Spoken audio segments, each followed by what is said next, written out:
The umbrella. Well, so why isn't it working? We'll figure it out, colleague. Let's start by disconnecting the hoist. Otherwise, you know... Ah, Toola, you're finally here. Where have you been? Looking for an umbrella. What? What do you need an umbrella for? Because it'll be pouring rain today. Where'd you get that idea? I heard it. You're leaving already? Yeah, I have to wash the car before I go in. Ah, then I'll take an umbrella to work. You know the omen, dear. Once you wash your car... It'll rain? Oh, Todd Thomas's mother was just joking. you don't joke with omens. It's going to be raining for sure, but it's no big deal if you've got an umbrella. Umbrellas are an ancient invention. They're almost 3,000 years old. In China and Egypt, umbrellas were made out of leaves, feathers, and paper. Servants carried them over their kings to protect them from the hot sun. When umbrellas became fashionable in Europe, people started using them as cover from rain. The most convenient are folding umbrellas. Their design is simple. The edge of the fabric is attached to ribs. When you open an umbrella, the ribs spread out in all directions and stretch the fabric over your head. Automatic umbrellas can open very quickly. Just press the button and it pops right open, keeping your clothes dry as if there was no rain at all. An unopened umbrella can be used as a cane. And if the umbrella's handle is also collapsible, then it can be stored in a bag when it isn't needed. Well, the contacts are normal. And all of the wires are in place. Then what's the problem? I don't know. We're gonna have to test it. Toola, put away your umbrella. But the omen calls for rain. Ah, one omen doesn't count. Manipulator, get me a screwdriver. Understood. Executing. Oh, the manipulator's joints are creaking. See? That's an omen of rain, too. It's an omen that it's time for a little oil. Want to help me? Just a sec. I'll help you.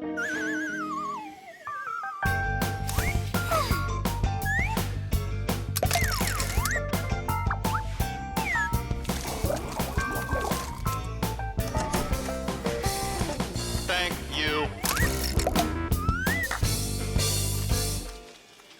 Well, so much for that omen. It's going to rain anyhow, I know it. Just take a look at those flowers drooping. Isn't that an omen? The reason that they're drooping is because Elisa is on vacation. And my colleague forgot to water that plant. Oh, yeah. We'll finish the repair and I'll water them, I promise. Ah! This is the reason that it broke. This damaged part has to be replaced. Come on and help me. I'll get a replacement from the warehouse. Fire's flying low, isn't he? And what? When birds start flying really low to the ground. Fire isn't a bird. But he's flying low, didn't you see? Toola, give me a sledgehammer, would you? And put away the umbrella already. Look, there isn't a cloud in the sky. That's because it's morning. You have to know this, Owen. When there's no clouds in the morning, then in the afternoon, it's sure to... We're standing inside with a roof over our head. It can't rain.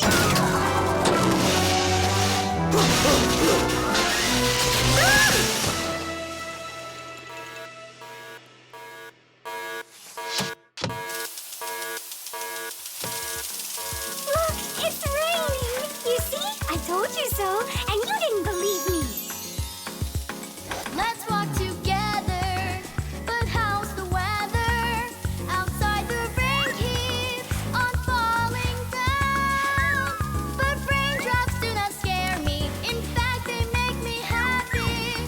With my umbrella, I'm free to walk the town. With my umbrella, my sweet umbrella, I pop it open and twirl it round. Umbrella, my sweet umbrella, without my friend, I can't be found. At least I won't need to water the plants. You're right about that. Let's walk together, but how's the weather? Outside is sunny, a perfect day. But there's a superstition that comes to its fruition.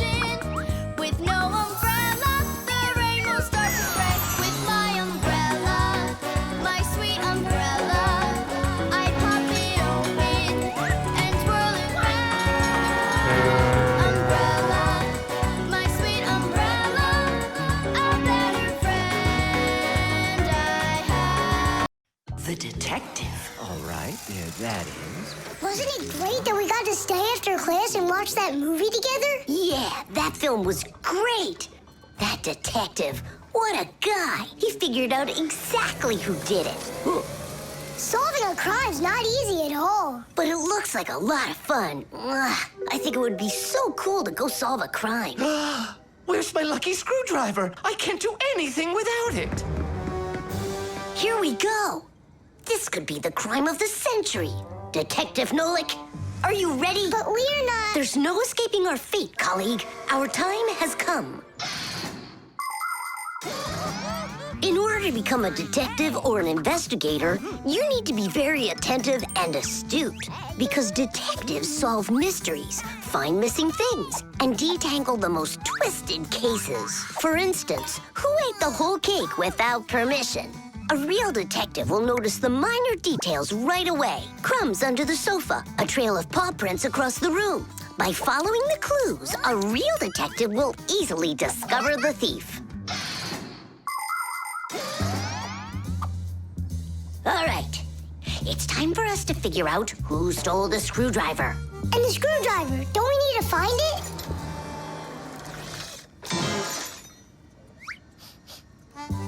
Not now. First, let's find the thief. Oh, look at that. It's Digit. Digit? Why are you back at the laboratory? Our school classes are over. I want to talk to the professor.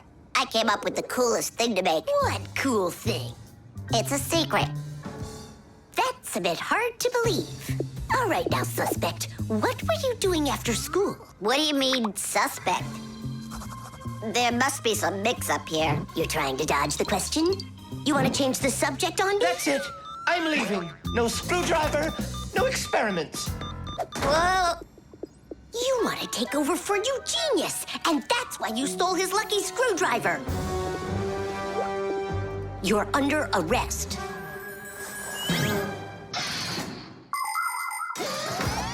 The main qualities of a detective are intelligence and logic. Logic is an ancient science that teaches people to think with reason, to help them solve problems, puzzles, and riddles. Do you want to feel what it's like to be a real detective? Then try to figure out what I'm describing to you. I'm thinking of an animal that you can meet at home or on the street. It has a tail and it's long. You have any guesses? A dog, a cat, or a mouse? There's not enough information yet. But what if I add that it meows and sleeps all day long? Then the answer is clear. A detective works the same way. He collects the facts, decides what's important, gets rid of what's not, and only then figures out the right answer. Understand? Then you're ready for another puzzle. Tell me, who doesn't belong here?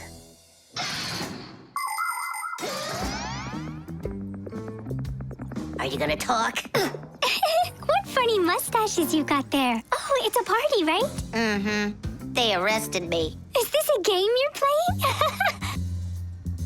Toola, you believe that a lucky object can bring good fortune, now don't you? Well, yeah. And what? Now it's clear. You helped Digit steal Eugenius's lucky screwdriver. Yeah, because you like lucky stuff. Arrest her. Toola, how long do I have to wait? Sibka, you gotta see this. We caught the criminals who stole the screwdriver from the professor. Cool, huh? Just awesome. Let's go, Toola. She stays here, under arrest. Yeah, I got it. Come on, let's go. We're not joking around. Oh, and exactly what proof do you have? What proof do I have? Well, Just what I thought. You have nothing, Fire. she's their partner, of course. Nolik, arrest her at once. What did she do wrong? It's insane. Now do what I said. I won't do it. Ah, you're with them. Stand with the crooks over there. Hey, we're partners, aren't we? Now wait a second. I'm wondering if you were the thief. Me? Yes. Right. It's not me, I swear. I'm a detective. Nolik, please tell him. You put it away? In the warehouse? Oh, Elisa, I've told you 100 times. Please, don't touch my mess. Appears I was a bit off track. You'd have been better off looking for the screwdriver, detectives. That's what I told you. All right, we'll look for a new tactic to use on our next case. What do you mean on your next case? Where's my lucky soldering iron? So, Detective Nolik, shall we begin? Plastic. Chug it! Go! Chug it! Go, Keep going! Faster! You can do it! Faster! Come on! Chug! Chug! You're almost there! Tidish, that was one fast time. If you could just keep up your training, you could beat the record! Yes, you're right. Time to take matters into our own hands. Please hold on. Tom Thomas, did you take out the trash? I didn't have time yet. Good. That's just what I wanted to hear. And that bottle on your desk, do you need it? That's great. Thanks. I've got 5 more of them. And this is only the beginning of our mission. Operation Rescue. What is your dad up to? Operation Rescue. Could be... Your dad might be a superhero! Do you think? No, like, you're too funny for words. What's so funny about that? Who else would be taking part in rescue operations? And those bottles, you think he needs them for heroic deeds? Or maybe he decided that it's time to sort your plastic waste. Do what? Plastic is a durable and practical man-made material. Lots of useful things are made out of it. Packaging, toys, appliances, and even furniture. But you shouldn't just throw out things that are made of plastic. Nature can't digest it, and so all that plastic will leave the Earth covered with a thick layer of trash. To avoid that catastrophe, we all can help. Put plastic into specially marked containers, and then instead of harming the planet, it can be turned into something useful. No, that doesn't make any sense. Simka, superheroes do not collect trash. And we'll prove it, you'll see. Of course. It's our evolution. I mean, a revolution. Together, we'll save planet Earth. You're so lucky, Tom Thomas. Together we'll save planet Earth.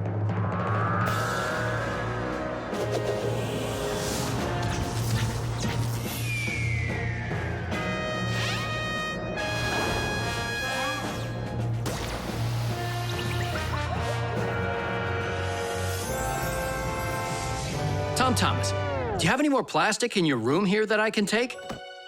1 second.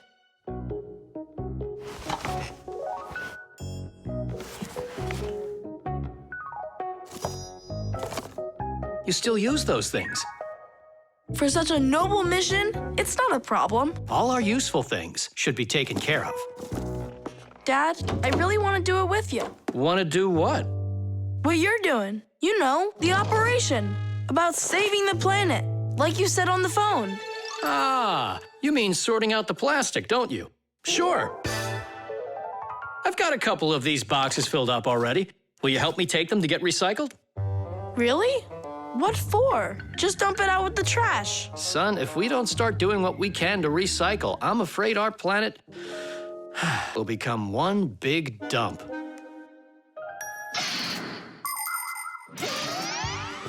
There's lots of stuff that humans just throw out that can be transformed into something totally different.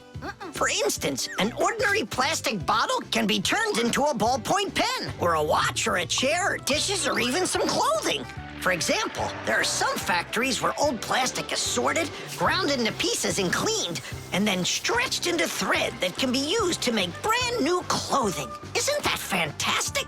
But this is only possible if people learn to collect and dispose of unneeded bottles, bags, cups, and other plastics separately from the rest of their trash. Imagine how happy nature will be when the piles and piles of plastic disappear from our woods and from our seas. Let's take care of our planet together. I thought you were trying to rescue the planet, like a superhero. Actually, we are superheroes, and we're also a bit like magicians. Really? Give me a second. See this shirt here? It's made out of recycled plastic like that. Cool, right? No joke! So, you ready? Then it's time to go. Those lucky humans with their trash to sort, and we Fixies do all that we can to make appliances live longer. That way they don't get thrown away. And we should sort our trash as well. That's a good idea.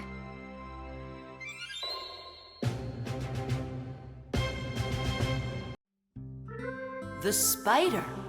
Chusaka, Chusaka. Tom Thomas, what are you doing? I'm petting Chusaka.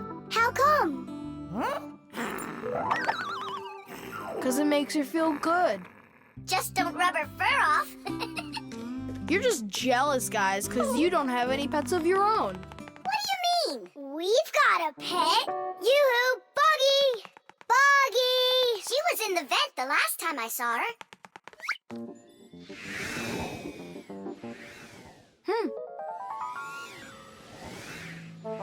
Buggy! Come on out. We need to talk. Here, this is our friend, Buggy. Wait, this insect is really your pet? Ha! What a joke. Buggy's a spider. She's not an insect at all. But isn't a spider a kind of insect? Insect is the term used for mosquitoes, flies, beetles, dragonflies, butterflies, ants, and many others. Spiders certainly look a lot like insects. They have very similar legs.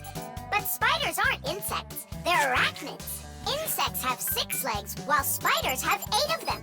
Many insects can fly, but spiders can't.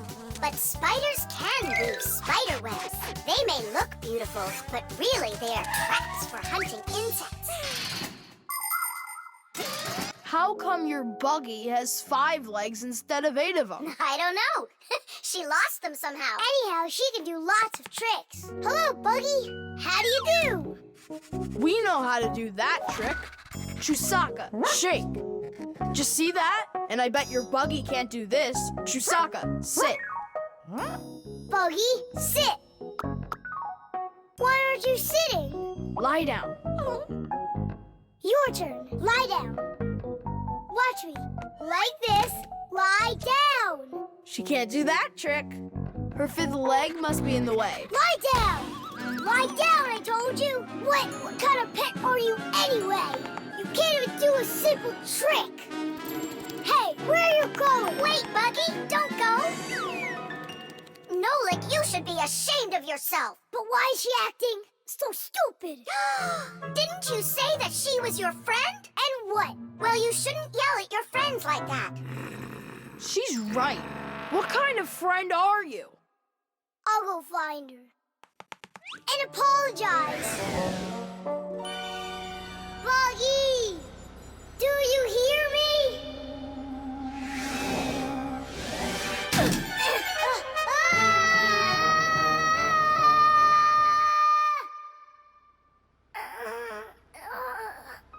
Where am I? Ow! Well, it hurts. Hey! Can you hear me? Somebody help me, please. Buggy, is that you? I think I broke my leg. Could you help me out, Buggy? You don't want to help me.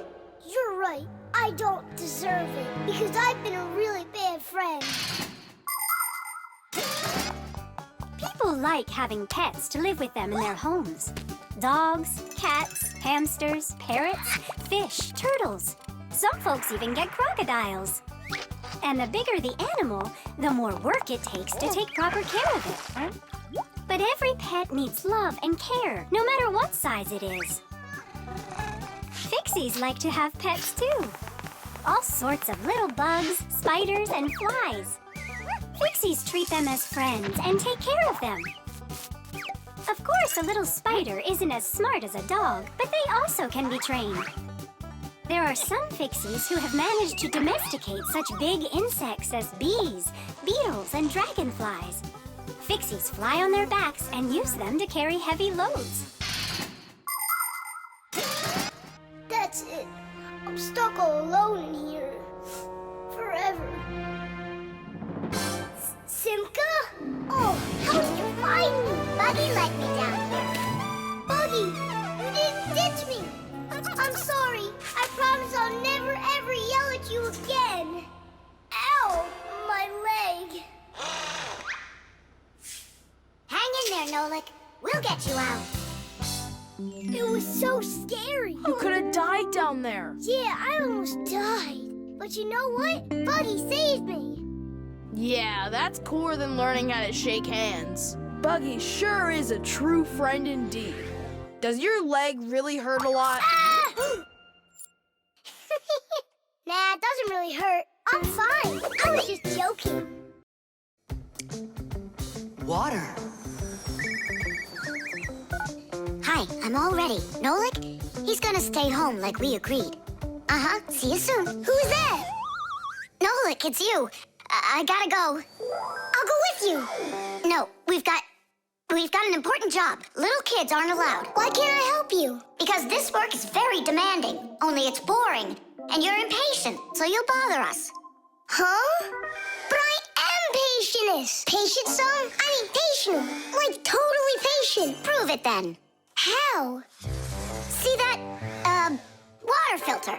You have to count how many glasses of water it cleans. How many do I need to count? If you can reach 100, I'll believe you're patient. Why do they need that filter? Why not just drink water out of the sink? Don't worry about it. You need to be counting. That was 1.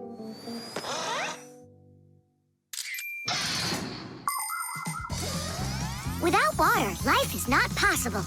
The human body is made up of 2/3 water, and people need to drink it all the time, but only when it's clean water. Water is transported from rivers and lakes into houses through pipes. Along the way, it gets cleaned of debris and dirt. But even so, this water might still contain toxic substances or harmful microbes. That's why people use filters to clean water for drinking. No bad stuff can get through this last line of defense.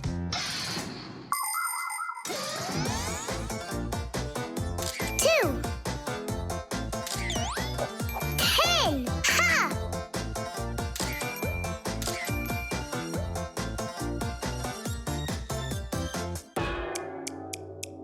Where did they all go? They're not drinking anymore. How long do I gotta wait here? Huh. Thomas, are you thirsty? Then drink some water. But I don't want water. But you gotta. Don't you know that your body is almost all water? And so? And so what if you run out of it? Then all that'll be left of you is just some skin and bones. Oh, that's what my mom is always saying, that I'm skin and bones. There you go. That's why you need to drink water. Drink some more. And some more. Come on. That's all. I ran out of room. You have to have plenty of room left. Why do you care about how much water I'm drinking? Because I gotta count how much water's going through the filter. I really gotta. Yeah, and what? It's gotta go through me for you to count it? I'm totally full. What am I supposed to do? I've been waiting here in the kitchen all day, but nobody's drinking. What's going on? The filter is broken. You gotta call Simca right away. 415, 416, 417, 418, 419. It's an emergency! What? The filter's burning! You're really funny, Nolik. Simca, he's not joking. Something's going on over there. We gotta hurry.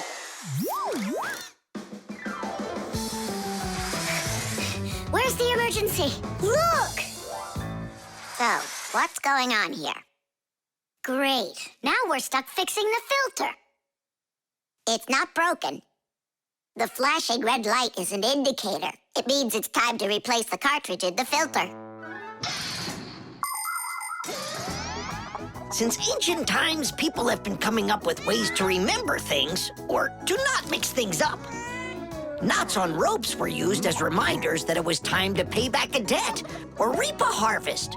People would cut notches into trees to help remember numbers.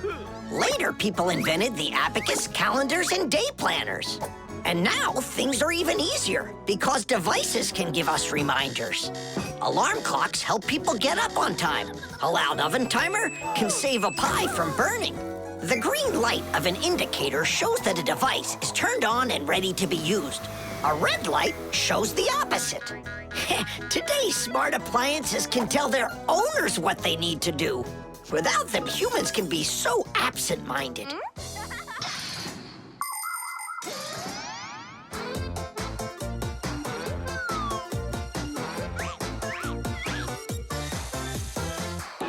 It's all ready. Teesh! This cartridge is enough for another 2,000 glasses. 2,000? And what do I do about this? Whoa. All right, Nolik, you've done a good job there. Way to go. Yeah? If you want, I can do it. Thomas, want some water to drink? I can't drink anymore. And I can't wait anymore either. Well, looks like his indicator is flashing on now. The time machine. Oh, wow! What kind of device is that? Maybe an alarm clock? No, this is a time machine. Beep, beep, beep, beep, beep. Time machines, they don't exist. Whoa! What a shame. I learned that, studied that. Well done, Toola. What did I just bump into? What do you mean, what? Into a time machine. But I thought time machines aren't for real. Of course they are. You get in and take off for the future. Or the past. Splendid. Lots of us would love to be able to travel in a time machine. Maybe to go back in time and fix a bad grade, or to get a peek into the future. Of course it would be interesting, but time travel isn't possible, and thank goodness! Just imagine how mixed up everything could get. Someone brings back a dinosaur from the past, while someone else brings aliens from the future. No one would need to invent anything. Appliances would sit unused, and Fixies would have no work to do. It's awful! So you've got no idea of the answer. I studied this, but I don't remember. Too bad, because tomorrow we've got a hard test. Make sure you're prepared. I'm sure I'm gonna fail. You're gonna pass. You studied all of this, right? So you just need to stop worrying so much, that's all. I wish I could. Poor girl. How can we help her? Hey, I know how. This morning, Toola believed that thing over there is a real time machine. Sounds like an anti-scientific plan. Stop worrying. It's simple. We'll send you to tomorrow. You'll sit down, take the test, and come right back here. I wish I could go. It's like a dress rehearsal. The main thing's not to worry. Then what do I do? You just pull on that wire and you'll get them back. Well, time to go.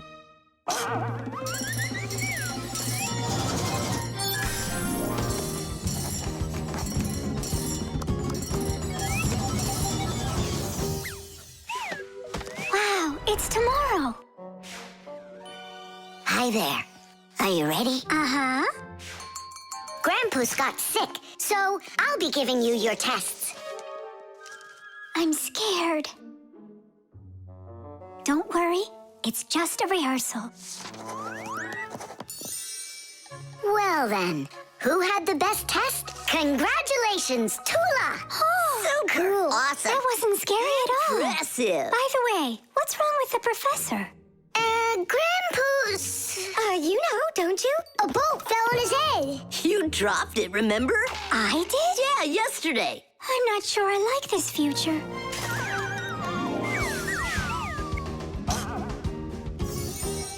Well, how did it go there? Later. But if you meet a Fixie, please don't let their secret out. Oh, Leave this on until tomorrow. What is this? Come back! No! If I do, I could hurt you. Me? What for?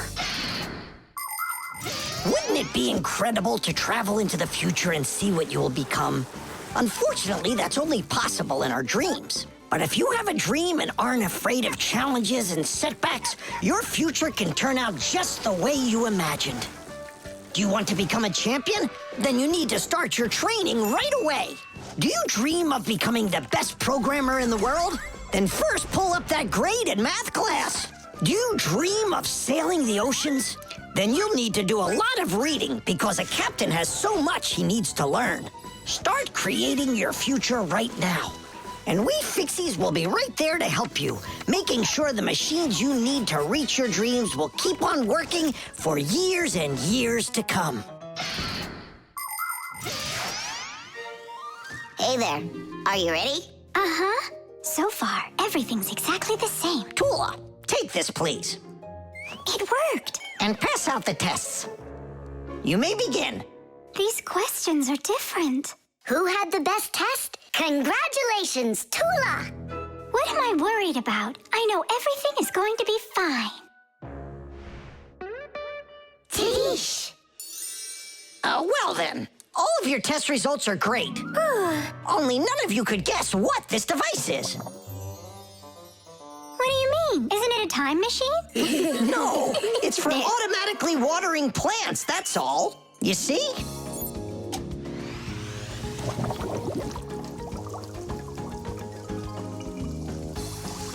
Cool, right? Wow, it's fantastic. So hang on. You guys tricked me? But you passed the test, right? Well, all right. Then I forgive you.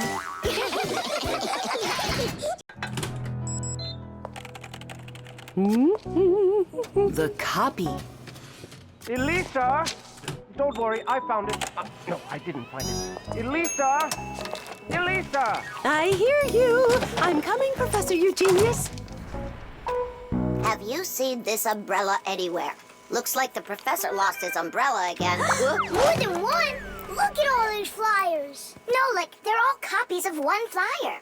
Elisa prints lots of them so she can hang them up all over town. A copier is a device for making multiple copies of a single picture or document. An image that needs to be copied is placed on a piece of glass under a lid. The photocopier shines a bright light on it so it can take a clear picture. Then the image is printed onto paper with the help of special ink and a rotating drum. This way, you can make identical copies over and over again from one original until the ink or the paper runs out. What happened, Professor Eugenius? My briefcase, I can't find it anywhere. Oh, you're so absent-minded. First it was the umbrella, now it's the briefcase. Oh, is that for me? I don't do it on purpose. Well, we'll find your briefcase. I'll go design a new flyer for that, and I'll print those out too. I just remembered. Remembered where you left your briefcase? Not that. This morning, I forgot to drink my tea. So we need to find your tea as well. It's so dark inside of here. Quiet! Elisa's coming out. We have to hide.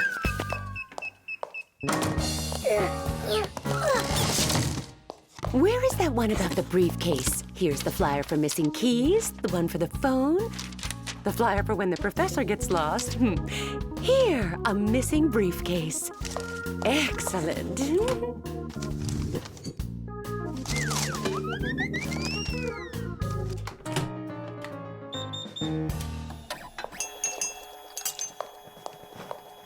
Looks like she's gone for now. And where's Nolik?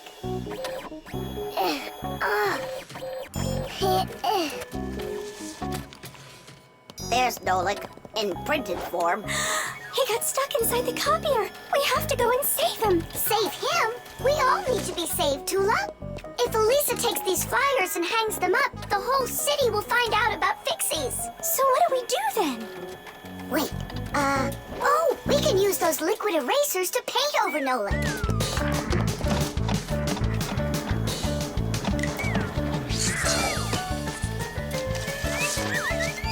Simka, look! Here's another Nolik! Oh, here comes another one.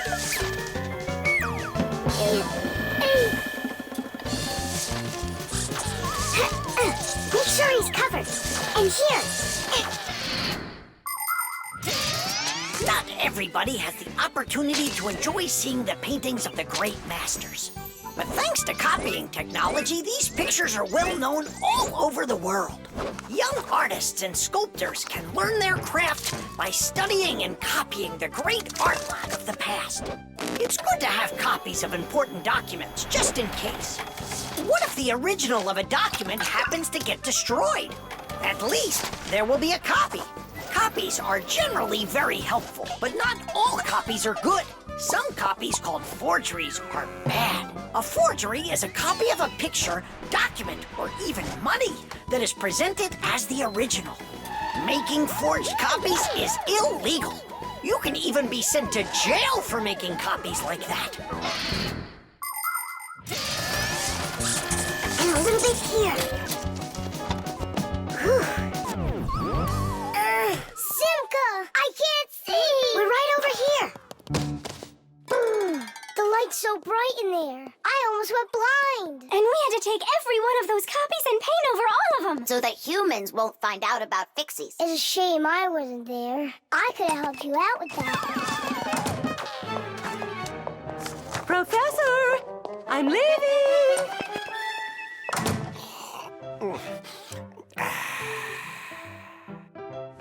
There they are. Elisa! Elisa! Elisa! She just left to hang up the flyers. Yeah? And I found the briefcase in the umbrella myself. I have to call her and tell her. Where's my phone? Have I really lost it? Don't you worry, Professor. If you can't find it, Elisa's got a flyer for your phone already. What's important right now is that Elisa doesn't go missing. The exercise machine. Nolik? I'm not here. You haven't seen me today at all. What's up with you? There's gonna be this race, and it starts really soon. It's the boys against the girls. Their team against ours. And what? And what? I'm the smallest one on the team. And I'll let everyone down. That's why I'm hiding. 'Cause I don't want my team to lose. You can't just give up. You can learn to run faster if you want. You think? Of course. That's what exercisers are for. You need a treadmill to get stronger. Class! And where can we get one? We'll make it ourselves. Exercise machines were invented so people could work out without going outside. For instance, a treadmill lets you walk or run for a very long time while moving in one place. A treadmill's main part is a conveyor belt that is driven around by an electric motor. Today's smart treadmills have the ability to measure your speed, the distance that you've run, your heart rate, and even the results of previous workouts.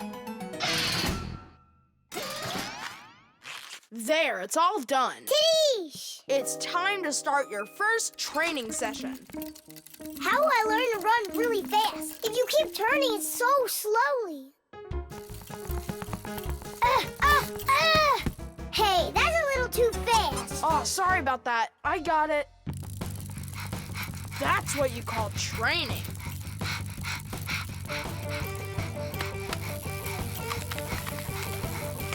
Tell Thomas. So, what do you think? Maybe I trained enough? Not yet. You need to keep going. Oh, I can't do this any longer. Let's stop. Whew. No way. Turn the handle. Yeah. There are all sorts of exercise machines to help you improve your health. This one simulates skiing. It exercises your arms, legs, and heart. And this one you can row like a rowboat. And if pedaling's your thing, an exercise bike lets you get a great workout no matter how bad the weather is outside. There are also weight training machines. These machines can help you build big, strong muscles and tone the shape of your body. However, you can still get great exercise without these bulky machines. There are plenty of much simpler devices that you can find room for in any house. Like a chin-up bar for doing pull-ups, a wall-mounted ladder or rope for climbing, or jump ropes, weights, hula hoops, or balls. The important thing is to just exercise. Okay, girls, hold on to your hats. Oh, how scary. We'll show him who's gonna win. Right, Toola? I'm gonna do my best. Toola will definitely beat Nolik. We gotta step it up. It's time to get this race going. Runners, are you ready? Ready! On your marks, everyone get set, go! Let's go, Sarah! Come on,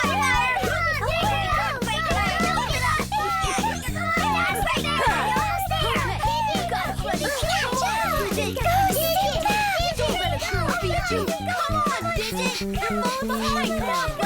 Get it moving! on, Digit! Digit! Digit! Digit! Come on, Digit! Give it a baton! Quickly! Digit, how could you lose to Simca? Because her velocity is greater. Oh, now the girls are gonna win. Nolik will never catch up with Toola. Oh my gosh! Nolik! He appears to be gaining ground. Look at him! He's ahead! Go on, Nolik, go! You got it, buddy! Come on, buddy! Hey, look at him, he's flying! All of that work on the exercise machine really helped. Look what happened to Toola! Nolik, where are you going? The finish is there!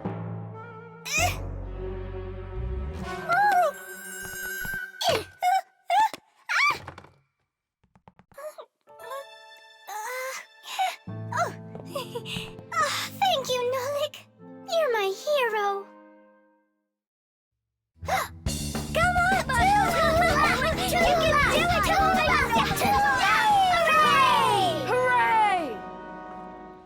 So, which team won the race? We did! It's a tie. Tom Thomas, that's just not fair. It was a tie. And a very noble one.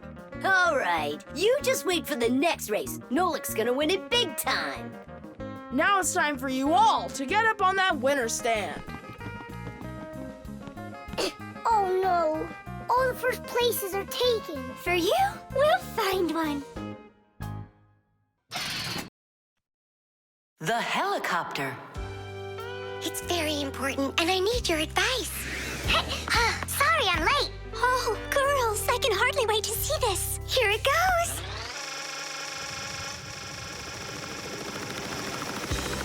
Hey there! Where did you get a helicopter? Professor Eugenius threw it away, but we fixed it. Come fly with us. Hop in. There's no way. We're busy. Doing what? Something important. Go find somewhere else to fly. You got it. No problem. Now back to our job.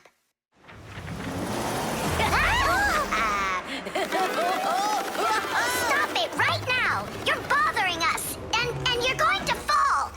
Land that helicopter. We can't do it. But you're flying it. Why can't you land it? Because there's the controller. Digit's our pilot. Digit, fly on.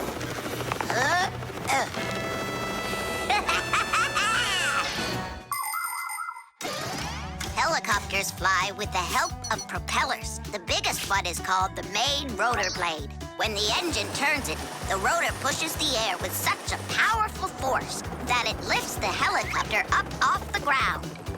Of course, helicopters can't fly as fast as airplanes, but they have the ability to easily land on a small patch of ground. And unlike airplanes, helicopters can hover in the air for a long time and even fly backwards. Digit, turn us to the left. No! Turn right! And higher! Digit, Fire and Nolik are being dopey, but you're smart enough to know it's dangerous. Just land it. Hang on. This is one amazing rotor-driven machine. Leonardo da Vinci himself had a design for one, and now look who's controlling it. It really is impressive. You're a total ace on that controller. And so smart. And brave. The girls really like boys like that. That's how I roll. Sure, yeah, you're great. Now land it. Digit!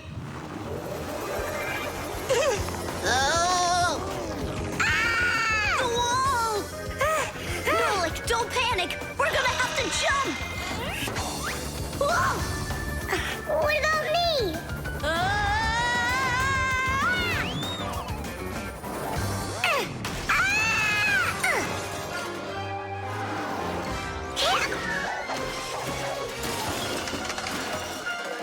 Where's Fire? Here!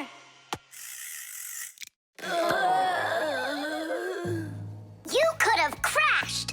And if it wasn't for us... If it wasn't for you distracting our pilot, everything would have been okay. A real pilot, you know, shouldn't get distracted. And first he has to learn how to fly on a simulator, right, Digit? Uh-huh. That's true, but we don't have one. Don't go anywhere.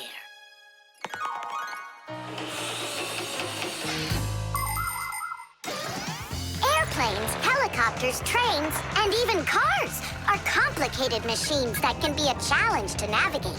And if you don't watch what you're doing, you can easily end up having an accident. That's why future pilots, train operators, and drivers all take comprehensive training classes that include learning how to fly a plane or drive a train using simulators. This, for instance, is an exact copy of a cockpit, only without wings and with screens for windows. You pull the controller, and the cabin moves the way it would if you were actually taking off. And on the screens, the Earth is racing under the clouds. It takes your breath away. Commercial pilots are required to take part in many simulations like this before they're allowed to pilot a real airplane. Our pilot simulator is ready to go. Oh, wow! And I'll be the first one to try it. Here we go. Kids. Right, Digit? I'm only going over there just to take a look. You know how those two can behave. I'll just watch them. My turn again. Hey, wait! It's my turn now! Boys are just silly. They're never serious. They just joke around. Speaking of serious, we have some important business to take care of. You're right.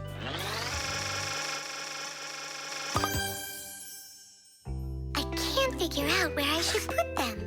What about on the pack-a-mat? Oh, that's a very serious problem. Yeah, this is really important, not something silly like those boys are doing. The backpack. All right, homework's all done. Time to play? Tom Thomas, is that how you pack your backpack? Why not? What's wrong with it? I don't know how you think you're going to find anything at all in there. I will too. Then go and find your ruler. Here you go. An eraser? Hang on, I'll get it. Where is it? You can't find it. What a shame. It's because this backpack is so lousy. The backpack is just fine. If you don't want to lose anything, you gotta pack it carefully. Or have a pack-a-mat that can just hand everything to ya. Oh yeah, that's just what I need, a pack-a-mat. Only Fixies have pack-a-mats. And I'm gonna have one. I'll make my own. There's no way. Way? Because I'll help him do it. Sure, Nolik. A backpack is a bag with shoulder straps attached. It was invented to make it easier to carry heavy loads for long distances, and also for freeing up the hands. Backpacks help us maintain good posture and avoid slouching by putting the load's weight onto our back muscles and our spine. And you can fit so many things into a backpack, especially if the backpack has lots of separate compartments and everything is packed nice and neatly. The first backpacks were quite heavy and uncomfortable. They were made out of wood and leather. These kinds of backpacks were worn by ancient hunters. Later on, lighter backpacks appeared that were made out of canvas and became quite popular with travelers and soldiers. Today's backpacks are so light that even kids can carry them. Testing of the world's first pack-a-mat design, especially for humans, begins. Ready? Ready to go. First thing out of your backpack, pack-a-mat, an eraser. Got it. Watch me.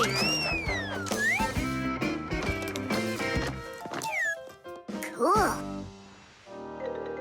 A pen, your blue one. Got it.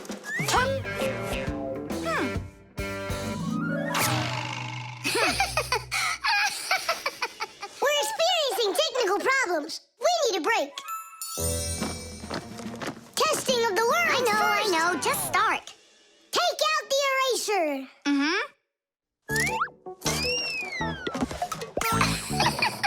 We'll say you did it. Take out the blue pen. Oh, wow. The ruler's next. That's some pack-a-mat you got. world's first pack-a-match And design. where's Nolik? Don't worry, he'll come later. Testing. All right, already. Let's get it started. Go ahead. The eraser. We've seen that twice already. The blue pen. Can you take out the ruler? Sure I can. Drum roll, please. Whoa. It's not possible. Let me see. Now I get it. Why don't you take out your science book? Science book. Cuckoo, did you get the textbook? There's no way. It's huge. Yeah, some inventors you are. Your invention calls for a little improvement, and I know what it is. What? Just make sure that when you put things into your backpack, you do it neatly. Do it neatly. Takes forever and it's boring. I'm gonna show you how to make it fun. Ha-ha! Whenever it's a school day, a backpack's all you need. A backpack's all you need. A backpack's all you need. Your pencils, books, and papers will fit inside indeed. Will fit inside, will fit inside, will fit inside indeed. Without a backpack on your back, you won't get by, you won't succeed. But with a backpack on your back, you will go far indeed. Whenever you go hiking, a backpack's all you need.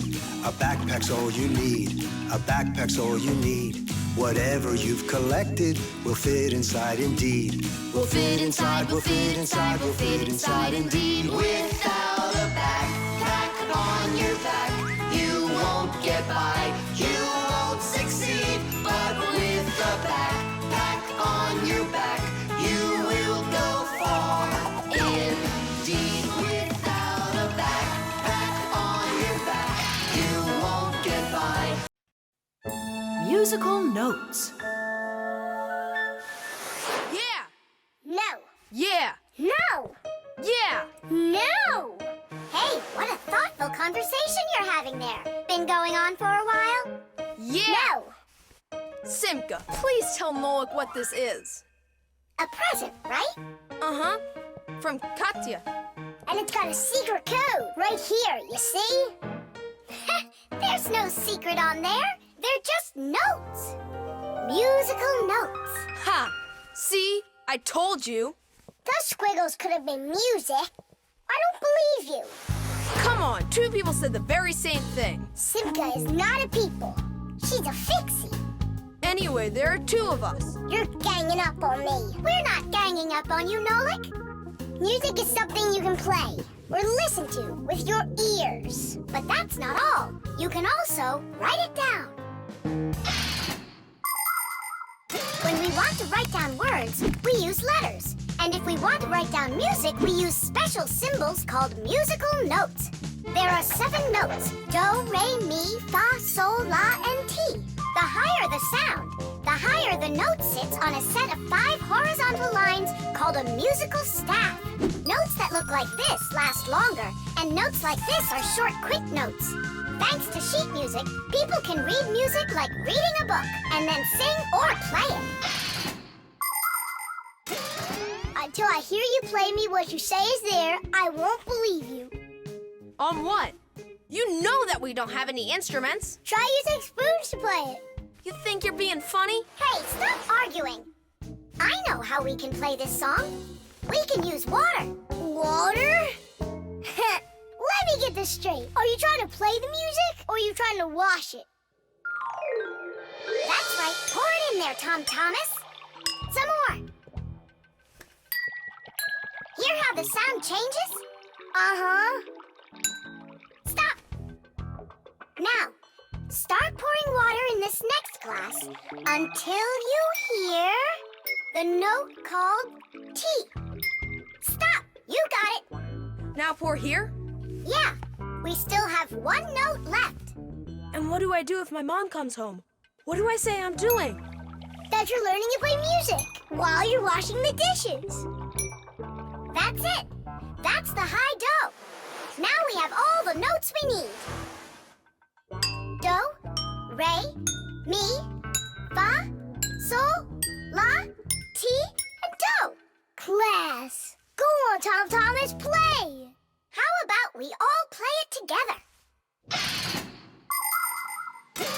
Musical sounds can be produced in a variety of different ways. Violins and cellos are played with a bow. When the bow is rubbed against the string vibrates like it's shivering, and that produces a beautiful sound. A guitar also has strings, but they make sound when they are plucked. And inside a piano are special hammers that hit the strings when the piano player presses down on the keys. Instruments like trumpets, trombones, flutes, and pipes make sound when air is blown through them. That's why they call them wind instruments. There are even instruments that make sound when they are rubbed by a wet finger.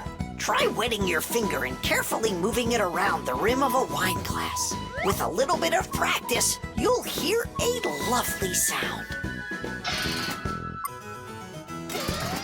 Well, are you two ready? Yeah. Great. All together now.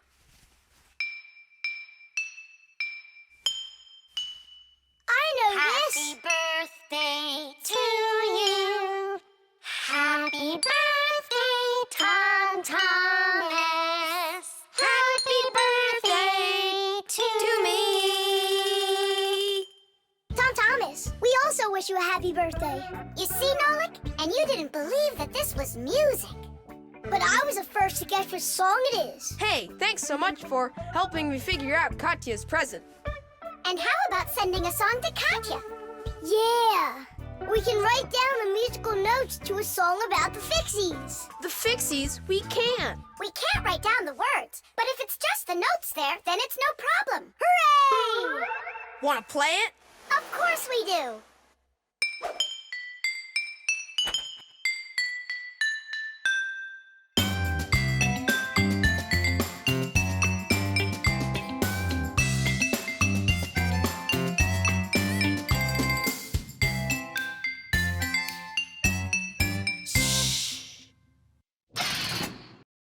The frying pan. Woohoo! Can you do this? Easy! How about this? And voila! I could be on skates and still do it. If I was on skates, I could jump 10 times in a row. Well, I could do 100 with my eyes shut. Then let's see 'em. There's no skating rink. There will be. What will there be? A skating rink. Where? In the frying pan. Uh-oh. All right, my bragging buddies, go get your skates. Fixies love playing sports.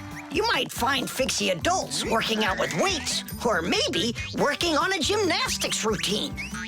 Fixie kids love having Fixie board contests, or taking part in parkour competitions, where they have to run, jump, and hop over all sorts of obstacles. These kinds of competitions usually take place inside of sophisticated appliances. Orienteering is held inside these appliances too. That's when Fixies use a map to follow a complicated route. And the route is quite exact. You can't make one wrong turn. But the Fixies' favorite game has got to be hide and seek.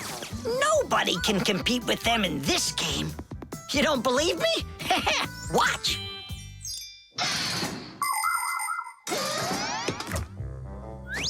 The rink is frozen. So, who's first? Nola, come on.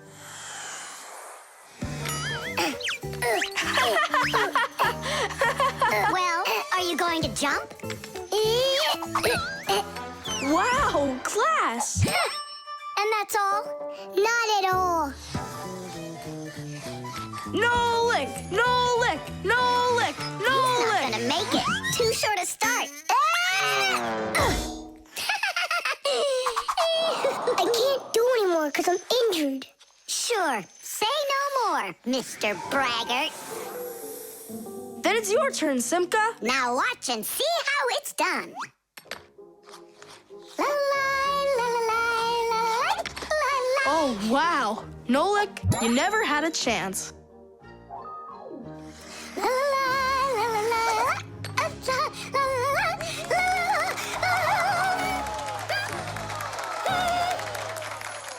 like always. She gets in my way, and now she's gonna win. Nolik, do you really want to beat her? Uh-huh. You see the salt? What? You think we should cook her? Of course not. But if we put some salt on the ice, it'll melt. Simka, didn't you say that you were gonna skate with your eyes closed? Piece of cake. What? Can't do it? Watch and learn.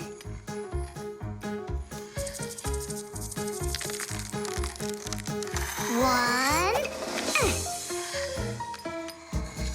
And two. Well done.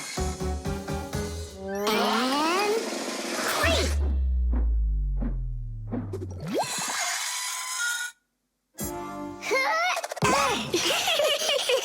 Hey, this is salt. That wasn't fair, guys. You wouldn't have done 100 jumps anyway. Let's start the contest all over again, but this time we play by the rules. Oh, look, there's a scratch in the pan. What? What a disaster! You can cook just about anything in a frying pan. Meat, fish, vegetables. In order to stop food from sticking to the pan, modern frying pans are covered with a non-stick coating like Teflon. You can cook in these pans without even using oil, and they're easy to clean. But you have to treat this kind of kitchenware very carefully. It's better not to use metal spatulas or forks that can scratch it, because you shouldn't cook food in a pan that has scratches on it. It can be really dangerous for your health. Yeah, this pan's completely shot. It's all because of your dumb bet. It's all because someone was cheating. Mom's back. Please, Simka, help me out, will ya? I'll give you any wish you want. Or 3. No, 5. 5? I can help you. If you guys jump up and down 100 times on one leg, we could do 200. Tom Thomas, what do you say we make those crepes?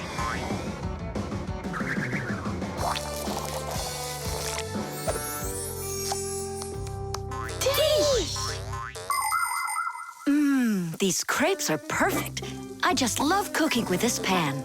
Why are you jumping? I want to make my legs stronger. Anyway, you never could have jumped 100 times in there. Bet on it? Beauty.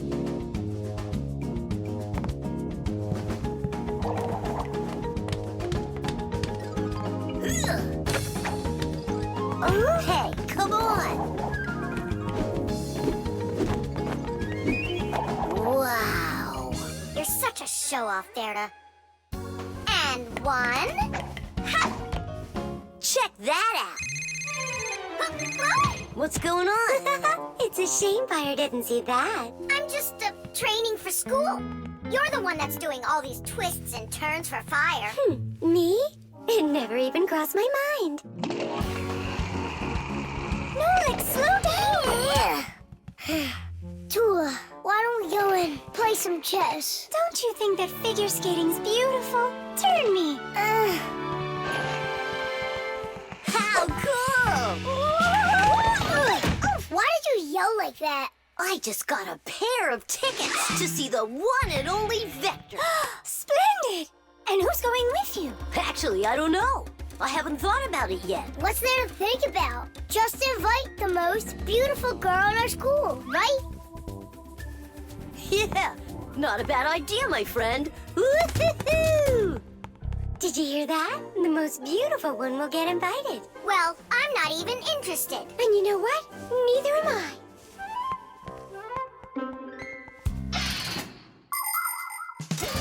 Our world is full of beauty. There seems to be no end to the beautiful plants and animals, and the gorgeous mountains, forests, and lakes. But even that's not enough for people. They create their own handmade beauty, too. Artists paint beautiful pictures. Composers write beautiful music. Architects create beautiful buildings, and fashion designers make beautiful clothes. Not even scientists stay out of it. They create beautiful ideas. These ideas can be the basis for the creation of new technologies that make people's lives better. Everyone has their own idea of what's beautiful. There are as many opinions as there are people, but everyone tries in their own way to be beautiful, both people and Fixies. help me, Toola? How can I become beautiful? I don't know. Go and ask Verda. Look at her. She's got it. What has she got? What's the most beautiful thing about her? Oh, well, her hairpin, her hairstyle. The green looks great on her. Green looks great. Aha. Okay, see you later. Toola. Huh? What's your opinion? Fire, do you think he likes Simka? Looks like he does. Is it because she's a redhead? Orange. Now I get it. Well, is that close to her color? Not really. It needs more green. What makes a person really beautiful? Fancy clothing? Bright nail polish? Dyed hair? Those don't make you look your best. Here's a much more reliable recipe. First, wash up and comb your hair. See? You're looking more beautiful already. Now change those dirty and wrinkly clothes for clean ones. Huh? That's even more beautiful. And finally, if you eat less sweets and get plenty of exercise, then you'll surely become a handsome boy or a gorgeous girl. Fire? What's up? Do you think you could get an autograph from Vector for me? You got it. I love his song so much. So do I. Especially that one that goes...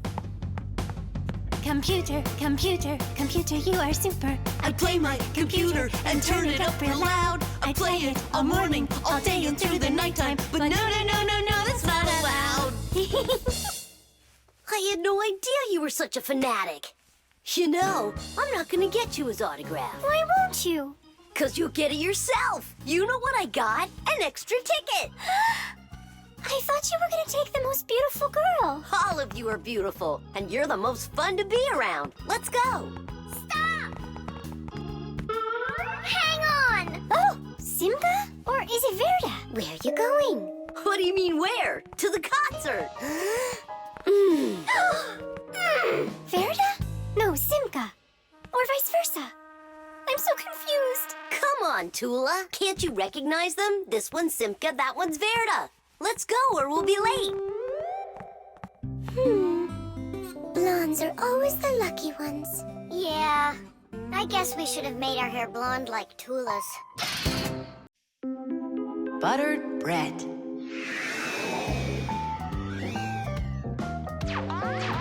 Thomas, it's not right to eat when you're playing a game. I know your mom told you that. Come on, stop distracting me.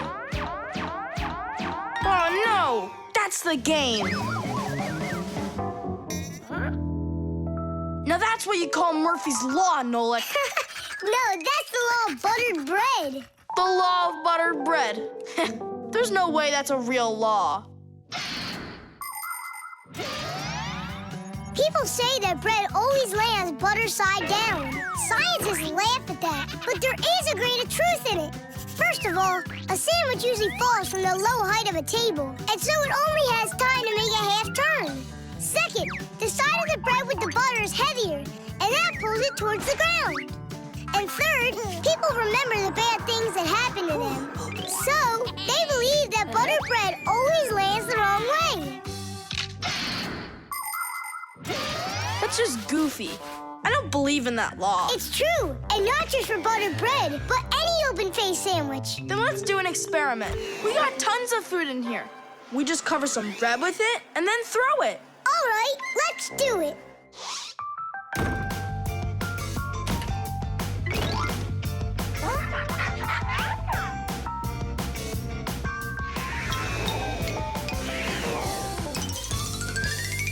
Didish! Well, jelly side down. Uh-huh. And the cheese went down. And the chocolate spread's out of luck, too. The bologna didn't do any better. Do you believe me now? Not yet. Let's keep going. We should try some other methods of throwing.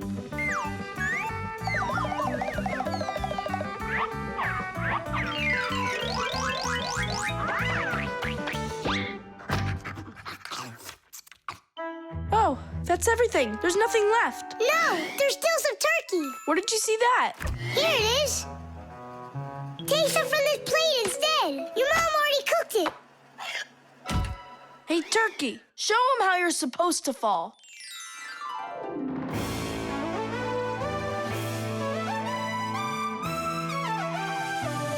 Aha! Didn't I tell ya? You vandals! Why are you throwing food all over the place? It's simply awful. Hey, give it back! Please, we're testing the law of buttered bread. You gotta be kidding. Your mom is gonna love you for that. Can you please put the sandwich on a plate already? It's too heavy for us to keep holding it up. Good. There you go. Tom Thomas, do you have any idea at all how nutritious that turkey is? And delicious, I'd imagine. And turkey's a healthy food that has lots of protein, vitamins, and what do you call them? Microelements. That's not all. Eating that turkey could make you grow. If you eat that sandwich, you could grow a centimeter. I think that's true. Yeah, and it'll give you some extra strength, which you're gonna need when you clean up your kitchen.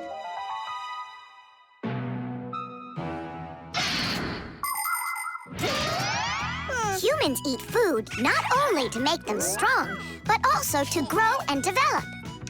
Take a look at all these different foods. Do you think they have anything at all in common? Well, actually, they do. All foods contain nutrients like proteins, fats, and carbohydrates. Combining them properly is the science of nutrition. Foods with fats and carbohydrates give humans energy, while those with protein are essential for helping children grow. People love to eat food that is delicious, fresh, and assorted. Try to eat all sorts of good foods like salads and soups, cereals, potatoes, vegetables, and meats, and not just sandwiches. But when it's time for a little snack, a sandwich can be just right, and it's so easy to make.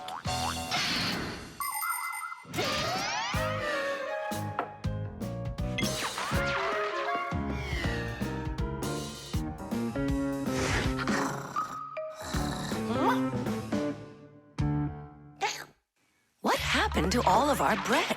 There's only one slice left. I made an experiment. A real one. I see. Well, science requires sacrifice. And there's no doubt that scientific experience is way better than playing with the phone all day, right? Mm-hmm. Can I have another piece of turkey? I don't know why, but I'm really hungry today.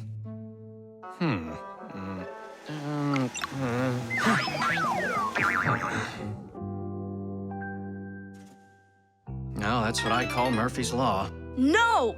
That's what they call the law of buttered bread, Dad. Did you hear? The law is a law. Hockey. Today I'm definitely gonna beat you. You already forgot? You're just one, and we're a team, baby. Just you wait. 1-0.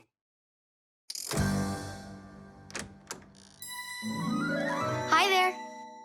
Katya? Hi, what are you doing here? Katya came to pick up something for her mom. I need a little more time. Can you wait here? Yes, of course, I'd be happy to. We can play a game.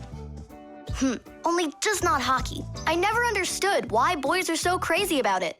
I'm baffled by it, too. Oh, the Fixies are here. Hi, guys. Hi there. Even though you clearly don't get hockey, I'm sorry. We're finishing this game. And after that, my dad and I are gonna go and see a real hockey game at the arena. I'm sure that a real game is just as boring. You're wrong. Hockey is an incredibly interesting game, but it isn't easy. A player needs so many different skills, like skating very fast, stopping quickly, dodging the opposing players, controlling his stick, and shooting the puck into the goal. And there's no way to do all of that without science. For instance, to calculate how hard to hit the puck or how quickly to stop. Hockey players learn all about that during their practices. They put on their protective gear and go for it. And that's not all. Hockey players also have to be brave and nimble.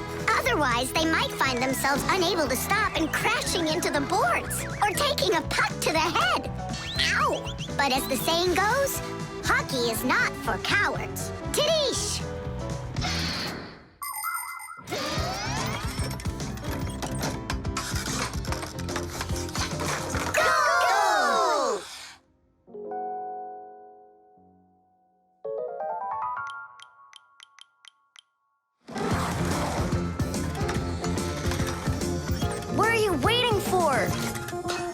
Katya, you just made me miss that. I'm sorry.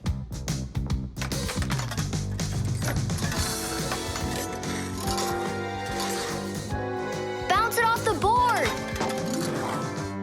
Enough with that. I happen to be helping you, if you didn't notice. You said you don't like hockey, so quit giving me advice. Whatever.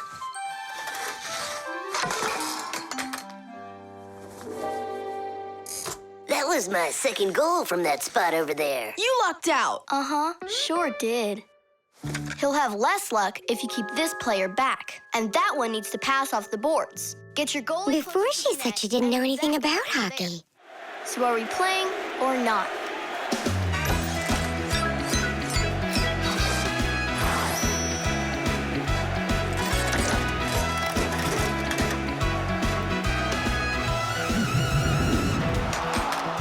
Attack and check, don't lose control. A line change on the fly. The puck is zooming towards the goal to score and break the tie. It's one for all and all for one. Great teamwork is a must. Let's go and show 'em how it's done. This game was made for us. Hockey's our game. Hockey, hockey's our game. Hockey, hockey's our game. Hockey, hockey's our game. Hockey's our game. Hockey, hockey's our game. Hockey. Tell me again, what's the name of our game? Hockey. I can't hear you. Hockey. Oh, hockey's our game. Hockey. Hockey's our game. Hockey. Hockey's our game. Hockey. Hockey's our game. Hockey. I love that hockey. Ow! Hooray! We won! Ugh, if it hadn't been for Katya. But the winning goal was mine. Tom Thomas, it's time for the game. Ready to get going? Katya, I'll take you home. Oh, could I go with you to see the hockey? I never realized it's such a great game. Hey, you know what? Why don't we go to the game together? Maybe I'll like it too. Great. It's about time. Let's go. How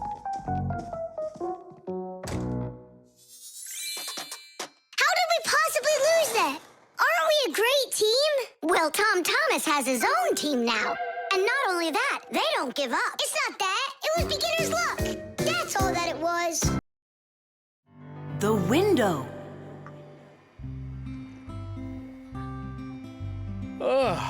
Hi there. We're all up. What are you doing? I'm washing our windows. It looks like that thing's doing the washing. You guessed it. It's a window washing robot. I borrowed it from a neighbor to try it out. We should buy one for ourselves. I don't get it. We've already got one robot. Robot. So we'll have two. One for the floors and one for windows. I can clean the windows. But it can be dangerous work. What's so dangerous about it? I'll just go and wash them right now. And instead of a robot, we'll buy something useful. Like a skateboard for a boy. I've already got one. So you'll have two. Class. Uh-huh. If you say so. There just so happens to be a dirty window in your office. Let's see how you do with that one. Consider it done. Mm-hmm.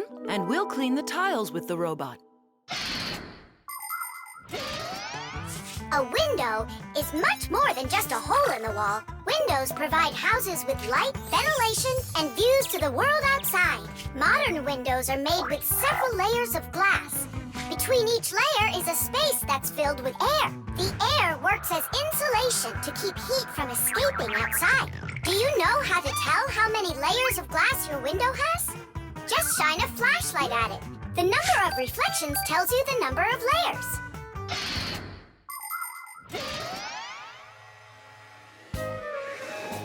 Whoa, what an amazing appliance! Let's go and take a closer look. You really buy me a new skateboard, Dad? That's what I said. But first, I've got a window to wipe. All right, robot, we'll show ya. Tom Thomas, Dad can show him himself. We really live on a super high floor. Yeah, but the robot isn't afraid of heights. I'll start from this corner. It'll take you forever that way. Admit it, the robot works better. We won't. We're gonna win this thing. Hey, what is he doing? I'm not sure.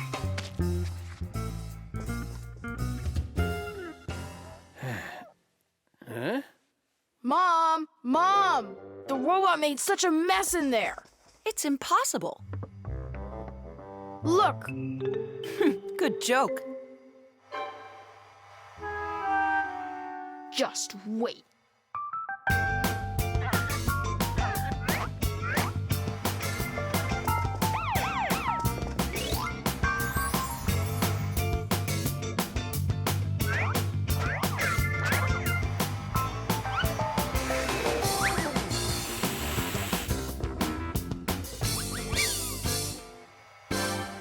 I don't get how you're cleaning it. Easy. You can talk? You gotta be kidding. And you were misbehaving. You guys? You're the ones trying to stop me? You tried to make the robot look bad, so we had to defend it. It's only because my dad told me I'd get a skateboard. Yeah? For doing a bad thing? Ah, aren't you ashamed of yourself? I am. You learned your lesson, and don't forget, Fixies look out for appliances. The dwellings of most ancient people had basically no windows at all. There may have been a hole up above for letting out smoke from a fire, but that was it. Later, people started splitting open their walls, but the openings were so small that very little light would ever get inside. The size of windows grew quite a bit over time. People would cover them with animal skins, fabric, paper, or wooden planks to protect themselves from the cold and the wind. When people learned how to mine valuable minerals, they began to cover window openings with thin sheets of a mineral called mica. Windows made of glass were very expensive, and only the richest people could afford them for their homes. But today, it's hard to imagine a window anywhere not covered in glass. Everything's washed. And what about the outside? Forget it. I quit. Would you wash the back with the robot? Yeah, consider it done.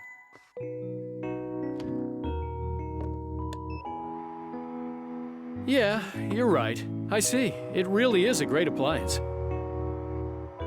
And that washer's defender is even better. You're right about that. Tish! The television. Now watch carefully. First I put some of the yellow, then I add some of the blue, mix them together, and now we've got the color green. Isn't that great? Class! And it's not just paint either. Your television works by mixing colors too. Really? No way. That's embarrassing. Nolik, you should know that by now. We live inside of that television, together with Papas and Masya. Come on. The picture on a TV screen is made up of tiny glowing dots that are either red, green, or blue. When blue and green dots are glowing together, we see the color light blue, like in a clear blue sky. When green and red mix, we see a yellow sun. And when all three colors shine brightly together, then we see white on the screen. It may be hard to believe, but it's true. All of the colors on the screen are made up of only three colors: red, green, and blue. So everything that's on the TV screen all comes from three colors: red, green, and blue. Isn't that great? Where do you learn all this stuff, huh? Actually, don't you think it's about time we got you a new TV? What do you say? Sure. Great. And then I'll take this one with me to work.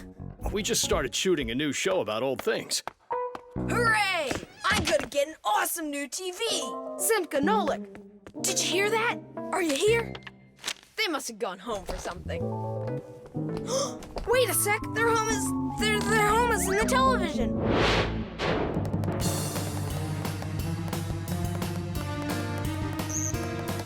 This was such a nice home for us. It's okay. We'll move into one of the other TVs here.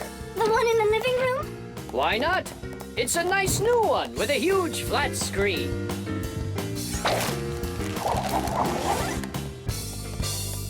We're gonna have to leave the sofa behind.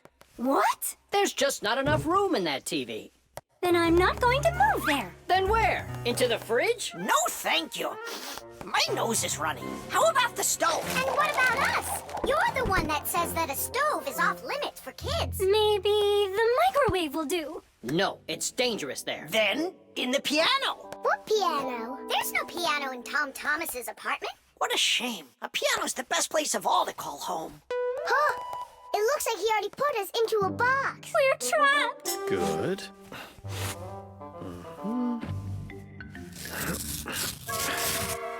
Dad! Hey, Dad! I changed my mind. I really don't want to get a new TV. Why don't you want a new one?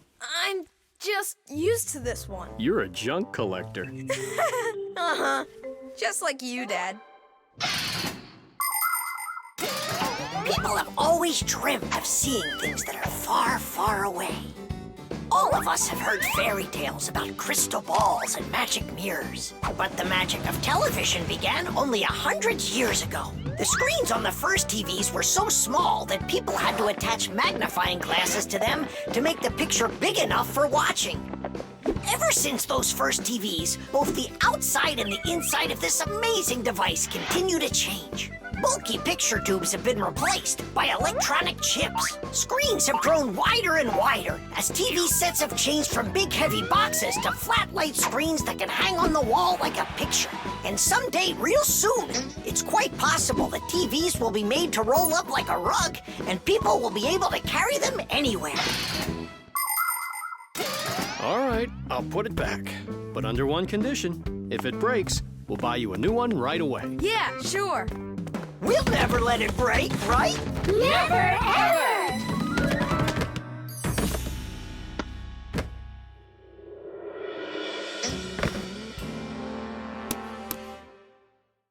Well, that's that. The color is completely wrong, see? I guess we're going to have to throw it out after all. Wait. I know how to make it work perfectly. Watch this. 1, 2, and 3. How did you do it? I just mixed the 3 colors together, like I told you. Red with green and blue. Teesh! The Marshmallow.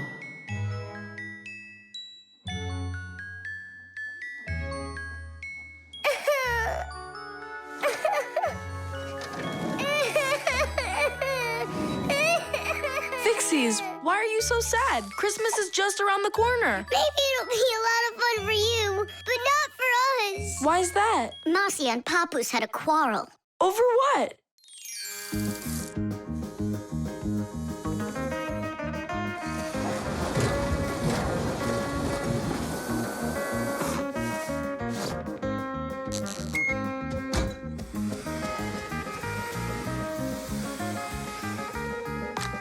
Every year we've got to repair those string lights. Oh, yeah, it's awful. Christmas is almost here and there's still so much work to be done.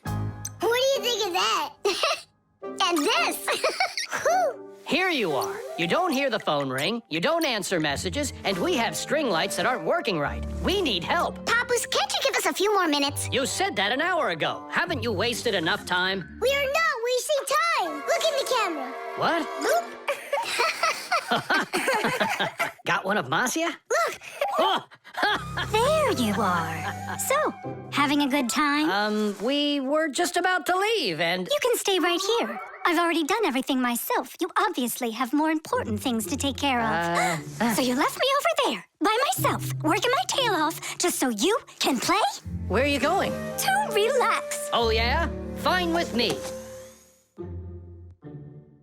So now we won't have our Christmas. this. Don't panic, Nolik. We'll get your parents to forget. I mean to forgive each other. How? My dad always says that the way to a woman's heart is to give flowers and candy. And where are we gonna find flowers right now? Oh, we'll make them out of marshmallows. People are always trying to improve recipes. The French used an ancient Egyptian mallow root recipe to create the marshmallow, a fluffy dessert that can decorate a cake or be roasted on an open fire. In Russia, pureed fruit and berries were mixed with egg whites and sugar and then whipped together to create their own fluffy dessert, zefir. Some ingredients have changed over the years, but these old desserts are still popular. What will they think of next?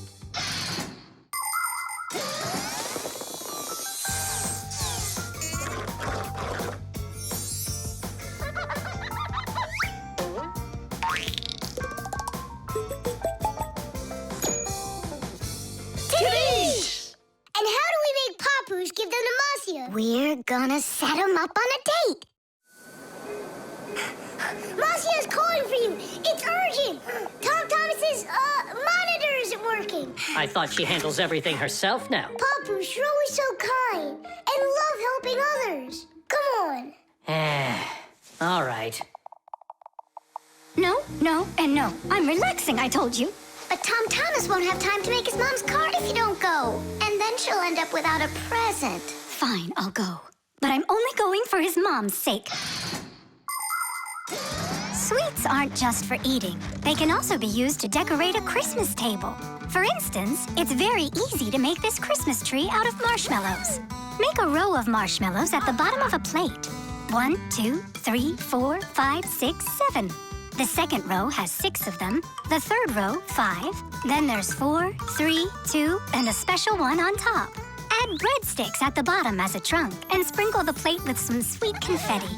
There, it's ready.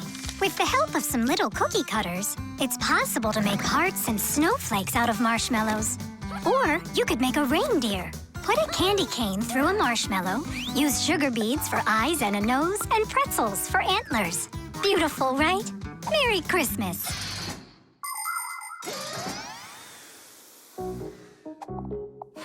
I don't get what's going on. The monitor's working. What did you call me for? I didn't call. And you've got nothing for me to do here. No. Ah, then I guess you came to apologize? No. You know what? I have had enough. Well... Huh? What's it say? For Marcia? For me? Yeah, for you. That's so sweet. I hope you can forgive me for yelling at you. I'm just tired. No, I should apologize. It was bad of me to leave you alone. And where are the children? It's almost Christmas. There you are. Come here. Papu, Marcia! Oh, my sweetie. Hooray! Merry Christmas! The toothpaste. Astronaut food, ready. Rocket ready. And who's flying to the sun? Me. I'm ready. A real hero. Tom Thomas. Did you see? There it is. You nearly spoiled a vital experiment. Of global, interplanetary significance. Spoiled what? Our scientific testing of the latest toothpaste formula. I will brush my teeth with it. And I, as chief dentist, will be monitoring the testing. And so, I don't want you even touching it. Great. How am I supposed to fly to the sun now? Strange. They make that toothpaste for kids. So? Then why is your mom using your dad then? That's right. I'm gonna go tell her. Mom, that new toothpaste. I should test it. No, I'm using your dad, because he's a responsible person. And so am I. I'm very responsible. Who knew? Your room's a total mess. I had no time to clean it. You didn't water the plant. I forgot. Did you brush your teeth? Yeah, for a whole minute, too. You're supposed to brush your teeth for 2 minutes, in the morning and at night. Sorry. Great toothpaste, honey.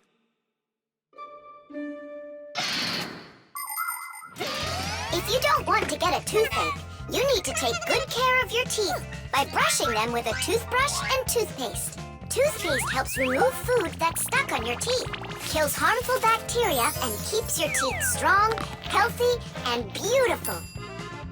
Toothpaste should be in every house. Adults should use toothpaste made for adults, and kids should use toothpaste that is healthy and safe for younger teeth. It's important to make sure you're using a toothpaste that's right for your age.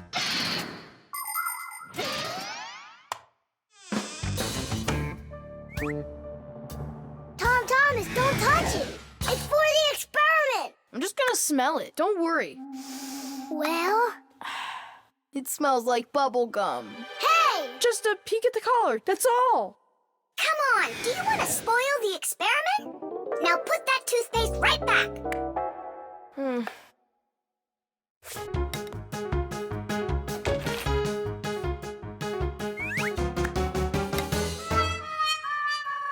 Again?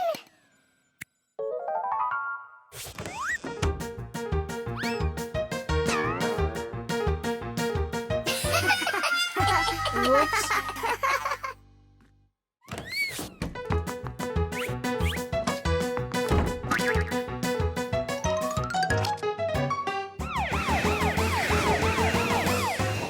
Well now, so we caught you again. I want to try this toothpaste so bad, but how? Well, what if you...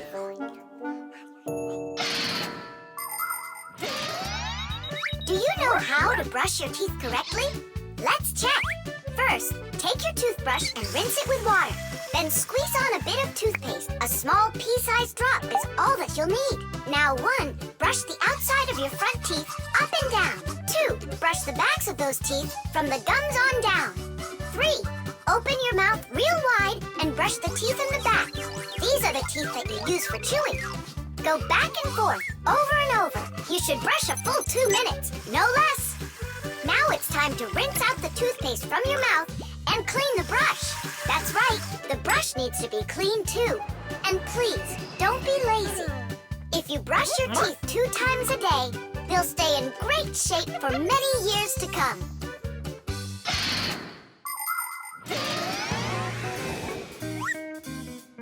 Mom, Dad, see? I've done everything.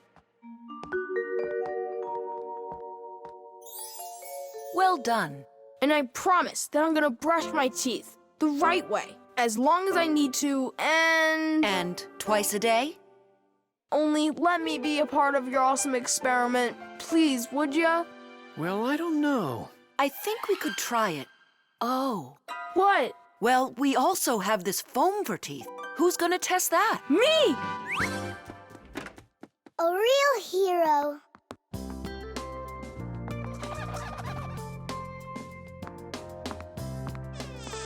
How many ways did we try to get him to brush his teeth before that didn't work? We never sparked his imagination before. Your idea about the experiment was brilliant. Simka, do you think we should tell him? The answer's no. We can't disrupt the experiment.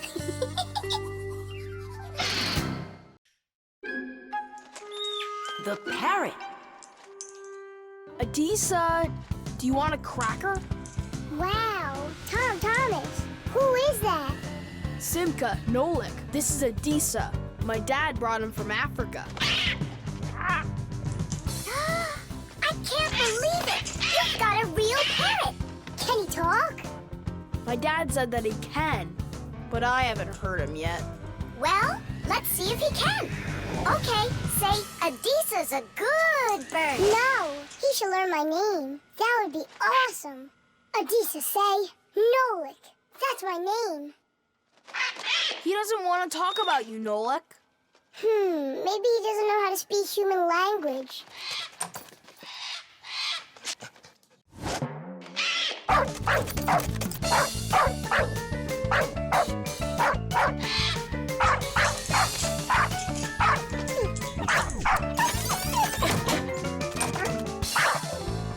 Check it out. It looks like he knows how to speak dog. No, Nolik. He doesn't know any languages at all. Then how can he talk? Parrots can repeat many of the different sounds that they hear. For instance, a dog's bark or the ring of the phone. Parrots can also mimic words or even whole sentences of human speech. But parrots don't understand the meaning of the words they are saying. They just repeat them like a music player. Hey, hello. Hey, hello. That's why you won't be able to have a real conversation with a parrot, even if it's the kind of parrot that can talk.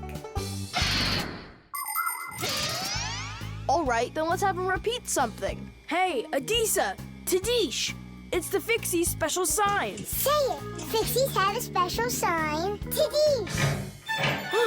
My dad is back. Let's hide, quickly. Hi there. Well, how's it going? You two talking to each other yet? I can't get him to say anything at all. You can't? Adisa, how are you? Adisa's a good parrot. He wouldn't say anything before. He's used to talking around me. Adisa's a good parrot. Nolik, that's my name. Whose name is Nolik? No. He was saying he's got no luck in this game. What kind of game? Let's hide, quickly. Hide. We were playing hide and seek. With the parrot? Uh-huh. Fixies have a special sign. Fixies have a special sign. What? Fixies? A special sign? No. It was physics. It's a special science. That's what we're studying about right now at school. You know how special physics is. Wow, that's impressive. Well, keep up the good work, son. Whew.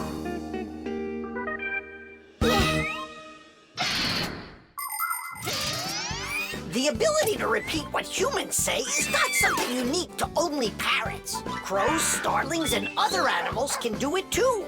And besides animals, there are also machines that can repeat human speech. For instance, when you call somewhere and hear, "Leave your message after the tone," what you're hearing is a voicemail machine using a recorded voice to answer the call. Another example is the voice on trains and buses that is used to announce the stops. Those voices are usually recordings that are repeated over and over. Today, there are also artificial voices on computers, tablets, and smartphones that can read text and say it out loud. But even if a machine knows what you are saying, it can't know why you are saying it. Only people can figure that out. And Fixies, of course. Huh? Tom Thomas, you're a hero.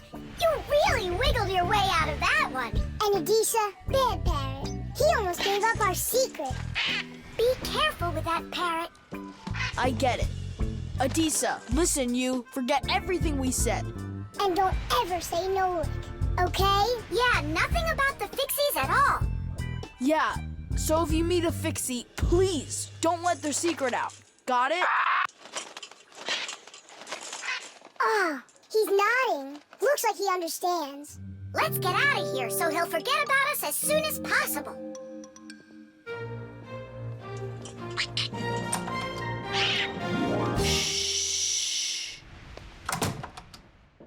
So if you meet a Fixie, please, don't let their secret... Ow!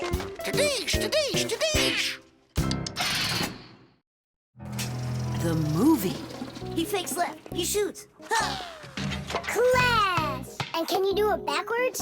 Yeah, sure.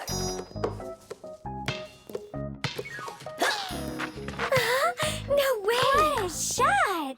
Huh. I wish Simka could see this. Why don't we make a movie for Simka about fire? We can use my Fixie tub. It's got a camera. How come it's only for Simka? We'll make it for all of us. That's a great idea. I'll shoot the ball at the basket, and Nolik will do the filming. And what do we do? You can be whatever you want, like cheerleaders or the coaches. Yeah, a cheerleader. Count me in.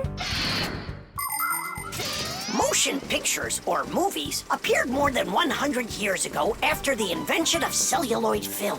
A movie is made up of a series of still photographs called frames. When you look at the frames quickly, one after another, the picture on the screen appears to move.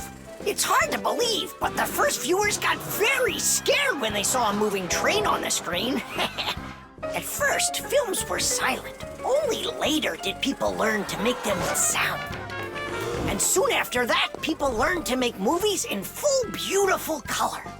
Movies aren't shot on film anymore. They're made with digital cameras. Today, almost all phones and tablets come with digital cameras inside of them. This makes it easy for just about anybody to make their own movie and share it with their friends. Fire is the best. Ooh, he can shoot the best. Hey, I haven't turned the camera on yet. Get ready. Here we go. Yep. Fire is the best. Cut. I got it. Show me. Yep. Fire is the best. And where's the ball? It flew over there. That's not right. You have to see the ball flying in the picture. I got it. Get ready. Fire is the best. How was that? It worked. I got it. Fire is the best. And where am I? You're somewhere over there. And we aren't there. Why did you have us cheering? Nolik, you need to make sure we're all in the shot. Okay, I'll try.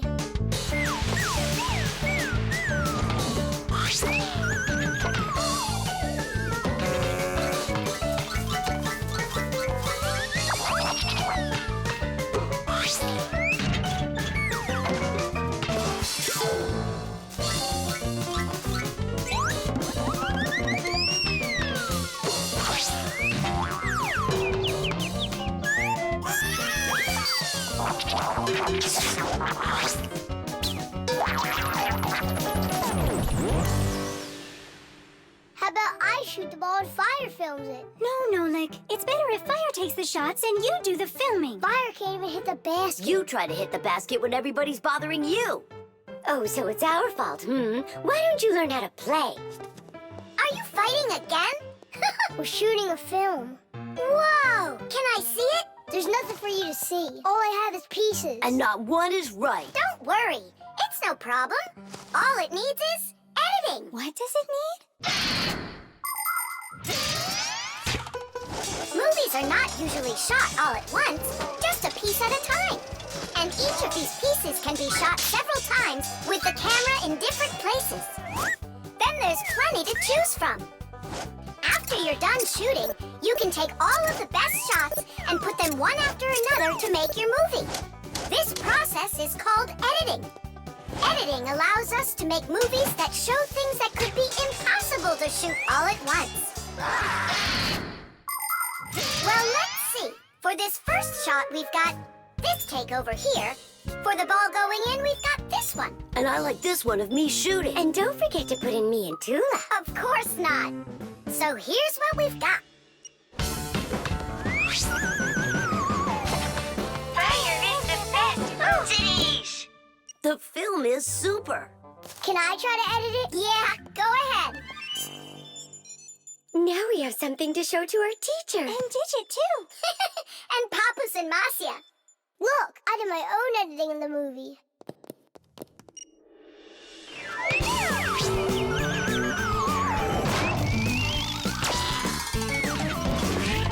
What was that? That's not true. It is so. With editing, it's just not fair, Nolik. Fire was able to put it in 100 times without any editing. You sure didn't. Hey, guys, don't fight. Do you want me to teach you all the right way to shoot hoops? Yeah! All right, here we go. And shoot! Fire is the best. Oh, he can shoot the best. Concrete. When will you be back from your fishing trip? Before dinner. So you won't have time to hang up the mirror again? If it's not one thing, it's another. We were just planning to hang it right now. It'll only take us 2 minutes, and then we'll go fishing. Papus! Huh? What do you want, Nolik? When am I gonna go on a fishing trip with you? You know Fixies don't go fishing. But you promised me that today we would go and visit the aquarium. I was only planning on going there to clean it. So let's go fishing while we're at it. We'll pretend. Papus, please. Okay, Nolik, but we'll just pretend to. Hooray! You're the best Papus ever! Nah, those won't work. Why won't they? Because our walls are concrete. They're much too hard for nails. See that? It's gonna need to be drilled.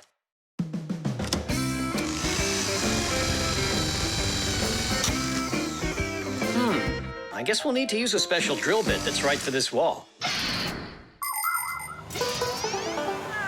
Concrete is a very strong building material, made out of small stones, sand, cement, and water. When the concrete mixture dries, it becomes very hard, like a solid piece of rock. For building houses, bridges, and other large constructions, reinforced concrete is what people use. To reinforce the concrete, it is poured into a mold with steel bars. When you drill into a reinforced concrete wall, you have to be careful not to hit the metal bars. Papoose! Shh, humans. Not big enough. It won't hold up this mirror. But it's all we've got. So we'll have to go and buy another. That stinks. Means there's no time to go fishing now. Actually, I think this will hold it for a little while.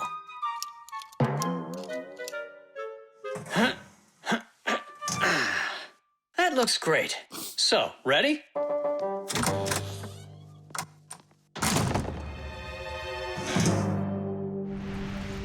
Papoose! Huh? Do we own fishing rods? We don't, but we'll figure it out.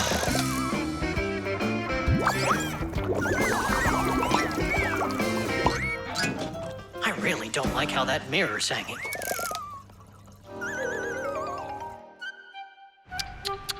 That's what happens when people are in a rush to finish. We're Fixies. We never do things like that. Papoose, we going fishing or not? Yes, we will, after we take care of this mirror.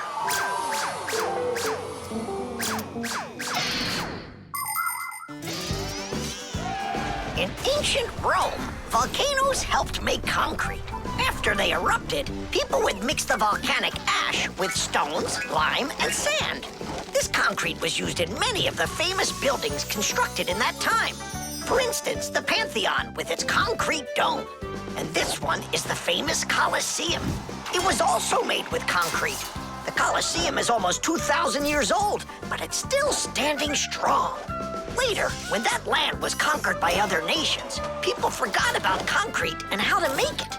Thank goodness that 200 years ago, they suddenly realized what a great material it is, and they reinvented concrete. It's true when they say, everything new is well forgotten old. Papoose, hurry up! Haste is the mother of imperfection. It looks like I ran out of wire. Lousy timing. I've got to get to the warehouse. Warehouse? That means we're not going fishing. Nolik, a promise is a promise, and that means we go. This should hold for a little while.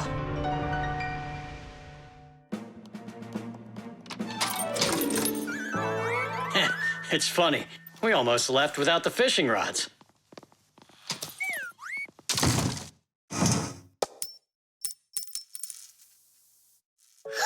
Don't panic. We did a good job of anchoring. Remember what I said? Haste is the...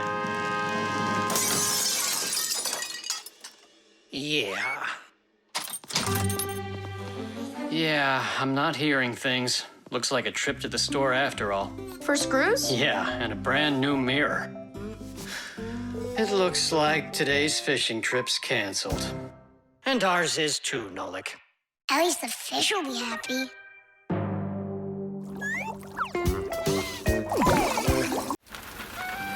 The Sieve.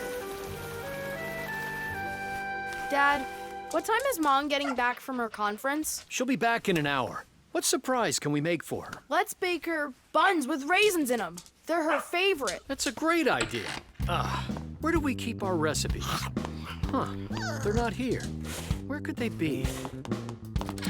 What are you looking for? A recipe. They're in the drawer by the stove, over there. Great, thanks a lot.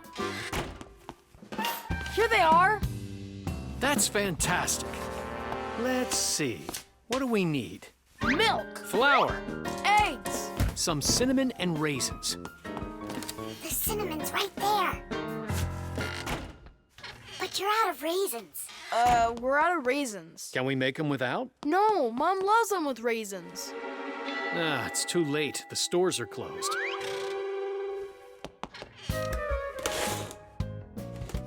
Cereal! We got cereal! And so? It has raisins, look! Tom Thomas, you're a genius! Why don't you be in charge of the raisins? Tom Thomas, what does Mom use to knead dough? The mixer. How about the mixer? Not a bad idea. I don't think you have enough raisins. But you haven't made the dough yet. It'll be really quick with the mixer. All right, Dad. We'll see who finishes first. Come on, faster, faster. Don't be so clumsy. If you think you're so good, then why don't you help? Fine, we'll help. Catch!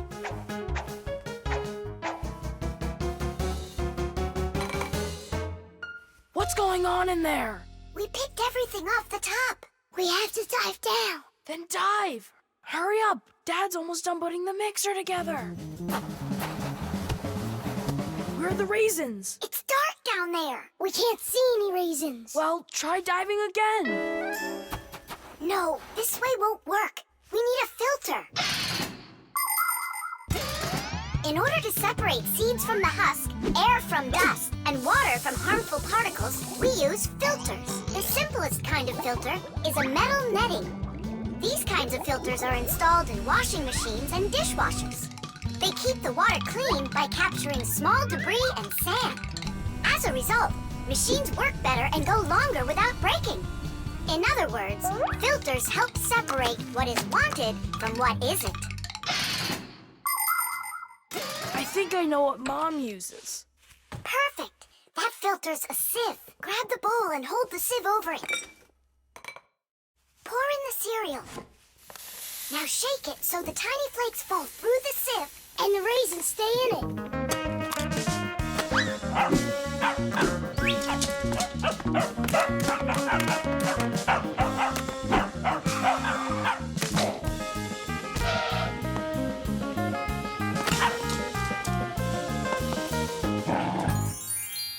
Dad's turning the mixer on. Then you need to shake faster. Dad, you're spraying the batter all over the kitchen. The mixer's too powerful. The mixer's fine. The batter's too liquid. You have to add flour. Add flour. Oh, right. How do you know all this? Shake it some more. No need. I shook all the flakes through it. Glass. It really worked. Dad! What? Ready to put in the raisins? Look at you. How did you get them all out so fast? By using our sieve, Dad. Do you know the story about Cinderella? Her evil stepmother wouldn't let her go to the ball. Instead, she poured peas into a sack of cinder and ordered Cinderella to pick them all out. But what most people don't know is that it was Fixies who helped her separate the peas from cinder with the help of a sieve. That's right! Cinderella was friends with the Fixies. You can find evidence of Fixies in a number of tales. Don't Tom Thumb or Thumbelina remind you of somebody? How did these tiny characters make their way into fairy tales? It's quite possible that long ago, a Fixie who wasn't paying attention was spotted by a storyteller, and that became the inspiration for countless tales. All right, you can open your eyes. Ta-da! Beautiful. Whose idea was this? Tom Thomas. They're so good. What recipe is this? Tom Thomas found it. And you remembered that I love raisins. Tom Thomas sifted them out of the cereal. Well done, Tom Thomas. All by yourself? Shh. I should say so.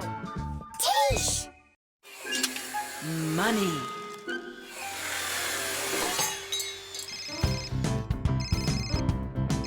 Hello? Uh-huh. Fire, can you help me, please? Sorry, Verda. I need to go to, the warehouse right away. But I helped you yesterday, didn't I? Well, I helped you the day before that. Yeah, well, what about last week? I helped you 3 times, remember? Well, You helped one another when it was time to. I don't see why you have to count. Of course not, Toola. You asked for the most help from all of us. I do not, Verda. Look how Elisa helps Professor Eugenius. And she doesn't argue with him. Of course not. She's in love with the professor. Actually, it's her job. And for helping the professor, she gets money.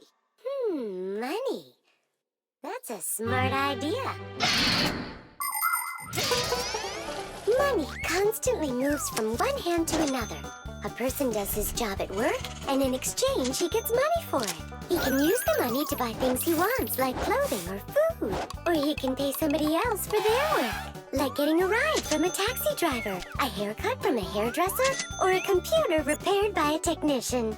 All people take part in this circulation of money. But unlike people, Fixies don't use any money. We do just fine without it.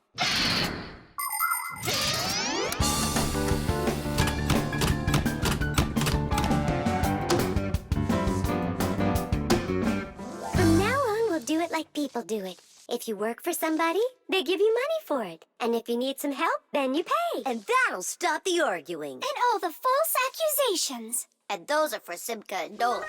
Now it's all fair.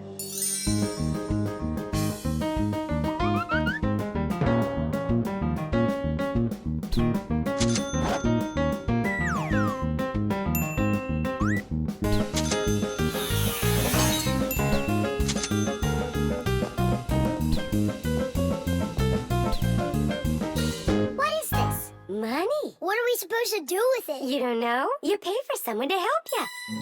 I don't like this new idea at all. At all.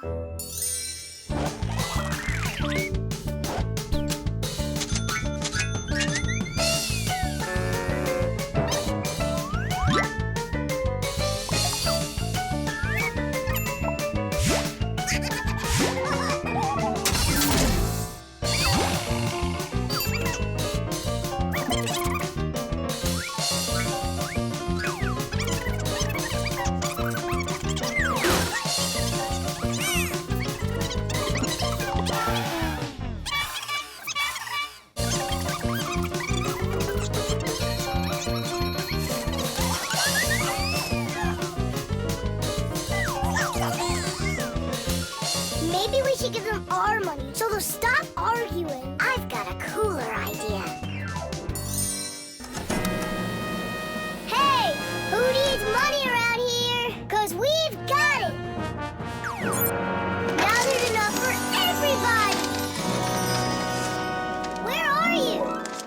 We're in here. This is all your fault, Fire. And your fault. No, it's the money. That's whose fault it is.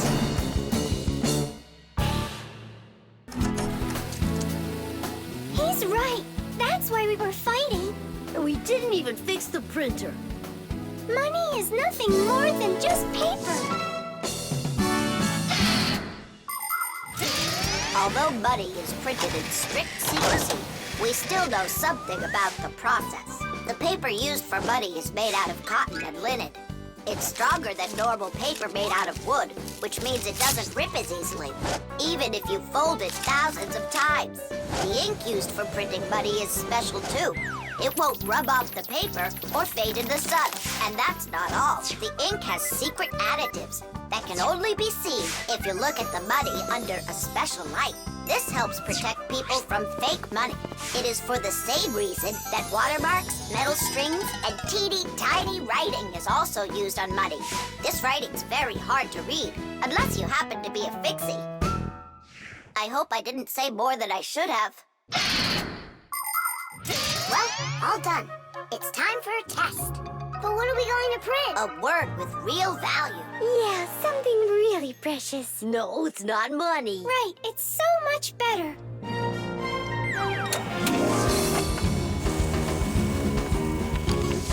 Friendship!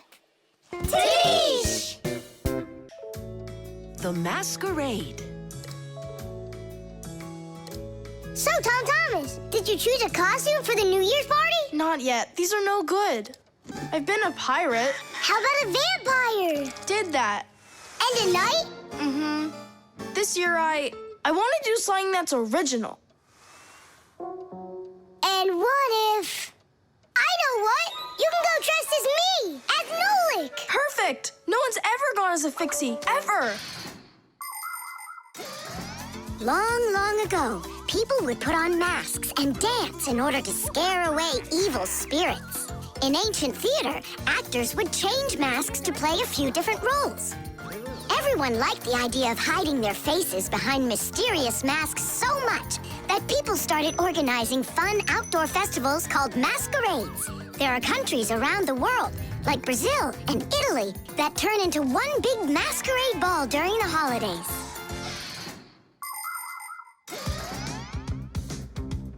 Hey there, what are you making? A costume for a masquerade! Can you guess who I'm going as? Yeah, but why does it have to be Nolik? 'Cause I came up with it. Fire'd be a much cooler costume. That's not true. Stop arguing. I can go dressed up as you and you. Now we're talking. Smart Fixies wear glasses. Your glasses are too small to even fit on his finger. They don't make glasses just like yours. What a cute Fixie. Splendid. Not bad. Only if I were you, I'd add a backpack to your costume. Any Fixie who's fashionable is wearing it. And maybe add my curls to it, please? If you don't, then our feelings will be hurt.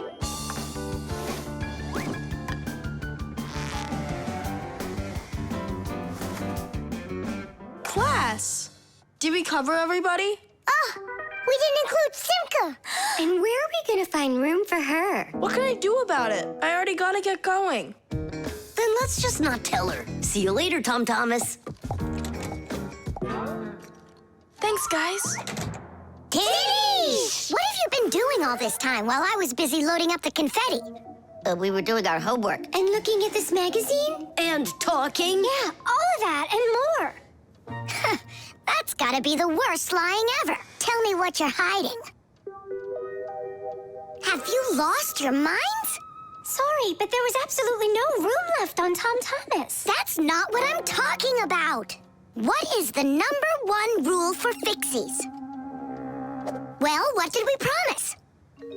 We won't let out our secret. Right, but you just let it out. Now everyone will know. Tom Thomas wouldn't tell anyone about us. I hope he doesn't. Well, maybe. Everyone will figure that he's dressed up like some nutty candy. What kind of nutty candy has a backpack on and glasses? We're in real trouble. I thought the glasses looked sharp. So what are we gonna do now? Call the professor, right? Or we should call Grandpus or Papus. Ah! Don't panic. Let's wait till Tom Thomas gets back. There are many different types of masks, and some of them are very important. Medical masks are used by both doctors and sick people to reduce the spread of illnesses. Oxygen masks help people breathe. Fencers, hockey goalies, and boxers all use masks to protect their faces from being hit. The blue glass in a welder's mask is used to protect their eyes from dangerously bright light. Sea divers wear masks for swimming underwater.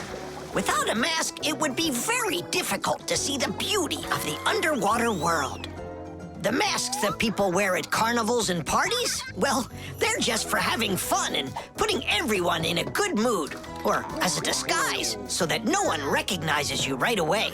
It can be a lot of fun to fool somebody like that.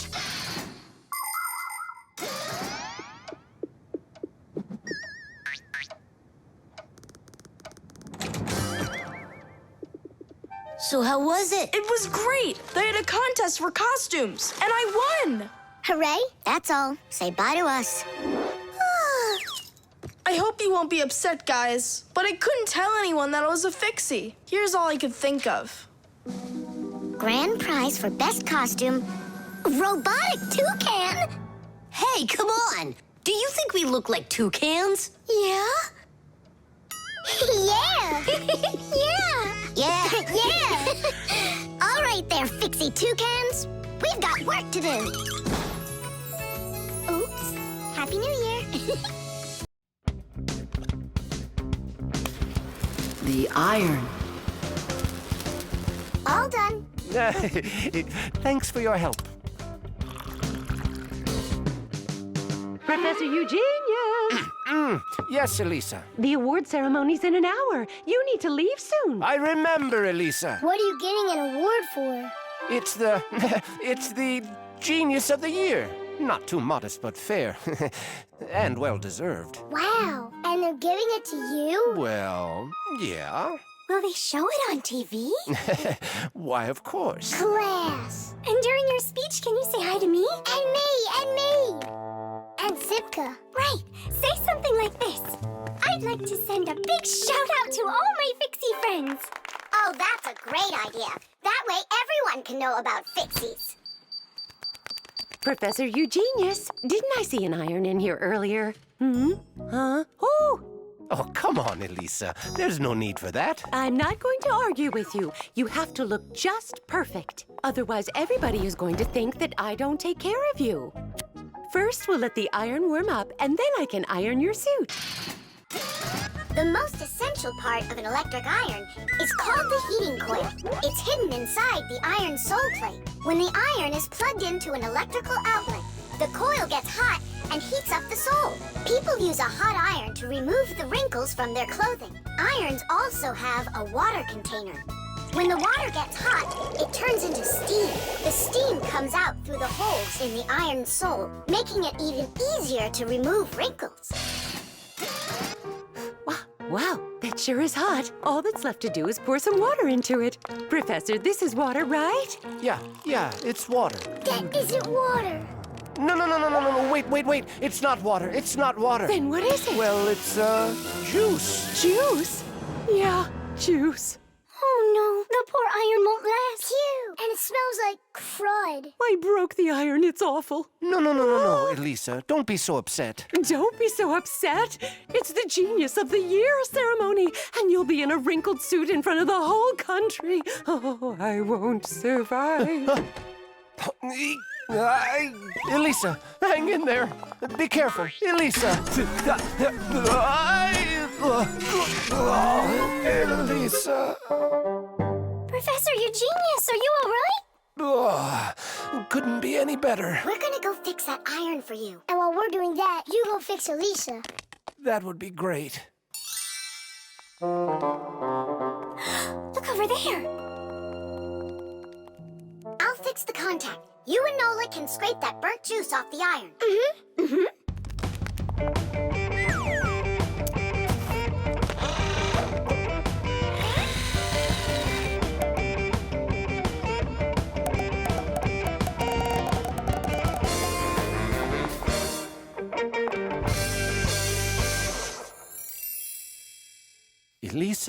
Elisa, please wake up. We did it. Your iron is fixed. Elisa, you should see the iron. It's working. What? And I'm just lying around here? I have to hurry. Where's the iron and your suit? Wrinkled clothing is not very beautiful. And that's why, since ancient times, people have been trying to find different ways to get rid of wrinkles. For example, long ago, people would put their wrinkled clothing under a heavy, flat rock. In ancient Rome, people used to beat their crinkled garments with a metal hammer. And in China, fabric was ironed with hot frying pans. Irons with a shape like what is used today appeared during the Middle Ages. They were made out of cast iron and needed to be heated up on a stove before they could be used. Later, people came up with irons that were heated by putting hot coals inside. And finally, in the 19th century, a convenient electrical iron was invented and has been used ever since.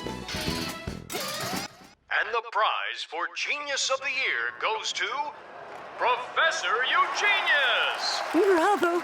Bravo, Professor!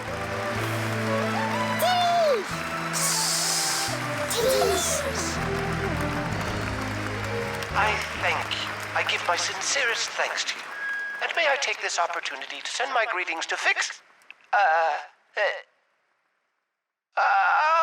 to all the Fixies. Just give me the prize. Oh, that was quick thinking. Brilliant! He is just astounding. Perfection from head to toe. Well, practically perfect. The program. All right. Let's check him. Say good morning. Good morning. Lift your arm for me. Lower your arm down. It works. Excellent. Hi, Professor Eugenius. Hello, Fixies. Nice to see you today. So what is it you're inventing today? I'm improving the manipulator. Now the device has sight, hearing, and even a voice. Good morning. Oh, wow. If this thing had a brain, it would be just like a human. But it does have a brain. See how Professor Eugenius attached a computer to the mechanical arm? The computer's a brain, you mean? Well, not quite. The computer's just a piece of metal. Good morning. What makes a computer intelligent are the programs inside. Imagine that you came home from school and found a note from your mom. Change your clothes, eat lunch, clean the dishes, and do your homework. That's about what a computer program is like. It's a set of commands that a computer carries out in sequence, one after another. Programs are also called applications. There are a lot of them in computers, tablets, and phones. It's the computer programs that make these devices so smart. There we go. I have tweaked the program. Let's see. Now the manipulator, upon my command, is going to wash this dirty mug. Manipulator, a dirty mug. Now, eliminate the problem. Executing. The problem has been eliminated. I don't think it understood what you said. Let's try it again. Clean up the shards. Don't understand. Well, just sweep the floor. Don't understand. How about rid the laboratory of any foreign objects? Understood. Executing. I see 2 foreign objects. Hey! What are you doing? Hey! Stop it right now. They're not foreign objects. They're my friends. That's better. Another foreign object. I'm not foreign. Another foreign I belong object. here. Foreign. I belong here. Foreign. I belong. Foreign. Enough! Stop it! Down!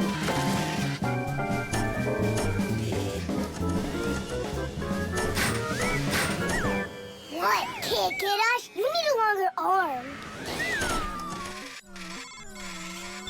Understood. Extending arm. Stop! No. Sit! Lie down! Oh, over here. Enough!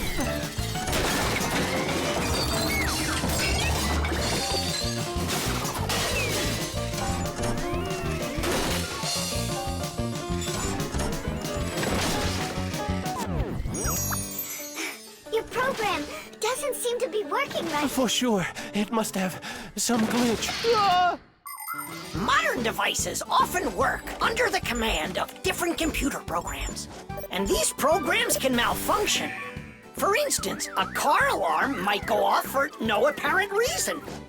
Or a computer stops following your commands and starts doing strange things on its own. Or your phone freezes up and doesn't respond no matter how many times you poke at it. If this happens to one of your devices, it's recommended that you restart it or turn off your device and turn it back on again. Sometimes it helps and the device comes back to life. But if that doesn't help, you may need a repairman to figure out if it's a problem with the program or with the device itself, so he can fix it. How are we gonna stop this thing? Oh, we need to disconnect the manipulator from the computer. That's brilliant. I'll distract him and you pull the plug out.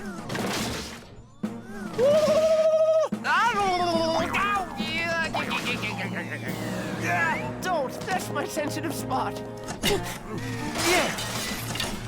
Yeah. Are you ready? And 1. Ow. And 2.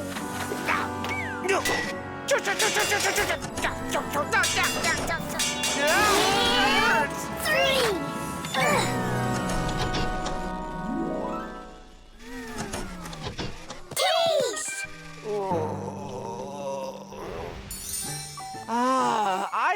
what's wrong. What? The program has a little mistake. There we go. Now the manipulator won't act up. Let's check it. Hang on, no way. That's enough for today. We still have to clean up this mess. Don't worry, the manipulator can help us out. The bird feeder.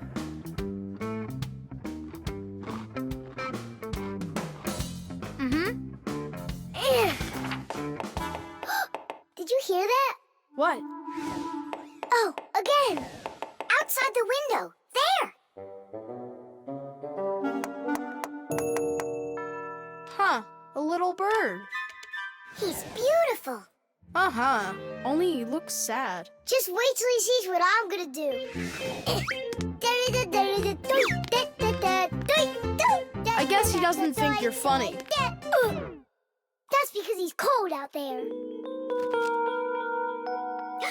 He wants to eat, that's all.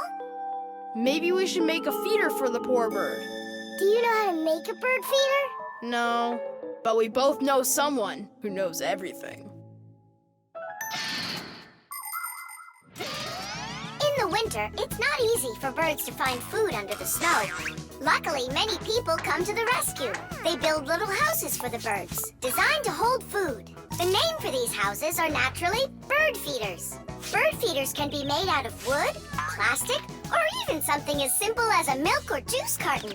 Building a bird feeder by hand isn't hard to do at all. But building it is only one part of the work. What's most important is remembering to keep it filled with food. Well, shall we start?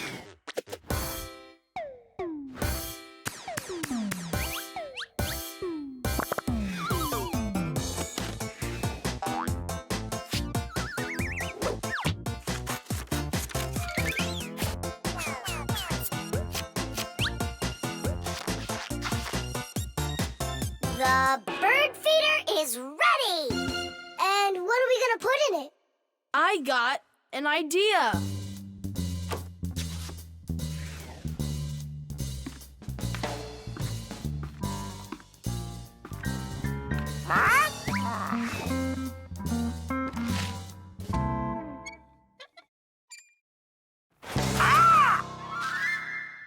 Adisa, I need some of your food for a little bird. You aren't greedy. Greedy! Greedy! Greedy! I didn't know Adisa is greedy. Adisa's greedy! You need to learn how to share. Adisa's greedy! What, like there's not enough food? Not enough food! Not enough food! Not enough food! Not enough! Wow! Now there's two of them out there. Eat! There's enough food for everybody. Poor Adisa! Poor Adisa! Let's bring them in here. We can open a restaurant for birds. Little bird! Why did you scare the little birds away? That feeder's for them. Get it? Just fly away. Shoot! He's bullying our friends. Hey, you leave! Leave! You'll never chase him away now. We'll see about that. Aha! Serves you right, Pigeon. It's not nice to bully little guys. Yeah, and how about big guys? It's all right to bully them. The poor pigeon also wants some food. Food! Food! You sure? Sure! Winter can be beautiful, but also very cold. Animals have different ways to prepare for when the weather gets cold. Some birds gather into flocks and migrate to where it's warmer. You could almost say they're flying to a resort. Squirrels, hamsters, and chipmunks collect and store nuts, mushrooms, and pine cones. There are many people who don't have pantries that are as well stocked. Badgers and bears eat a lot of extra food in the fall, and then go to sleep in their dens and burrows for the whole winter. Fish also sleep in the winter, only they're at the bottom of rivers and lakes. Frogs, snakes, and even wasps burrow in the ground, while hares, foxes, and wolves grow thick coats that protect them from the freezing cold, although it isn't easy for them to find food.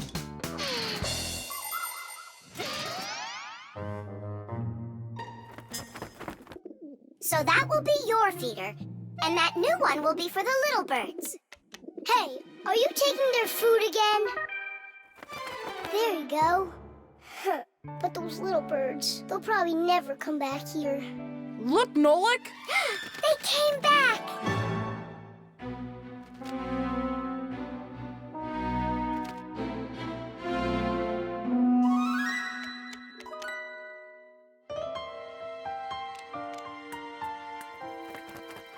Ah, they're full and happy. It's so nice. Dish! Tadish!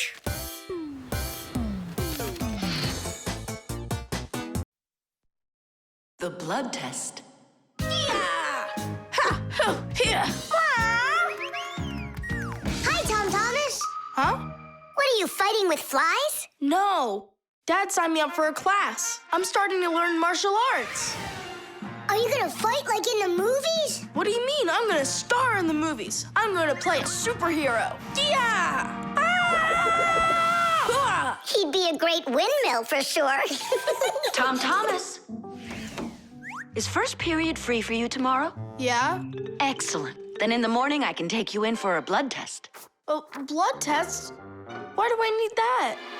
To make sure that you're healthy for your martial arts class. And remember, don't eat anything before the test. Don't worry, it's just a little needle.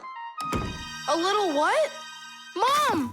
And what if I take some other kind of sport, like chess, for instance? Then I don't need a blood test? What's up? Are you scared? No. Mwah.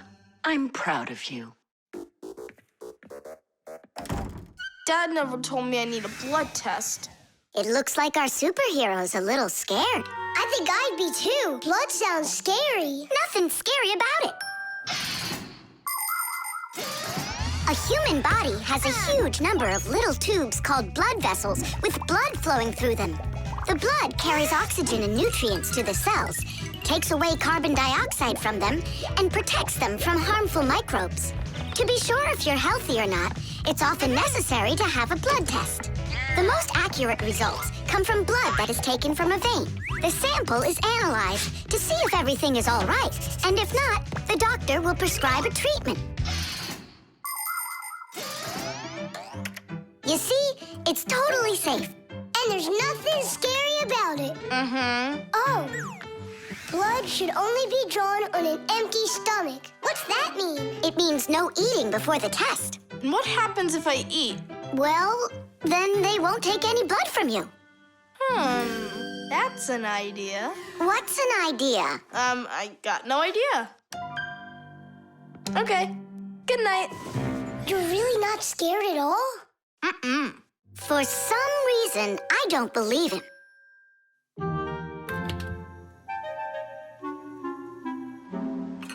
Huh? Hey, what's going on? You're not allowed to eat. Give it back.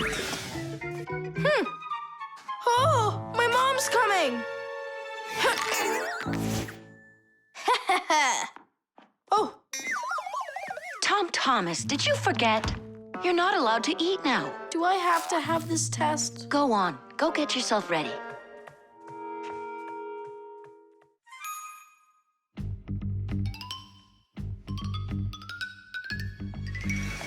Are you trying to run away? I thought you wanted to be a superhero. You're being nothing but a coward. I'm not a coward. You are. I'm not. You're acting like one. Anyhow, I'm not going there. Don't even think about it. Nolik, help! Ah! Ready to go? All right, Tom Thomas, get up. It's time. Well, thanks a lot. And from now on, we're not friends.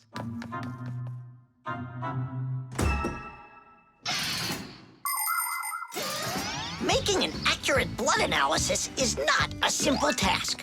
Originally, this work was done by people that would examine a drop of blood under a microscope.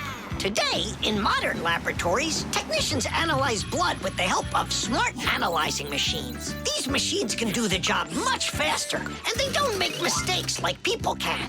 After you give some blood to be analyzed, the test tube is sent on a real journey to reach the laboratory for analysis. In the laboratory, it moves from one analyzer to another, each one of them examining a different part of your blood. Then, all of the data is put together, and that's it. The blood test is done. You can get an email when the report is ready and check the results online, so you don't even have to go out to pick it up. Pretty cool, huh? Thanks to you, we just lost our friend. It's because he was being a coward. And if it's my fault at all, it's only a little bit. Fixies! Are you here? We're here. Look what I've got! A certificate for bravery. You had the blood test. And you weren't scared? Look! Way to go! So, are we friends again? Of course we are. All right. Then can you teach me a few of those moves? Yeah, sure. Wow! Yeah! The coffee maker. Tadish! Hi there, Tom Thomas. Are you ready for school? Uh-huh. And you? I'm helping Marcia today for school. 3 more patients? How in the world can I do it all? I have that new equipment being delivered, and I'm leading this week's case presentations. Oh well, somehow I'll have to figure out how to do it. Good morning. Yeah, just great, huh? I got work piled up to the ceiling. Okay, a cup of coffee is the only thing that can save me today. Now what? The last thing I need's to be late. The coffee maker started its cleaning cycle. She'll have to wait. What's the problem? Why don't you work? Are you going to work or what? Oh, the poor coffee maker. Tom Thomas's poor mother. That's enough! Work already! What is going on today? Hey, Mom, come on. Let me give it a try. I can't take any more of this. We've got to help her. I really hope nothing broke in there. Don't worry, we'll get it working. Just distract your mom. Mom, and what if the coffee maker just started working again right now? Would that save your day, you think? Early coffee makers would do nothing more than heat up the water and force it through the ground coffee. Today's generation of devices are often called coffee machines. They can do so much more and even remove the mineral deposits themselves. These machines can make your coffee any strength and add milk and sugar if that's how you like it. And most conveniently, they can grind the coffee beans right before brewing. Just press the button and the fresh cup of coffee is ready. And that aroma. The main thing with any coffee maker is to be nice to it. Then you just give it some time, and it starts working by itself. That is just absurd. Restarting it is the first step. Simka, get over there and open and close that contact.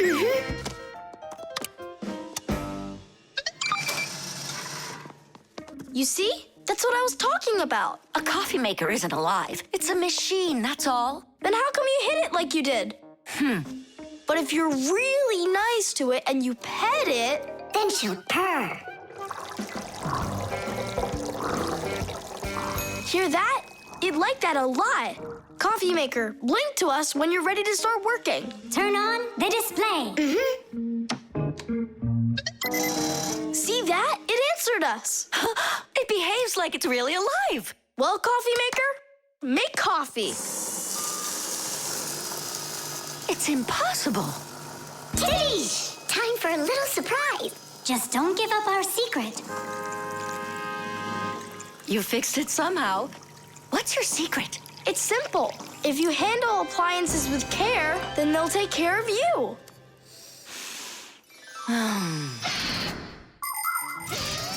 The magic taste of coffee was first appreciated in Arabia. And that's why the most well-known variety of coffee is called Arabica. Coffee trees grow throughout the world in mountain regions where the weather is warm and humid. The branches of coffee trees get covered with coffee berries. But to make the coffee drink, we don't need the berries, just the seeds inside. After the coffee beans are roasted and then ground, hot water is added. Different cultures serve coffee differently. Some serve it hot, some cold. With sugar, with milk, with ice cream, with cinnamon, with ginger, and even with salt and pepper. They say that coffee gives people energy and helps them from feeling tired. But it's important not to drink too much.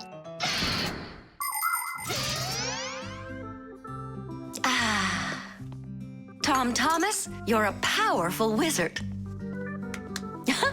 She believes it. It's remarkable. I can't believe an ordinary coffee maker can be so emotional.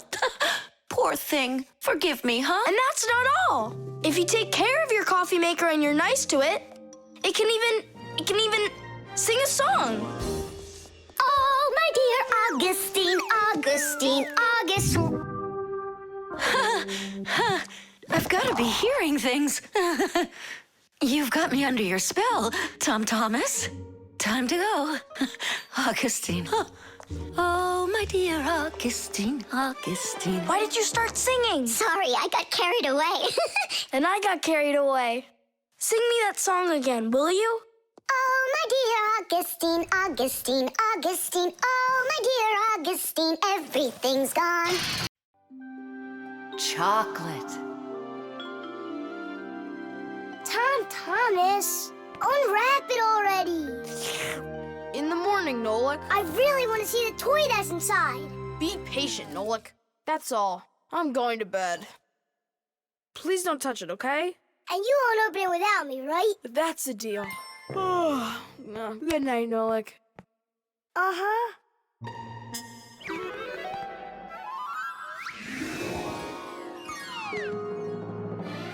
And what are you doing in here? Me? Well, I was... Oh, it's a chocolate ball with a toy inside. How interesting. Yeah, totally. Let's unwrap it and take a look. We can't. Not until Tom Thomas comes in the morning. But if we're real careful, he won't notice. A chocolate confection. Yeah. Piece of perfection. Perhaps like a gift that's shining bright. Island affection for the chocolate confection. All that I want is to take a bite. A bite. A bite. Well, yeah. We sure took a look. Tom Thomas won't be happy at all when he finds out you touched the chocolate ball. And you? Like you didn't touch it? I didn't. Oh, then what's that, Nolik? Chocolate? Absolutely. It's 100% natural milk chocolate. It says so right here. The key ingredient in chocolate is cocoa beans. They are roasted, crushed, and ground. After that, the ground beans are pressed to extract the oil from them. If you mix butter, cocoa, and sugar, you'll get dark chocolate. And if you add some milk to it, then you'll get milk chocolate. Then you just warm it up, pour it into molds, and cool it down. You can add raisins or nuts into chocolate. Sometimes chocolate is even made with flavors like flowers or salt.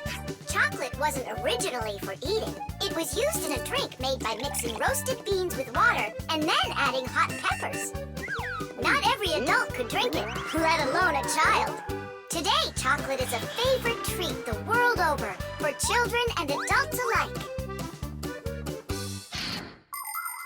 How can we put it back together? How about Scotch tape? Come on! We'll start by warming up the chocolate so it softens up, and then use that to make a new ball. And then to make it hard again... Yeah, we just cool it off.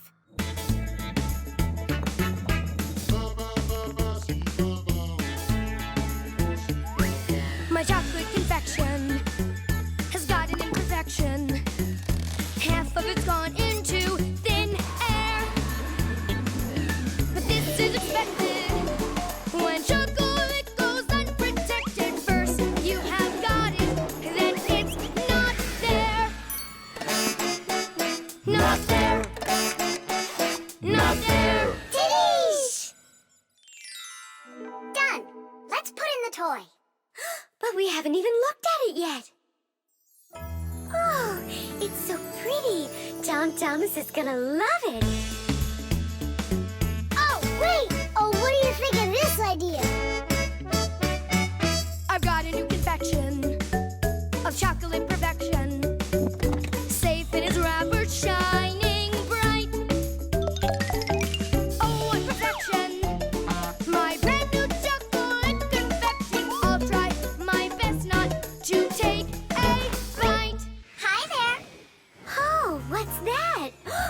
chocolate ball. You're lucky.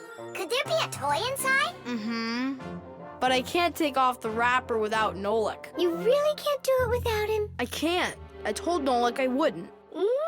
Your chocolate is gonna be delicious. Go on, you can eat a little. If you say so, I'll eat the chocolate.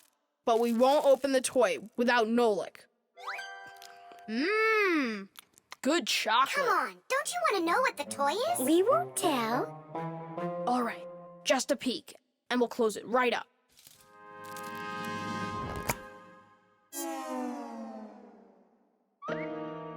What is this for? Tish! Nolik? Really? How did you get in there? Surprise! You were in the container. The container was in the chocolate ball. And the ball, that's just impossible. Ah, he went and got you two to help. We helped a little. Hang on, Nolik. You promised not to touch the chocolate till morning. And you promised not to open the toy without me, right? Oh, my I'll try my best. The baby doll.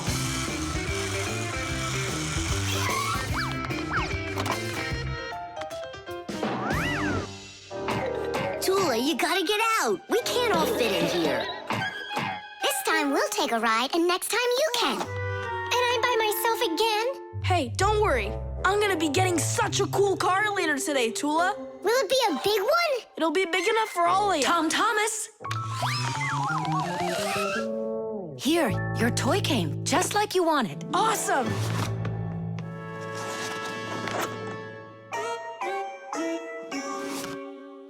Wait, what is this? A baby doll? Splendid. Mom, where's the car? Oh, it's gotta be some mistake. I'll find out for you. I'm calling them. It's good to be a kid. People take care of you, feed you, buy you toys, and read you bedtime stories. But in return, you have to listen to adults. Go to preschool, then school, and always remember to put on a hat. All kids dream about being a parent, at least for a little while. Because moms, they're just superhuman. Human moms can do laundry, cook meals, iron clothes, and check their kids' homework all at once. Fixie moms can fix irons and hair dryers and can teach young fixies how they can do it. It's a shame that you can't become a parent before you grow up, but you can have fun pretending to be one. That's why girls like to play with dolls. Boys usually don't like it, but I don't see why. Dads can be really cool, too. What am I supposed to do with this now? I'm not some kind of girl who plays with dolls. Hey there, come on now. That baby doll's a real cutie. Why don't you put it down and we can get back to racing? Wait. The baby's hungry. He needs to eat. Thomas, help me. No, I won't. Won't you please? He's crying. Don't you hear? Oh, Mama. That's all?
Toola, what happened? The dolly disappeared. How? Tom Thomas, have you seen him?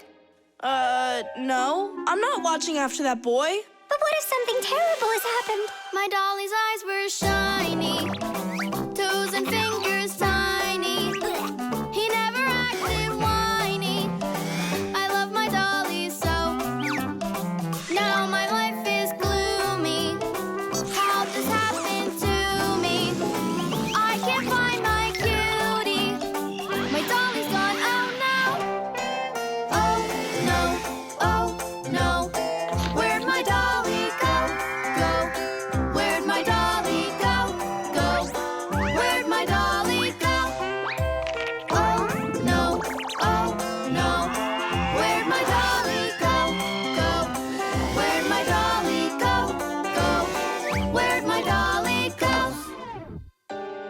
Honey, don't be upset about the car. It's gonna get here soon. By the way, why did you put the doll in the cupboard? It was so hard to find. But is it still home? It's in the box over there. It's gotta go back to the store. My poor dolly's gone.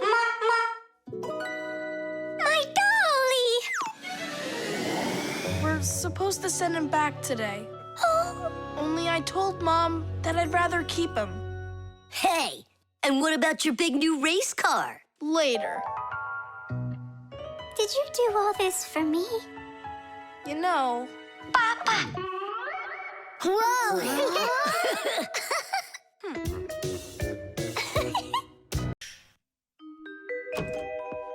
The Rock.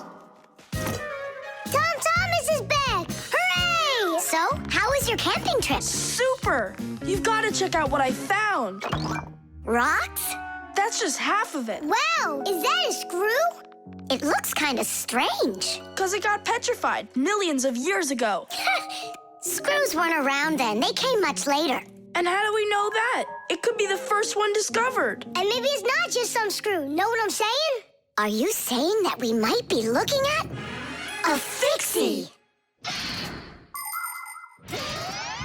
Fixies believe that their ancestors came into being not that long ago, right when humans started inventing complicated devices. But what if that's not true? Maybe millions of years ago, before the dinosaurs, there were a different kind of Fixies that inhabited the Earth. And maybe there were people then, too. And Fixies weren't hiding from them. They were friends who they helped with everything. Together, they used to create inventions, construct buildings, and make scientific discoveries. But then there was some horrible catastrophe, and this whole civilization disappeared. And what if someday scientists find traces of that civilization? Then ancient Fixies will be discovered as well. That would be so cool. My imagination ran away with me. You're right. He could be our great-great-grandpoos. Or our great-great-grandmas. Do you think maybe we could bring it back to life? We could screw it in somewhere. You get energy from electricity, right? What an idea! But what if our great-great gets super scared because everything is different?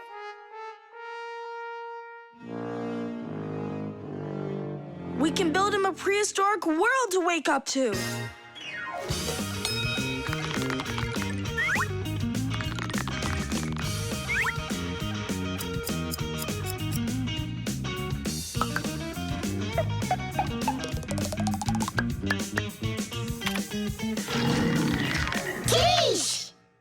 Time to bring him back to life. And you, Tom Thomas, disguise yourself.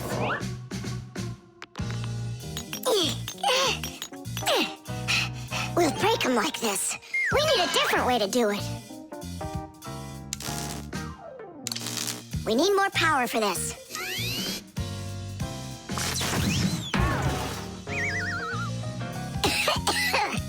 There wasn't any electricity back then. That's why shocking him won't work. Oh, our great-great ancestor, who came to us from an ancient home, be released from this stone. Be free! Why is it always so difficult with relatives? Wake up! Wake up! And what if...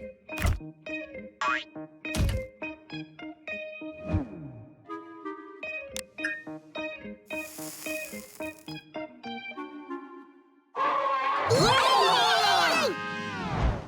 We've tried everything. This is just a waste of time.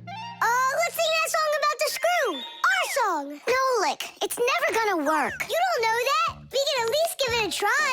If you think a screw is nothing, take it out, but just beware. Everything will break without them, with no little screws in there. Look, it's moving. It's impossible. It really did. If you think a screw is nothing, take it out, but just beware. Tom Thomas, hey. Well, how was your camping trip? Seems to me quite a success. Yeah. So, let's see what you found there. Do you know what this is? Well, it's a rock. It isn't. It's the stalk of a sea lily. You mean a flower? An animal who lives at the bottom of the sea. Its stalk makes it look like a flower, like a lily. On planet Earth, there are lots of rocks. Some of them are hiding deep below the surface, and others appear with volcanic lava. Remember those fairy tales where an evil witch would turn everything living into stone? Well, it's really happened, just without any magic. Some prehistoric plants and animals were petrified way back when, and they've remained that way ever since. Thanks to them, we can get an idea about what life was like on Earth millions of years ago. And this one's a devil's finger, the squid's ancestor. How do you know all this stuff? When I was your age, I collected fossils and rocks. Let's go. I'll show you my collection. Do you think any of our ancestors were sea lilies? Shame. Why did I let myself get so carried away? There weren't any ancient Fixies in the world. But I still believe in them. They just haven't found the right rock yet. But they'll find it. I know they will.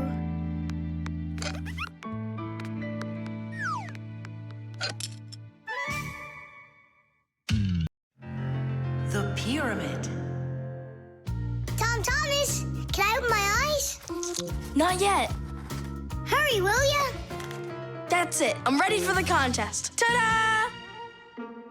Wait, that's a pastry. This is a pastry, Nolik, but this is an Egyptian pyramid.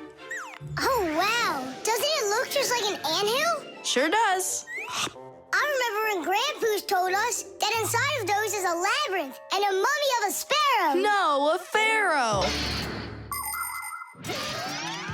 The Egyptian pyramids are simply amazing ancient structures. The biggest one of them is the Great Pyramid of Cheops. It's more than 4,000 years old and over 100 meters tall, like a 40-story building. How it was possible to build such a giant way back then is still a mystery. There were no hoisting cranes in those days. Some people believe that the pyramids were built by aliens, but I have a feeling that they couldn't have been built without the Fixies' help. So, is there a labyrinth in there? Of course. Show me. You joking? I just put it together for the contest. No way I'm gonna break this apart. Hey, isn't that a way in? Where are you going? I'm just gonna look at the labyrinth. And the mummy. Mummy, what are you talking about? Well, which way now? Stop, you'll get lost. I won't get lost. So, I think I'll go this way. And then this way. Come back, Nolik. I was already here. And I was here. Oh. I did get lost. You were right. What? Hey there. Do you know where Nolik is? In there. He went mummy hunting, and he got lost. Mummy, whoa. A real one? Class. Don't! Nolik, yoo-hoo. Are you in here? No! Then where? Who knows? Who builds labyrinths like this anyway? Hey, nobody asked you to go in my labyrinth. Who you talking to in there? Digit, Fire and Nolik are inside, and I need to go to school now. Nolik! Fire! Well, I, for one, have never gotten lost in a labyrinth because I know the rule for getting out. You need to always keep your hand on the wall. I can find them for you. Where are you guys? Over here!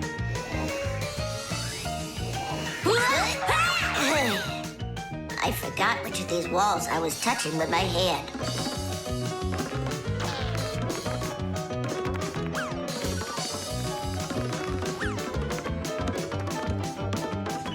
Did you find him? No, and I got myself completely lost in here. Tom Thomas, you've got school today, don't you? Yeah, I do. Only I got a pyramid full of Fixies. It's like an anthill. Mm-hmm. The first one wanted to go mummy hunting. The second one went looking for the first one. And the third for both. We're lost in here! And I've got school to get to. Wait, maybe you could just try to shake them out. Good idea. I was joking. You have string? Watch. This way you don't get lost.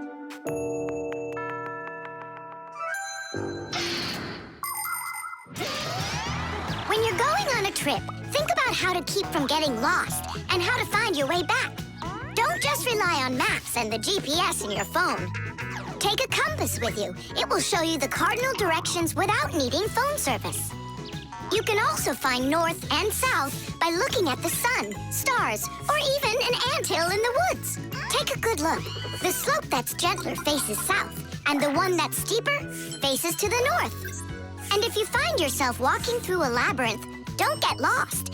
Just walk with one hand always touching the wall, and eventually you'll get out. Another way to get through a labyrinth is to tie a rope at the entrance and unreel it along the way. Then you can follow its path back out.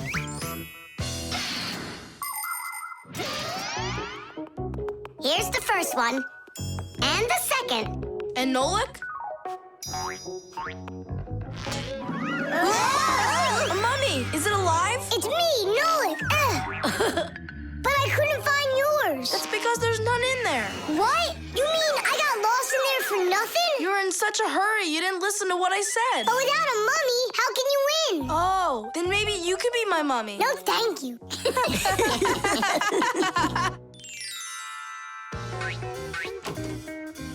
Well, did you win a prize? Uh-huh. My pyramid won. And here's a special extra prize for being the only one of us who knew how to get out of the labyrinth. Again? Another box of those pastries? That's fine with me. I really love them. They're awesome. I wish Fixies ate food. What a shame. Then I'll give some to your mummy.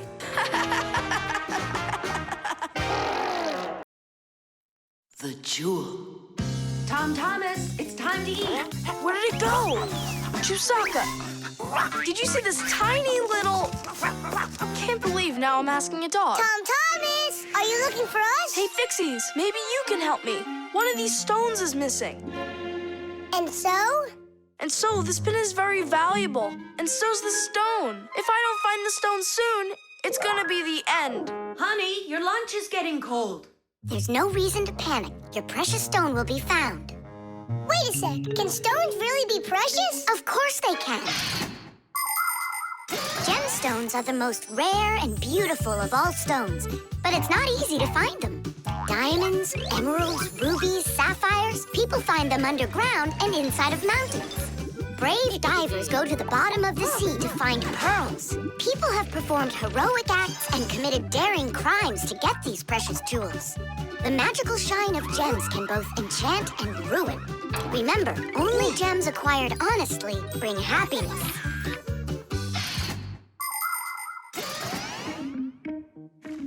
I can't find it anywhere. Maybe Chusaka took it. She saw that it was valuable and... You're right.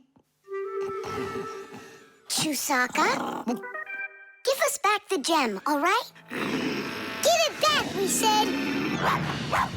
Why are you making Chusaka angry? Because she has to give the stone back. What stone, Simka? One that costs a ton. Dogs are supposed to keep treasure safe, but this one eats them. Maybe you didn't look carefully. For example, did you check inside that flower pot?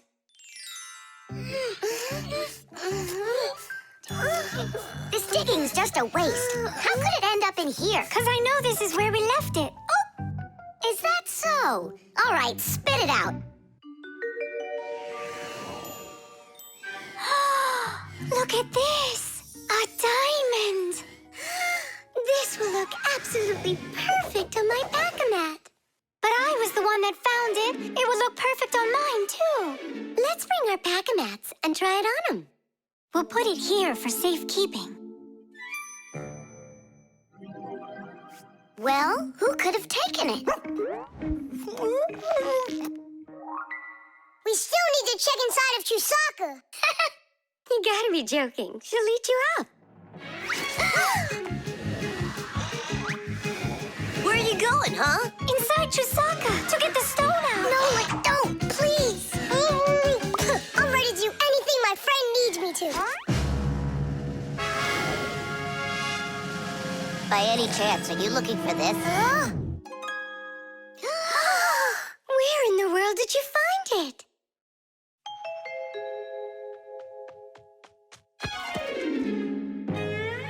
I found a buried diamond. It looks like a diamond, but to be sure, we'll have to conduct a test. A raw diamond looks like an ordinary stone, but after cutting and polishing each of its facets, that special stone transforms into a rare and very expensive jewel that can adorn a necklace, a crown, or a museum's display case. The truth is, only a small part of all found diamonds is used for jewelry. It's because a diamond is also the hardest rock on the planet. That makes it perfect for cutting glass. Diamonds are used in making strong drill bits and cutting blades. Many important medical instruments could not be made without them. With the help of diamonds, it's even possible to drill through a mountain when building a tunnel. That's just how valuable diamonds are. They can cut a pipe and go well with a dress. Isn't it pretty? Only it's not a... Tom Thomas, we found the stuff! Oh. And now it's gone.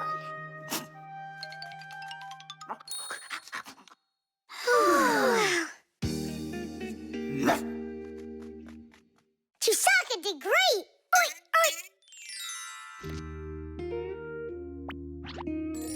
Thanks so much, Fixies. I was sure my precious present was gone. And who is the present for? Katya, I think she'll like it. I've got to tell you, Tom Thomas, that's not a precious stone. You got nothing but glass there. I know. But it doesn't matter. What? I was risking my life for the sake of a piece of glass? First, it was for the sake of your friend. And second, the cost of the gift doesn't matter. It's only the thought that counts. Germs. Hooray! Lunch! Tom Thomas, you brought your ball to lunch? It's filthy dirty. Don't you know how many germs are on it? Wash yourself up. Look, they're clean. Here, it's for you. I saw that. Now go back and wash your hands. Why? There are germs on Chusaka? A lot.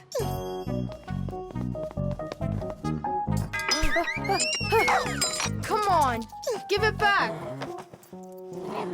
Again?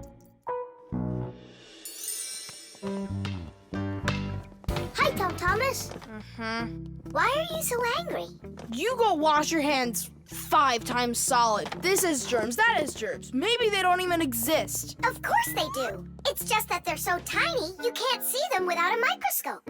Tom Thomas, let's go into your dad's office. He's got a microscope. We can take a look at some germs. Germs, or microbes, are such tiny creatures we need a microscope to see them. But they live everywhere. In the earth, the water, throughout the air. They're on everything, even on us. Some microbes are able to move around with the help of filaments or tails. Lots of microbes are harmless, but there are some dangerous ones too. If they get inside of you through your nose or your mouth, you could end up with a sore throat or a stomachache. Turn it a little more. Stop. Now, take a look. It's horrible. Hey, let me take a look. Wow, they're so scary. Hang on. Do I really have germs like that living on my hands too? You got it. But I washed them 7 times. With soap? No, just water. You have to use soap to get rid of germs, not just water. So which soap should I use? Either this one, that one, they are both antibacterial, so they kill bacteria. And what about germs? Will it kill them? Of course. Bacteria is just another name for germs. They're the same thing. Wash. Tom Thomas, give me a drop of that liquid soap. I want my hands to be real clean. Good job. That's the spirit. Hooray! We're clean! Let's go put that puzzle together. All right, but doesn't it have germs all over it? And they're on the soccer ball. What are we gonna do? I think we should clean them with soap. No, clean the whole room. You're right.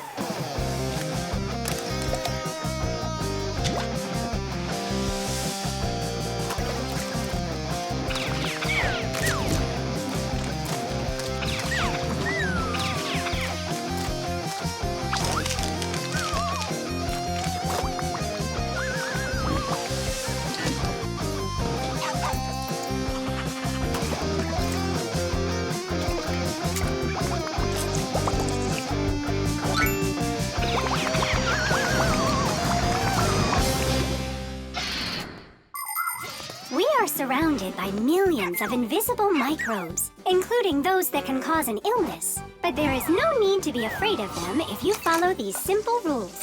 Eat only washed fruits and veggies. keep your home clean and wash your hands very well with soap, preferably an antibacterial one, and every day.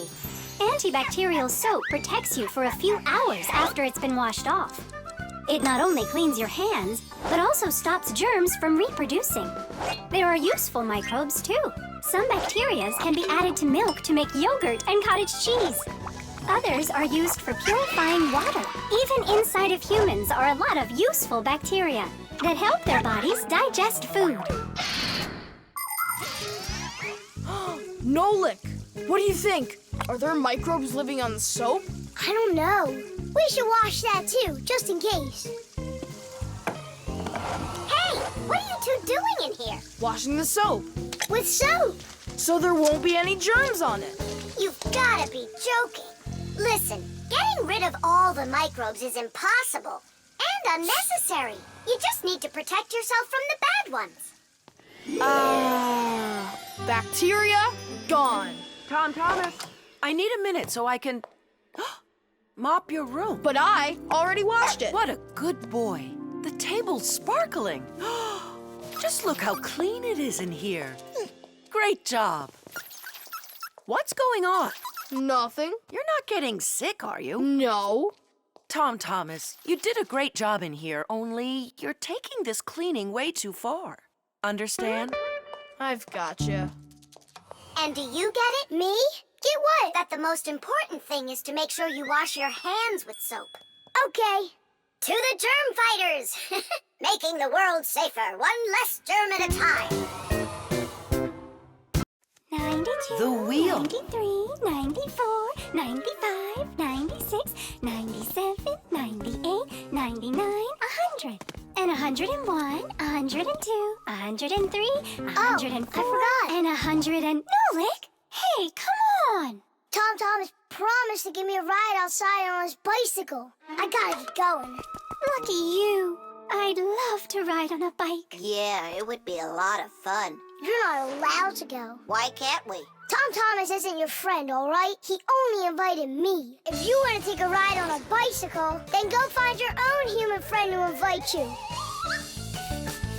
Well, Tom Thomas, you ready to go? We can't. There's no way we can ride this. The tire's got a hole. I try to fill it, but the air comes out. Well, then what should we do? I thought you'd know what. You're the fixie here. I didn't study it yet. Hang on! Toola, Digit, wait a sec. We found a hole in one of the tires of the bicycle. You mean the one that only gives rides to friends? Don't be like that. Please help me out. I thought Tom Thomas was only a friend of yours. Why don't you go and ask him yourself? He could be your friend, too. For thousands of years, wheels have been helping people all over the world. The wheel's ancestor is a log. People would put logs under heavy loads to move them.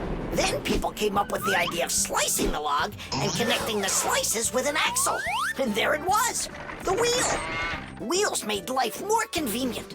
Later came wheels with spokes, metal rims, and rubber tires.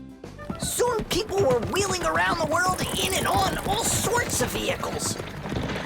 Potters, mills, clocks. There are just so many different uses for a wheel. And with the steam train, steamboat, and cars, wheels spread all over the world. They even reached the planet Mars. The wheel really is one of the simplest and yet most amazing of all human inventions.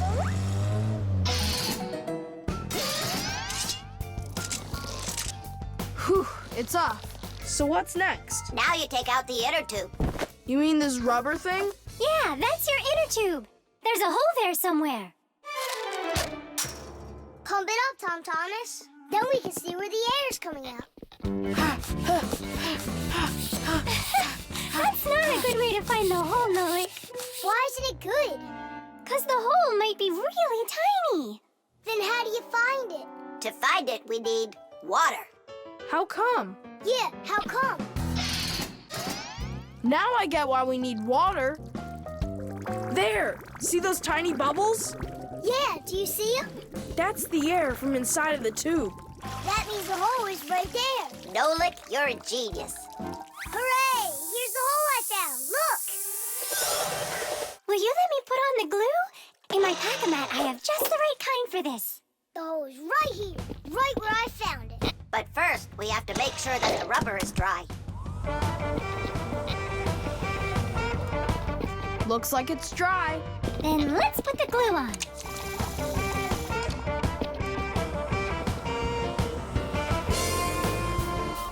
It's all fixed.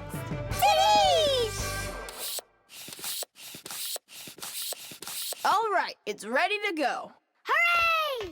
Digit, Toola, you coming with us? I don't know. We weren't invited. I'm sure he'll invite you. Right, Tom Thomas? Of course I will. We're friends, aren't we? Let's get going.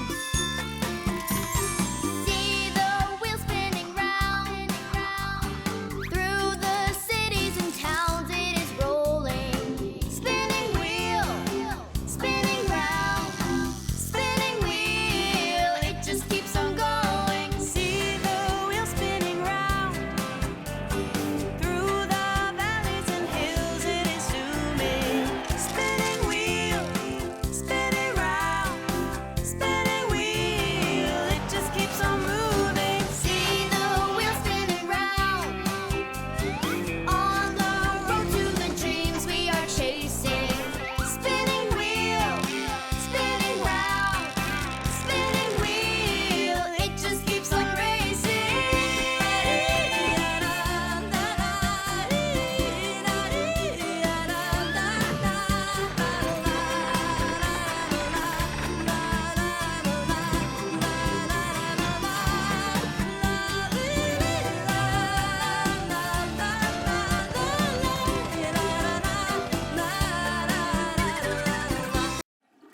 The toilet.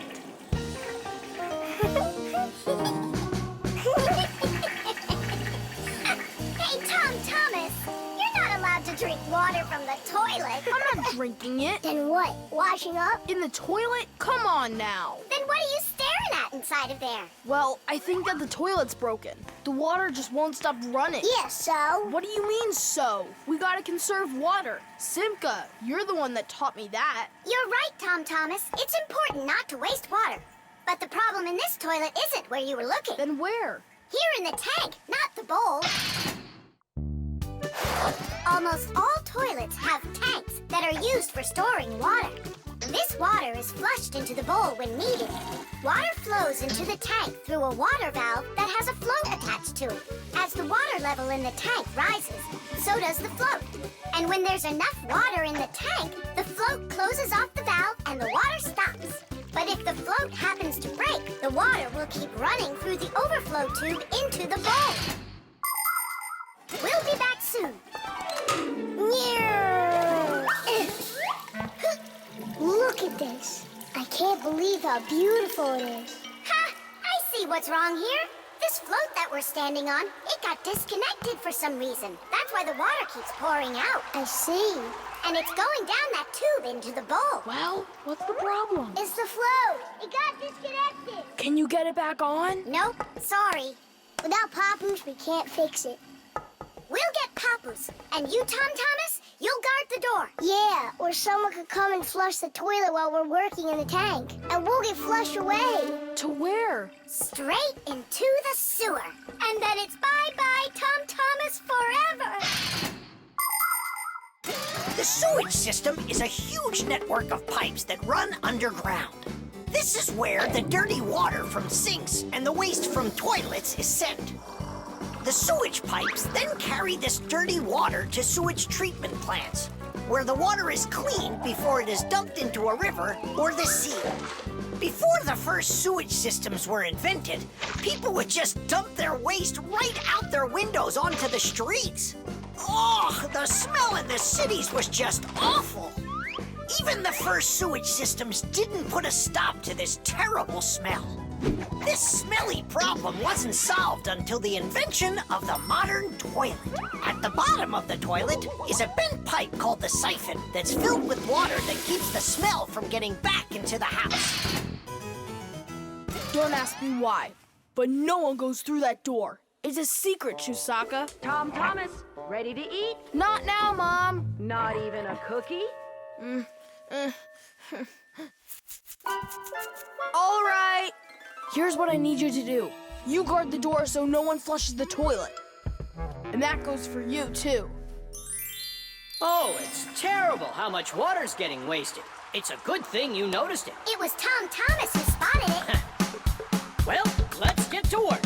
When your TV has broken, when your cell phone has broke, your laptop's barely working, the candles haven't smoked. Don't ask us where we're going, for it's known far and wide that any kind of problem is clearer from inside. 1, 2, 3. Inside we'll be all day and night. We fix things right. Papoose, wait.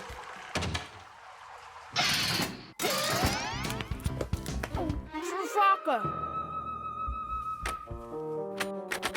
Hey, who's in there? Me? Dad, don't flush the toilet.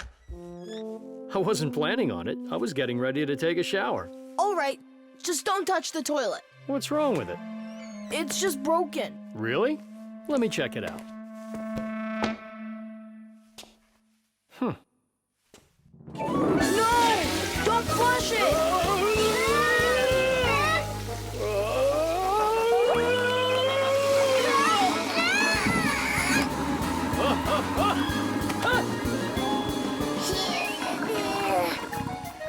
I told you not to flush it! Dad, why? Ugh.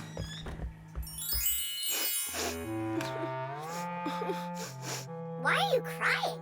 We fixed it. You're here! I thought that you got flushed down into the sewer! We almost did, but Nolik saved us, both me and Papoose. I'm Thomas. What was it that made you so sad? The toilet? Uh-huh. No need to be sad. The toilet's working just fine. Really? Yeah, I had to check it. Now I need to go and check it too. The star. And so, this is our solar system, and it consists of... Friends, you're not going to believe it. I discovered an unknown star. That is superb, colleague. Yeah, and today, journalists will visit the laboratory for an interview. Who's going to be interviewed? If you weren't late, you'd know that. I had to do my hair. They're here. Everyone hide.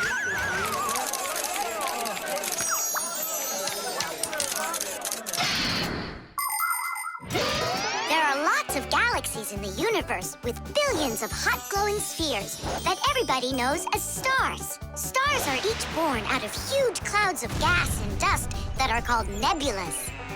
We see stars in the sky as tiny dots, but that's only because they are very, very far away. The closest star to our planet is the sun. Even though the sun isn't the hugest star, it still gives us the heat and light we need to live.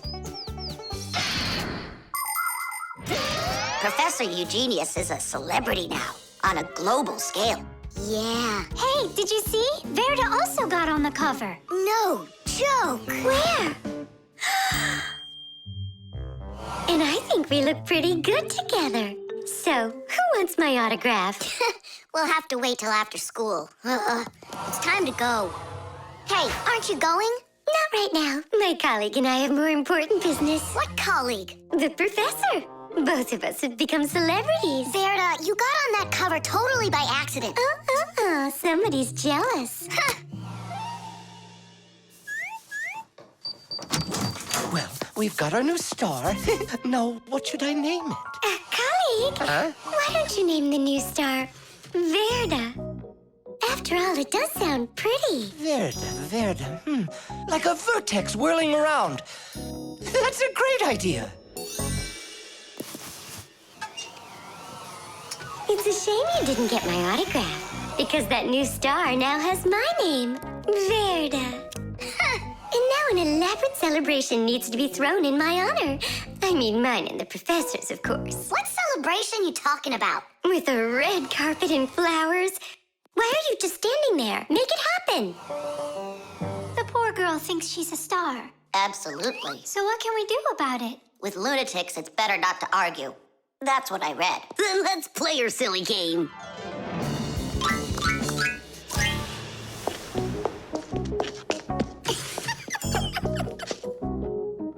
Your Majesty, your red carpet awaits. Then unroll it. And the flowers? Am I supposed to do everything myself? Of course not. Here, Your Highness, your crown. All right, now we're talking. I am a star. She's totally lost it. Mm-hmm. He's coming. Finally, my dream is reality. Hi! Ah, my little Fixie friends, it's you here. I'm so honored you gathered here to congratulate me today. Us? Yes, us, them, we. We all should celebrate. No, I mean you and I. Now show us what you're carrying. Of course, the certificate. It says this star, discovered by Professor Eugenius, has been registered with the name VE03732. What? Oh, that's what we should start calling our big star from now on. What's so funny? A clear night is perfect for searching in the sky for constellations. The easiest one to find is the Great Bear or the Big Dipper, which looks like a soup ladle. If you draw a line through the two outside stars of the Big Dipper, you'll find the bright North Star, which is part of a constellation called the Little Bear or the Little Dipper. A bit further is the W-shaped Cassiopeia. And these three stars that are next to each other are well known as the Belt of Orion. If you draw a line through them, you'll find a star named Sirius. It's part of the Greater Dog constellation, and it's the brightest star in the night sky. And on the other side of it, there is the star Aldebaran of the constellation Taurus. And these are but a few of the most visible stars. It's not even possible to imagine how many stars there really are in the universe. Toola? I'm here. Fire. Here. VE73032? Is that someone new? Yeah, we've got a new student. She's a star. A new giant star. You bet. The construction set. Tom Thomas. Huh? Why are you sitting in the dark? Because it looks better this way. Check it out. Oh, look at that. What a beautiful castle this is. It's like out of a fairy tale. No, it's from my construction set. I put it together myself. Class. Oh, let's be knights. I love that game. And so does the old dragon. Who locked the fair princess inside of the castle? I get to be the princess.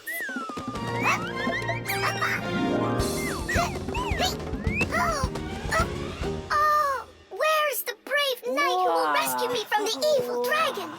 Hang on, I'll save you, Simka. No, like, you really don't look like a knight. You don't even have armor. Armor.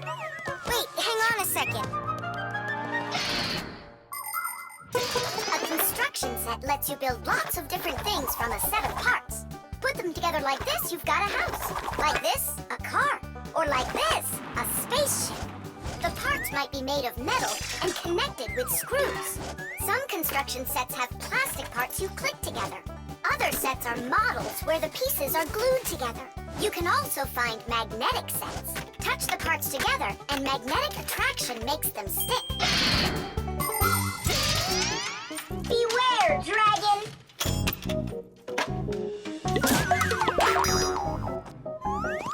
Oh, save me! Oh, help me! Where's that knight already? And where's the castle? The planet has been attacked by robots, and they have destroyed the castle. And they've kidnapped me.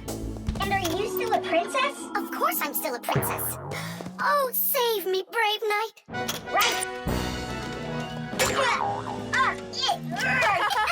What's going on?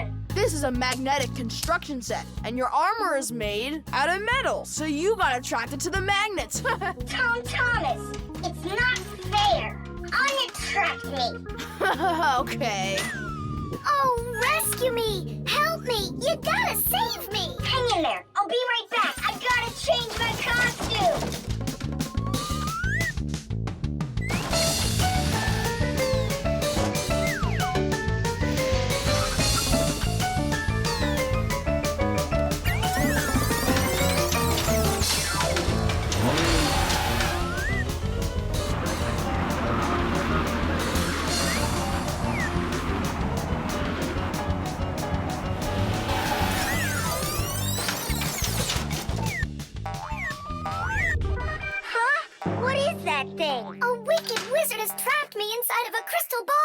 now, only a brave knight. I already did the night. Well, you gotta be him one more time. All right, but this is the last time. And don't change anything. Simka, stay right there. And don't even think about running away. And so it goes. Everyone's abandoned the poor princess. Oh. Simka's my older sister. That's why she thinks it's okay to get bossy with me. But I don't let it get to me because she's very smart and a quick thinker. She knows gadgets better than just about anybody. It's always interesting with Simka. And she's really smart, too. She gets nothing but A's at school. Everyone in our class loves her. Only she and Verda don't get along too well. It's because of fire. Well, you get it. Sometimes Simka can be way too strict with me. You can't do this. You shouldn't do that. But if an exciting adventure comes along, she's always right there with us. Simka's brave. She's got the skills. Yeah, she's always ready to take on a challenge. I've got an awesome sister. But just keep that between us. Because if you tell her, it might go to her head. How long am I supposed to sit here? Hey, anyone? Hey! Help me! Help me!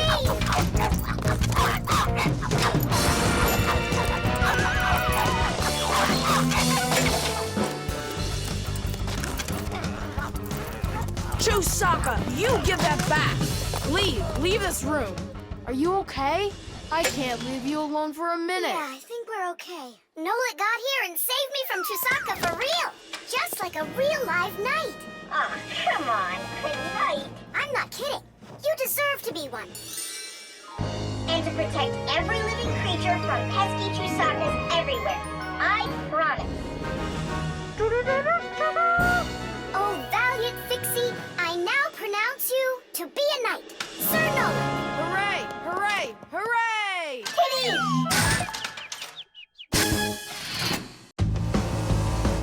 The virus. Tom Thomas! Pass him on the turn! Good job! You're almost there! Now put the pedal to the metal!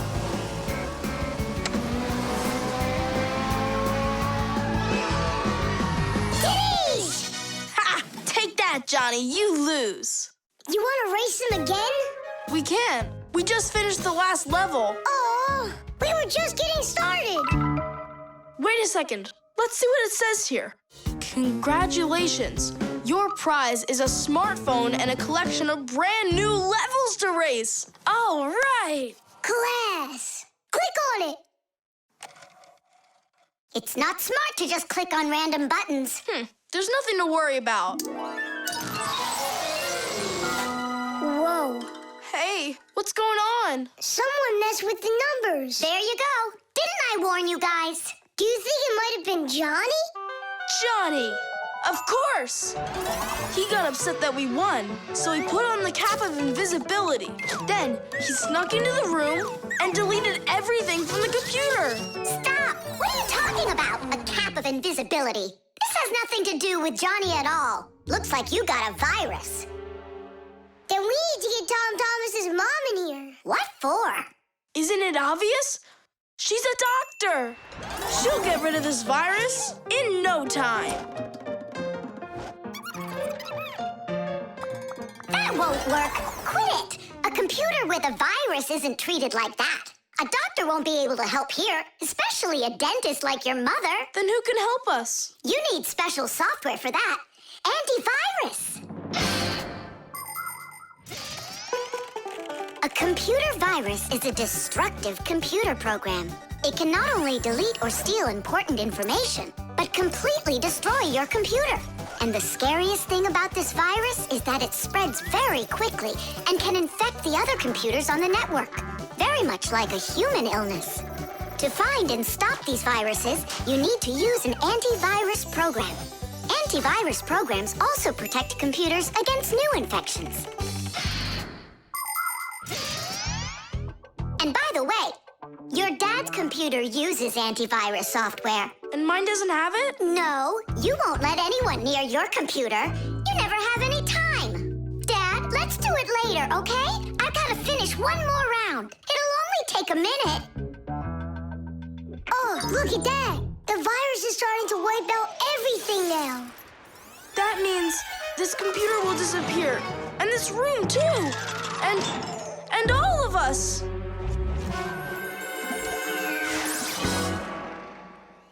Stop! Quit panicking. We have to save the computer right away. Tom Thomas, your dad has a box with antivirus software. Bring it.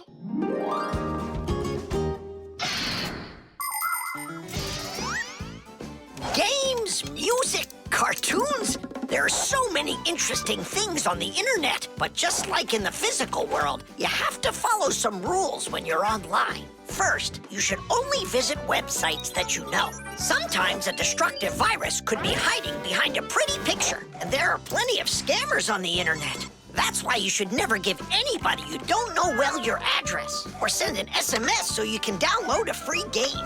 If you happen to get a letter or a text from a stranger, you should show it to your parents right away. Only communicate with people that you know. And don't just sit all day playing on the internet. There's still nothing better than going outside and playing with friends in the fresh air.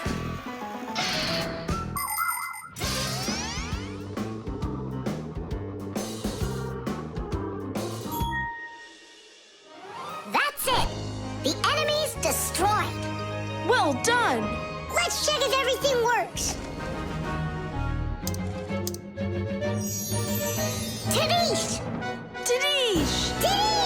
Now we need to deinstall the software.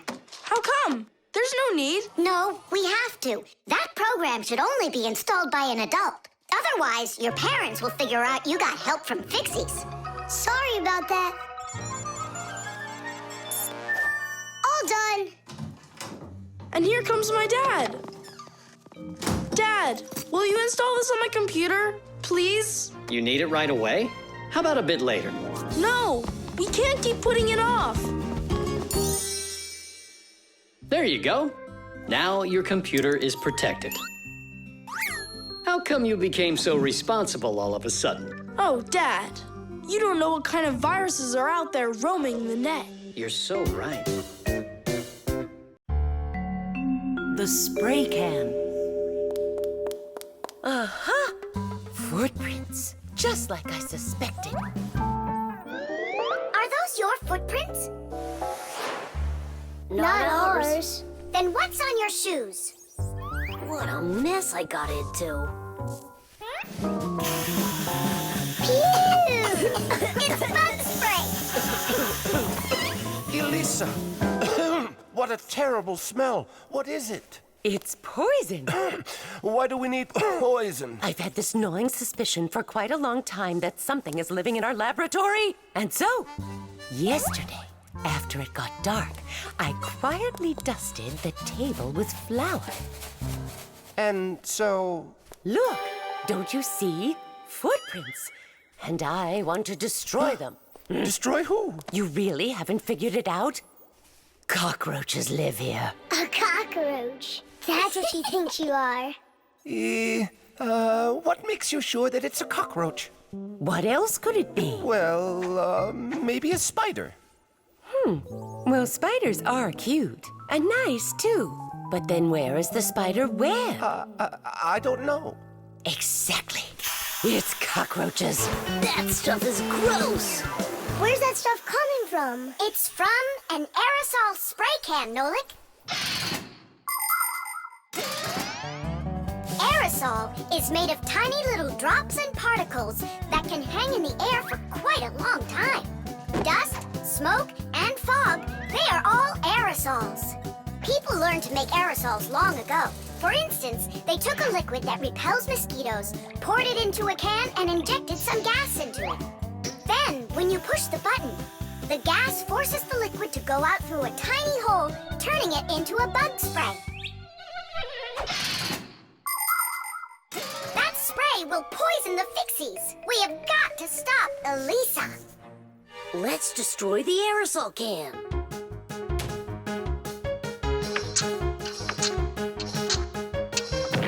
No way. We just can't do that. And what if we switch it with with a can of whipped cream.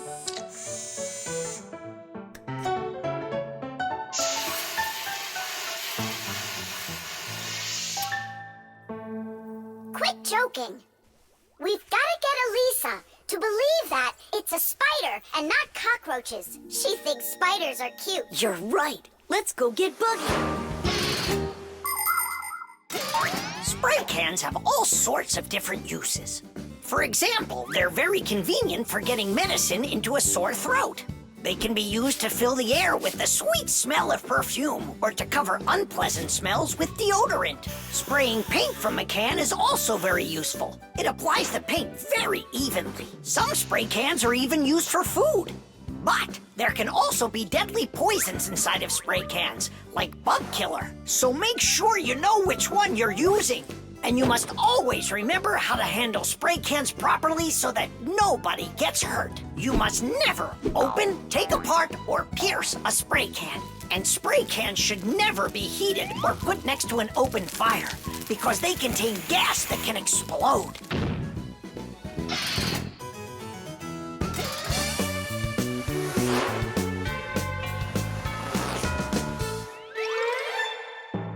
Buggy, hi there. Hey, where are you going? Buggy, we need your help. Hang on. Buggy, don't be scared. We're your friends, right? Would you help us? Please? There are new tracks here. Well, roaches, prepare to die. Are you ready? Go ahead. Run.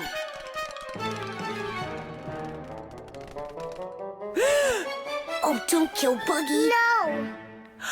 You are so cute. What a sweet little spider. Can I be your friend? That worked great. I hope that's the end of her spraying that poison. My little spider, I almost poisoned you. Spider, where are you going? Aren't we friends? Yeah, that's a good idea. You're better off being our friend. Buggy, wait! She's upset. She could have been poisoned and we didn't tell her. I'm sure she'll forgive us if we go and apologize.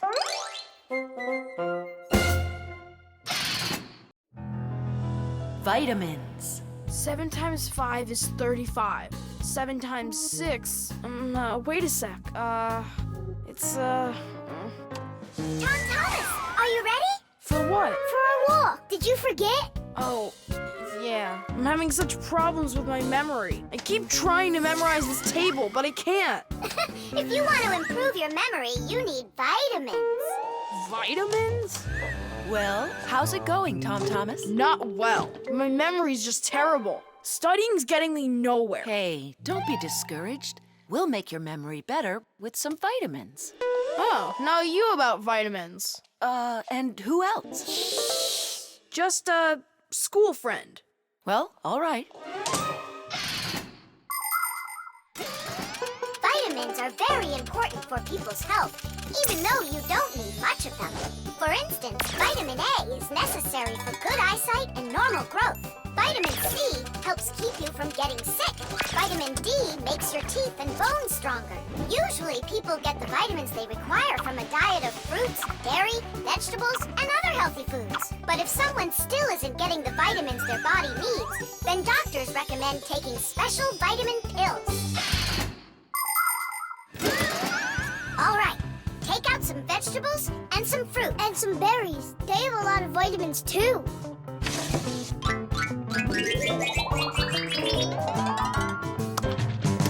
Forget about it. We're strengthening your memory with vitamins. And you'll study the multiplication table at the same time.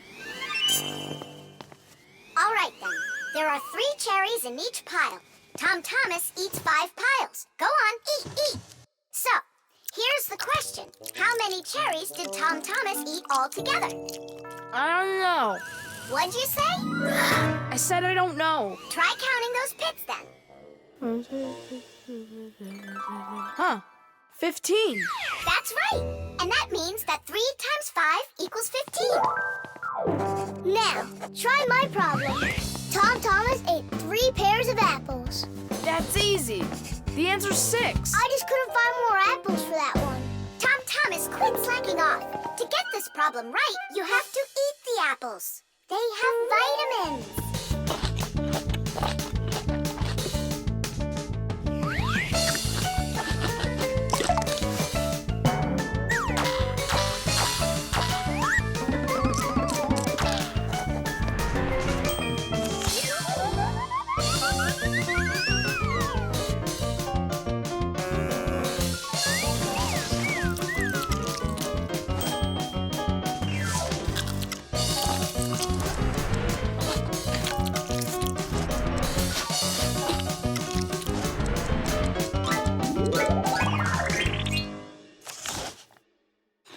That's all. I can't eat anymore.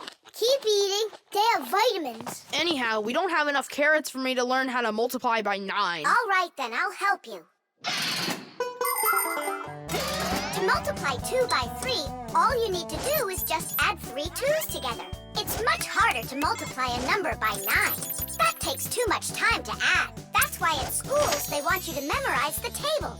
But there's a simple way to multiply by 9 without the table or a calculator. Let's say you need to multiply the number 3 by 9. Put your hands face up in front of you. Now, find the 3rd finger from the left and bend it down. So what do we see? There are 2 fingers to the left of the bent finger and 7 fingers to the right. 2 and 7 means that the answer is 27. You got it? Great! Let's do another problem.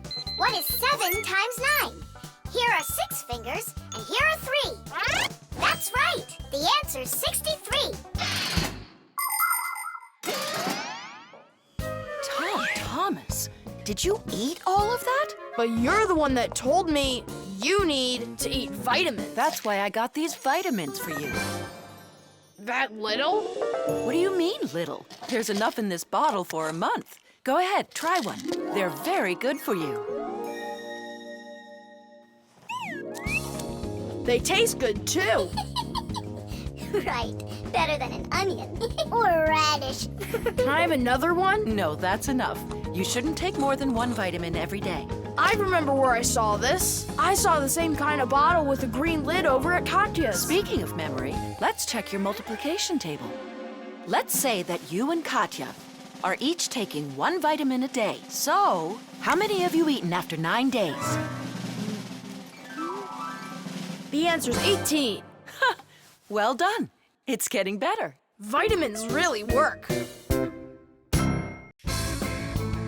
The submarine. And the submarine disappeared into the ocean deep, leaving the vicious sharks high and dry. Ugh, that cartoon was super. Class! Splendid! I wish we had a submarine, too. What do you say we make one? But we don't know anything about building a submarine. What makes you say that? The most important thing for a submarine is to be airtight so that it's impossible for water to leak in from outside. And inside there needs to be a reserve of air for breathing. For a submarine to go underwater, it uses special containers. When the containers are filled with water, the submarine becomes heavy and starts submerging. When it's time to take the submarine back up to the surface, the water in the containers is switched back for air and the light submarine climbs.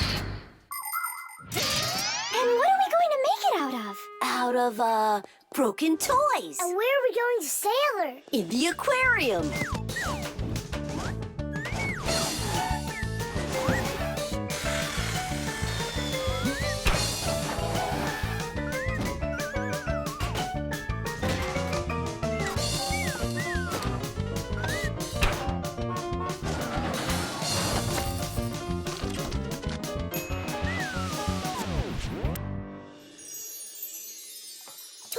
Aren't you going with us? I'm afraid to. How come? What if water fills up the submarine and then we drown? Or those huge fish gobble us up? Come on, Toola. That's silly. Nolik's little and he's not scared of this. Yeah! Well, all right. Cast off the lines! the who? Unhook the rope, it means. Ah! You should have just said that. Are you ready? Time to take her down. Hooray! We're sailing! It's just beautiful in here. There they are, the vicious sharks. Time to scare them. Turning right. Go after that one. You can't escape from us. Please stop it. Come on, come on, come Stop on. torturing the fish. It's terrible. I don't know. There's algae wrapped around the propeller. I want my mouse here. Just be calm. There's no need to panic. Let's try taking her up. It's not working. Of course. No wonder I was scared. And so what do we do now? How about we open the hatch door? No, we can't. The water would pour into here, and then we would all drown. Well, in that case, I don't know. I need to come up with a plan. Yeah. The world's first practical submarine was built almost 400 years ago in England. It was made out of wood and couldn't dive very deep at all. Inside the vessel, rowers sat with oars, so it couldn't move very quickly either. About 200 years later, the oars were replaced with a propeller.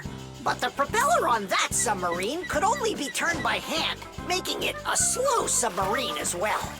Any good swimmer could easily outrace it. It was only with the appearance of electric motors that submarines started submerging to great depths and moving through the water at very high speeds. Today's modern military submarines use nuclear reactors for power. These submarines can stay underwater for months without resurfacing.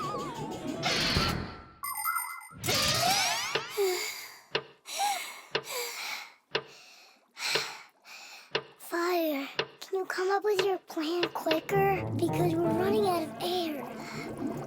Fire, we're gonna suffocate. No, we won't, mate. Chances are better the fish will eat us. You never should have teased them. Yeah, we're in trouble. Didn't I warn you, didn't I? And you wouldn't listen. You did everything just the opposite. Wait, it might work. Let's rewire the battery the opposite way. We should switch the plus and minus. How come? Because then the motor will start to turn the other way, forcing the algae to unwind.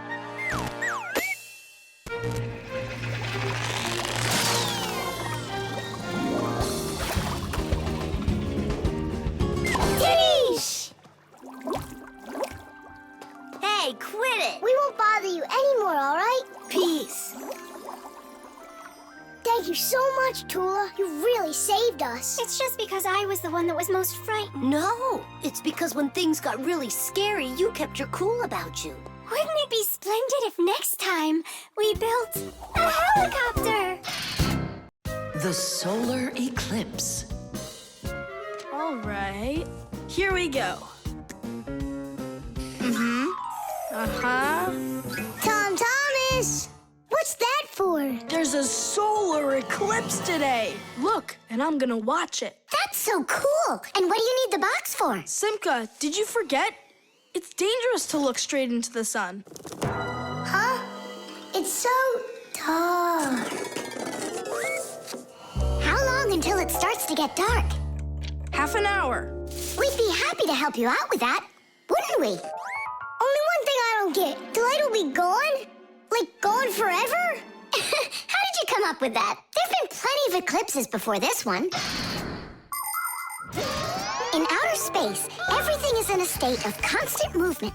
The Earth revolves around the sun, and the moon revolves around the Earth. Sometimes the moon gets in between the sun and the Earth and covers the sun. And so, for a little while, the sun no longer appears as a bright glowing sphere, but a simple black ball.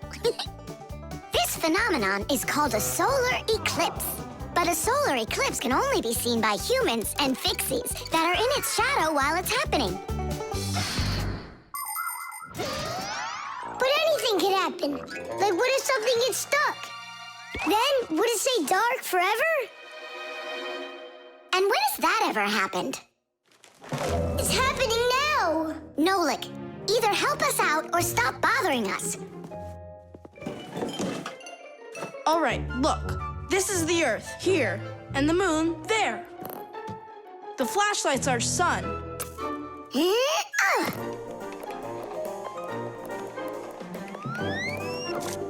You see? The moon's shadow falls on the Earth. And now watch.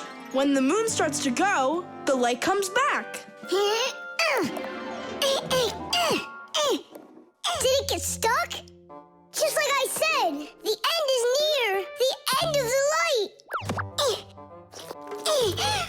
It's just that someone should be more careful with the glue. It's possible to take an ordinary box and make a special device that was invented by people long ago. It's called a camera obscura. This clever invention was used by artists as well as scientists. It was the basis for the very first photo cameras. It's quite easy to make your own camera obscura.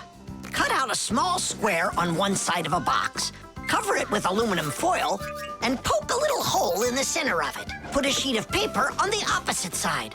The light will pass through the hole and shine through the darkness. And on that screen, you'll see the eclipse, only it will appear upside down. To see it, you'll need to look at it from above, but make sure not to let extra light in. Beautiful. And remember to be careful with those scissors.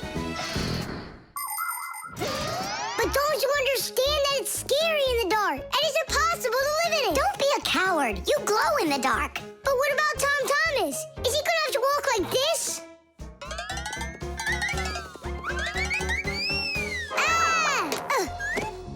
You'll be able to light up the way for him. And if I run out of juice? I'll use my flashlight. And when the batteries run out? Relax, I'll find more. In the dark? No, we have to get prepared right now.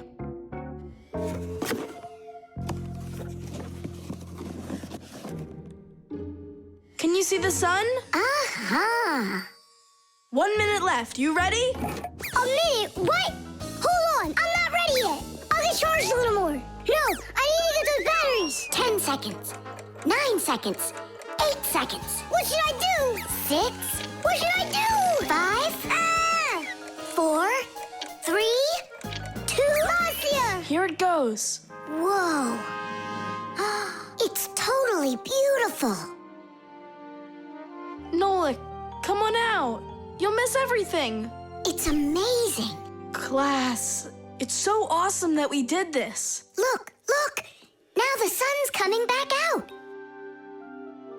Show it to me. It really didn't get stuck?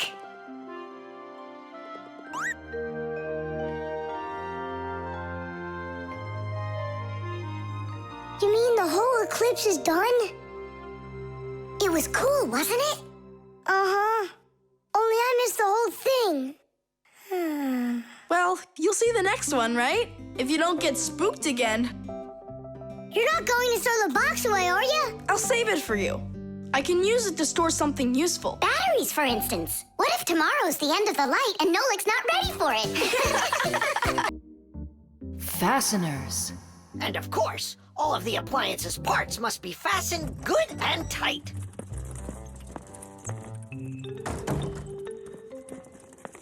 What are you doing, colleague? Today, Lisa is returning from her vacation. And so, I decided before she gets back, I'll clean up the laboratory. Quite a noble initiative. Now, where was I? You were saying all parts have to be fastened. You're right. And what kinds of fasteners can you name? Fire? A screw? Mm-hmm. And what else? Another screw? That would make a total of 2 screws altogether. Simka? To fasten wood or plastic parts together, you can use nails. Nails are hammered in with a hammer. In metal or stone, you need to first drill holes for the screws. To help a screw hold better, it can be inserted into a special fastener called an anchor or wall plug. The difference between a machine screw and a wood screw is that wood screws have pointy ends. Machine screws go into holes that already have a thread, or into a nut. And what if there aren't any screws or nails around? Well, then a fixie can turn himself into a screw and screw himself in, like this. Masterfully done. Fire. Think you can do it? Of course. Nolik? Is it okay if I won't go? What do you mean you won't go? Wait, I started on the wrong foot. No, I guess it was the right one. Don't be scared. You've done this 1,000 times. Uh-huh. You're right. You had to make sure the appliance was turned off first. Yeah, I should have. This time it's not going to happen to you. It's all under control. Go on.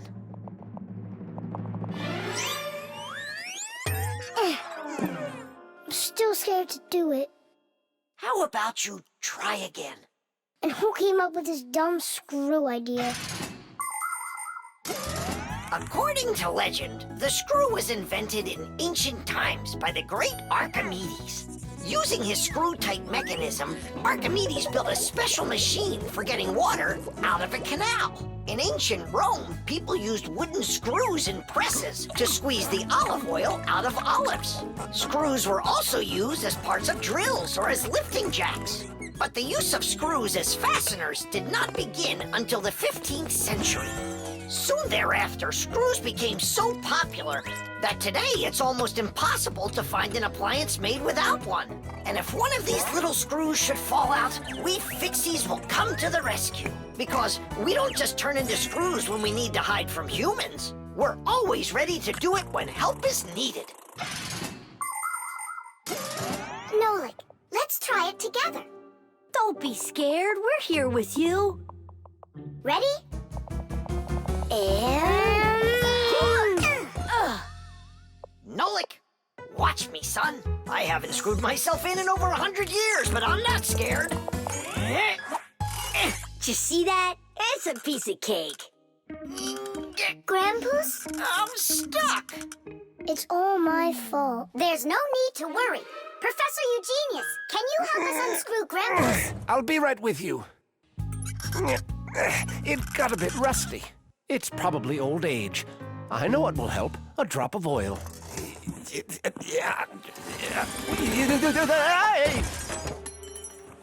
Ow! Oh.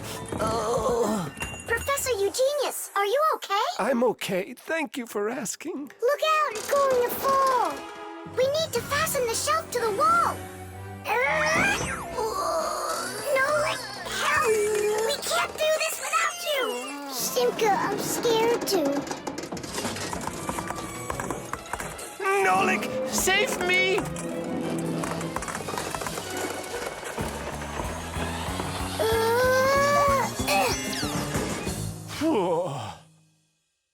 What's going on out there? No big deal, colleague. I just got a little bit buried. Will anyone unscrew me? I wish I could. And we're holding up the shelf. And Nolik? Me too. I did it. I screwed myself in. Well done, Nolik. I knew you could. And who's gonna help us now? Elisa will get here shortly. All right. We'll wait for Elisa. Yeah, just as long as her return flight isn't delayed.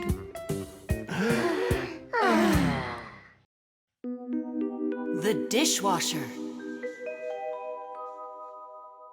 Can't catch me. You won't catch me. Enjoying yourself? Without a care in the world. What? We have more care than both of you together. Yeah, anyone can see that. Wanna bet me? How about we try doing your job and you try doing ours? And whoever loses has got to grant the other's wish. We have a dishwasher here in the kitchen that isn't working, and you're distracting us with your nonsense. Wait a sec. Let's do it. Find the broken part. Good as done. Find it where? You're the adults now. Go and find it. Just look out for yourselves. And you kids, time for school. And I better not hear that you were misbehaving. Was I there when they taught us about dishwashers at school? The main element of a dishwashing machine is this part, called the sprayer, which looks like a propeller. After the dishwasher's pump delivers water, it is warmed, mixed with detergent, and then pushed up with high pressure. That makes the propeller spin very quickly, so it can shoot out the water with a force strong enough to wash all of the dirt off the plates and glasses. But it does it carefully, so that dishes not only come out sparkling, but unbroken as well. Is this a parent-teacher conference? It's not. It's an experiment. For today, I'm Simka. And I'm Nolik. All right. Who's ready to tell the rest of the class what we studied yesterday? Simka. Yesterday? Oh. You forgot. Be seated. That's an F. I think the problem is in the control panel. I wonder if the dishwasher ran out of water. Papoose, don't argue with your wife. This one is working. And so is this.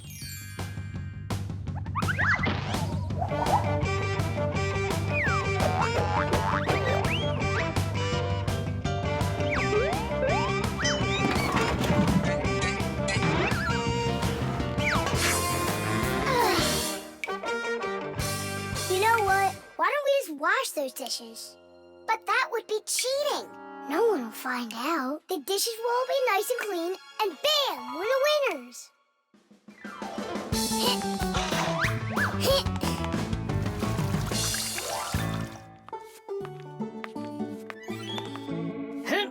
Check it out, we are all done.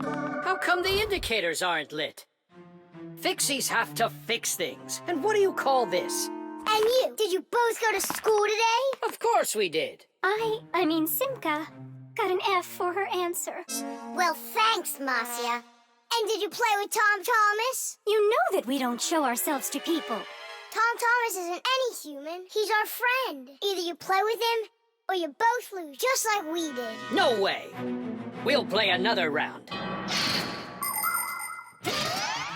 The earliest kitchenware appeared about 7,000 years ago.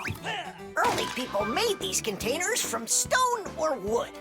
Another kind of container for holding food was woven baskets. The baskets would be lined with clay for durability. Once, one of these baskets fell into a bonfire, and lo and behold, the wood on the outside burned away, while the clay was now hard as a rock.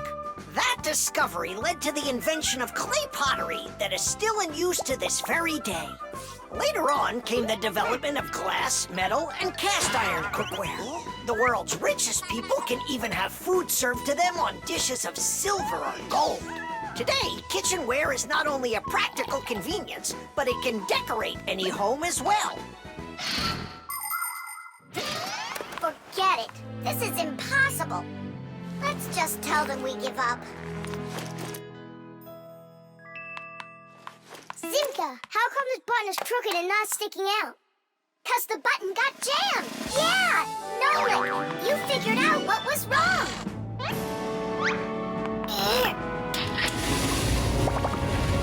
I'm glad I kept dragging this around. Diddy! 1, Papoose, 2, we fixed everything. Really? Does this mean you're playing with him? What, you think we're some quitters? Ha!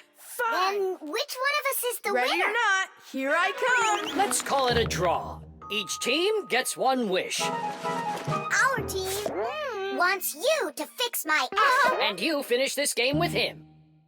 Piece of cake. Mwah. The heart. Where's my packing mat? It's not here either. I think my head's got a screw loose. Oh!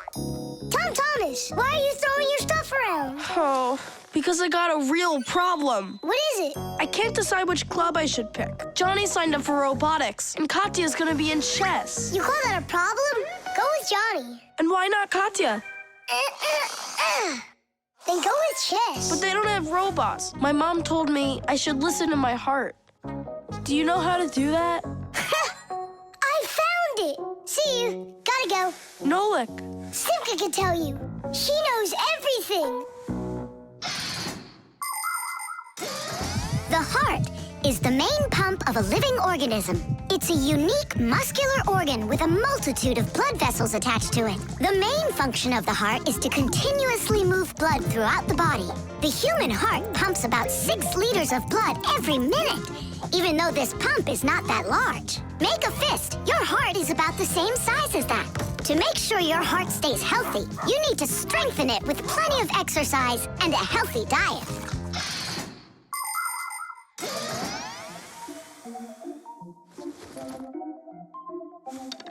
Nolik, please come help me. Why me? Toola's stronger. Huh? Interesting. And do you know what is meant by the word heartlessness? Well, I think it's some kind of human illness. May I? Toola. Heartlessness is when a human or a fixie leaves someone who has a problem behind. Huh?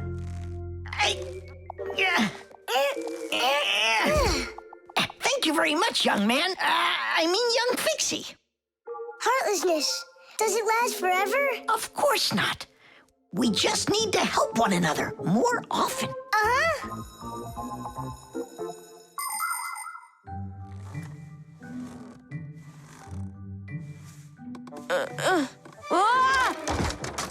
Tom Thomas, my friend. Here I am. How are you? How am I? Why do you care? Oh, by the way, I found out how you can listen to your heart. You need this tube. It's called a stethoscope. A stethoscope, but I don't have one. That's what I'm for. That thing is way too tiny. Your mom must have one. Oh, yeah.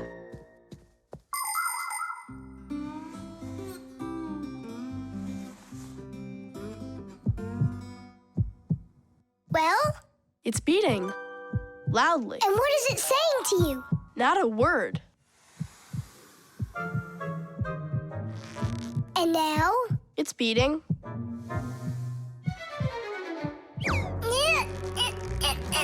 Huh? What was that?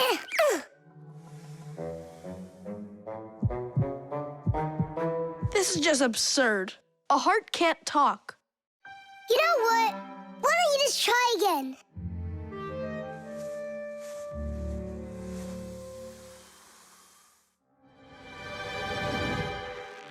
Tom Thomas.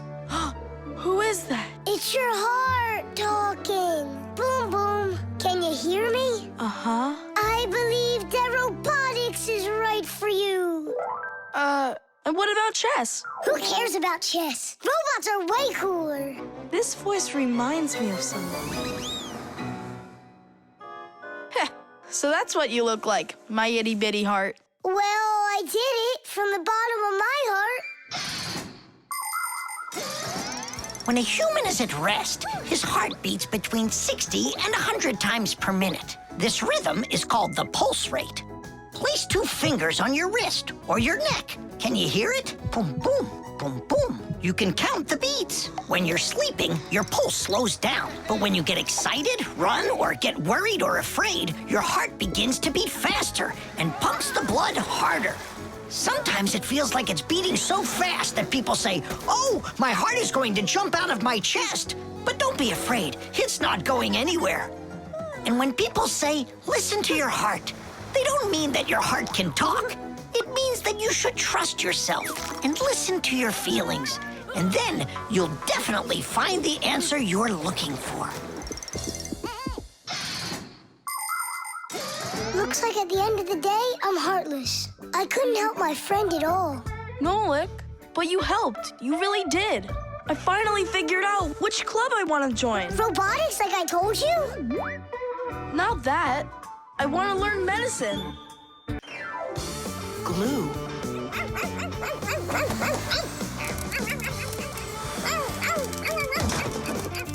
Nolik, let's split up!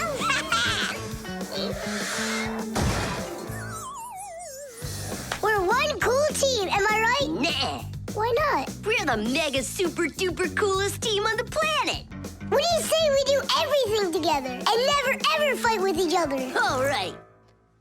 Children, if you look right here, you can see that the handle has broken off the professor's favorite mug. And it's our duty to fix it by gluing it back on. Here they are, the inseparable friends. Class, quiet down. Since the two of you were late today, why don't you go fly over to the warehouse for us and get the glue? Yes, sir. Yes, sir. They crack me up. Is there any glue left in there? Nolik, try jumping on the tube a little. Great, there's plenty. Our super-duper team has done some super excellent work. What's going on? Our hands are stuck. We gotta pull. This glue is sticky. With the help of glue, you can stick almost anything together. Paper, plastic, glass, rubber, wood, and even metal. The reason that glue works is because everything, even an ordinary sheet of paper, has a rough surface. Just look at those pits and ridges. If we take 2 sheets of paper, fill those pits with glue, and press them together, the molecules of the glue will start joining with one another. After that, all that's left is for the glue to dry. Now what? How about we fly like this? Good idea. Everyone will laugh at how funny we are. Heads up, everybody. Mission complete. Well done. Take your places. And put your hands on your desk. We can't do that. We got glued together. It's all right. Come on over here. We don't want you to take our hands apart. We're sure this glue's gonna make our friendship stronger, right? You really think friendship can be measured like that? Jump!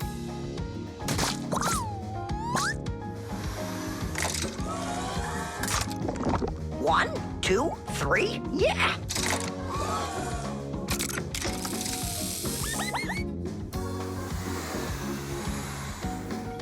Tish! Tish!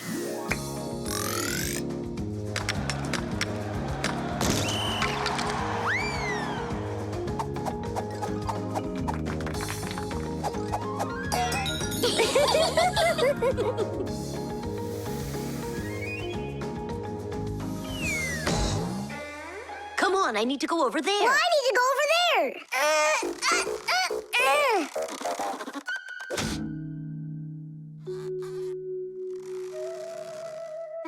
It's your fault we got into this mess. Mine? And who was the one that told me to jump? Enough! I'm done with your nonsense. From now on, you're not my friend. And you're not mine, all right?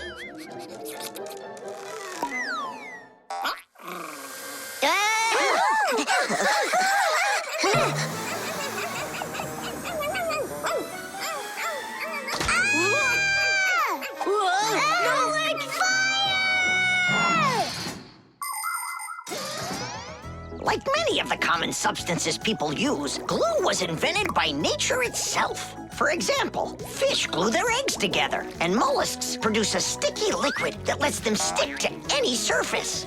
A spider smears glue on its web. A swift uses saliva to bind its nest, while caterpillars use their saliva to spin their cocoons.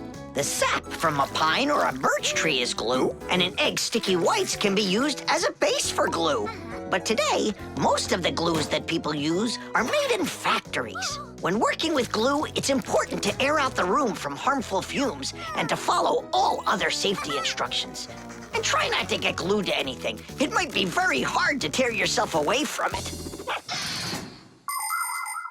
Nolik, hang on!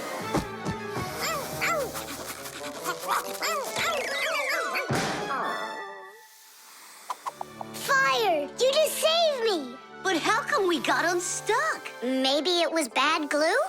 No, we were trying to get you disattached for so long that the glue lost the adhesive properties it had.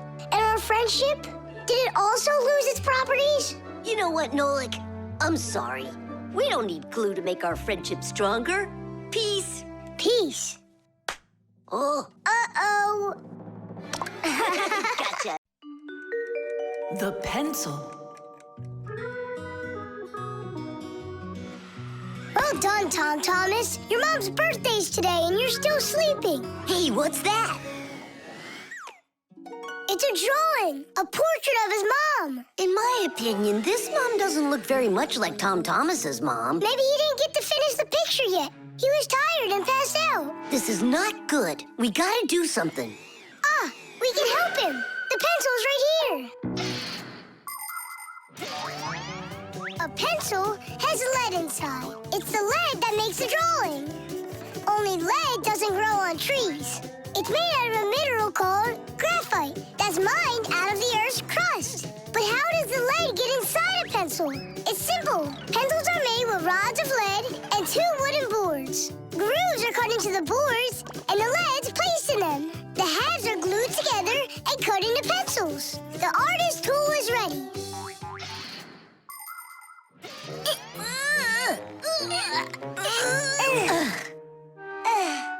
This isn't gonna work. Oh, give me a place to stand, and I shall move the pencil through the air.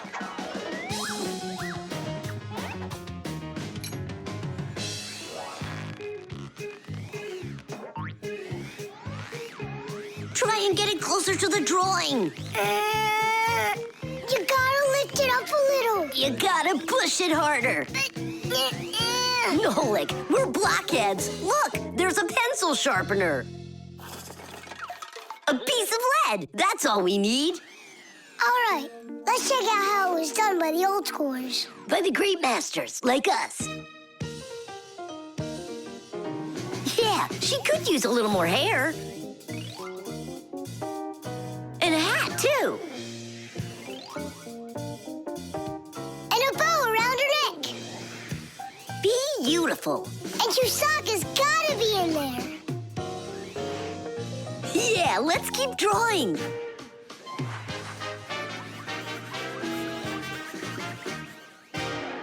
Tom Thomas, are you still sleeping?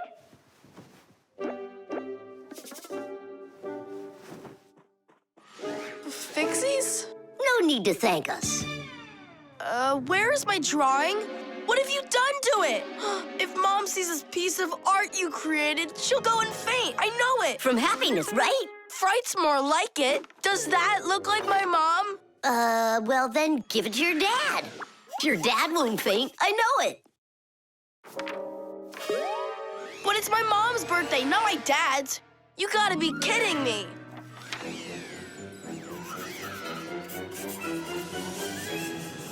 There's also a famous painting like that. It's called the Black Square. It's a classic. You don't think she'll like it? People want to remember the highlights of their lives. And so they take photos of nature, of their families, of themselves, even of the food they eat. People have been doing this even before the invention of photography, by drawing. An artist might draw the sun, a river, some apple trees, and soon he's made a landscape. And if the apples aren't on trees, but on a plate next to a vase, cup, or basket, then a still life is what it's called. If a person's in the center, then it's called a portrait. And when artists make pictures of themselves, it's called a self-portrait. Of course, it's easier for us to take a quick photo of things we pass along the way. But just like the old masters, we put a piece of our souls into our drawings. And if you draw more often, you'll see it for yourself. I promise you that. Maybe you could just give her one of your older drawings. Maybe you should just erase the mess you made of this one. That could work. Erasing's gotta be easier than drawing. Whatever. There's no way you can make it worse. Hey, I think I know a way you can fix it. You can use the eraser for drawing. A portrait. Portraits don't seem to work out too well for us. But a still life drawing is a piece of cake.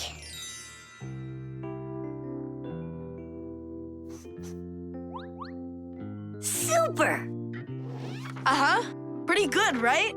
Tom Thomas, everything's on the table for breakfast. Mom, happy birthday. I drew this present for you. Thank you, Tom Thomas.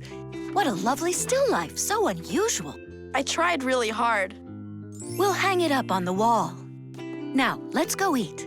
What would Tom Thomas have done without us? Yeah, whenever you get into a jam, your real friends will always show up to rescue you. The traffic light. Red, yellow, green. All right, let's go! Tom Thomas, why did we stop? There's a crosswalk. When there are lines like that, you have to let pedestrians cross. Go on. Thanks. Have a good trip.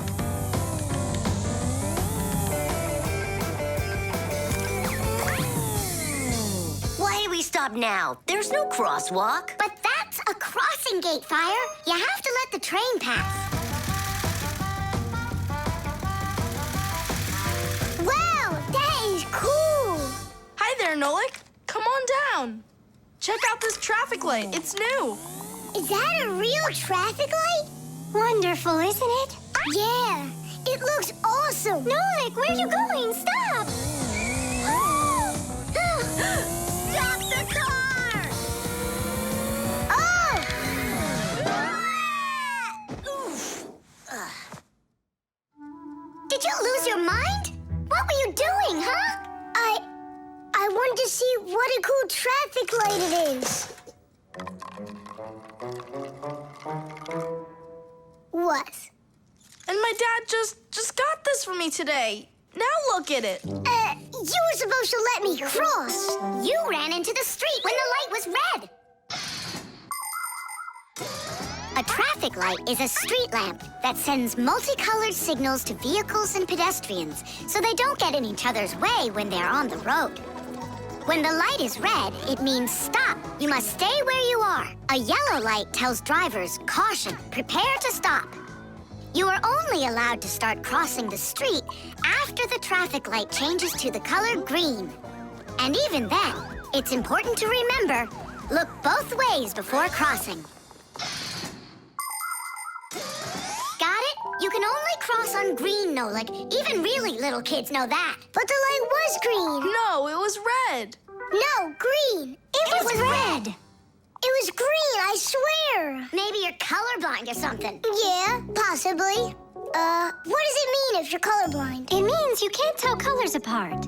So you don't know which one's red and which one's green. That's what I am. Right. You never mixed up colors before this. Okay. What color is that nightstand over there? It's red. And the plane up there?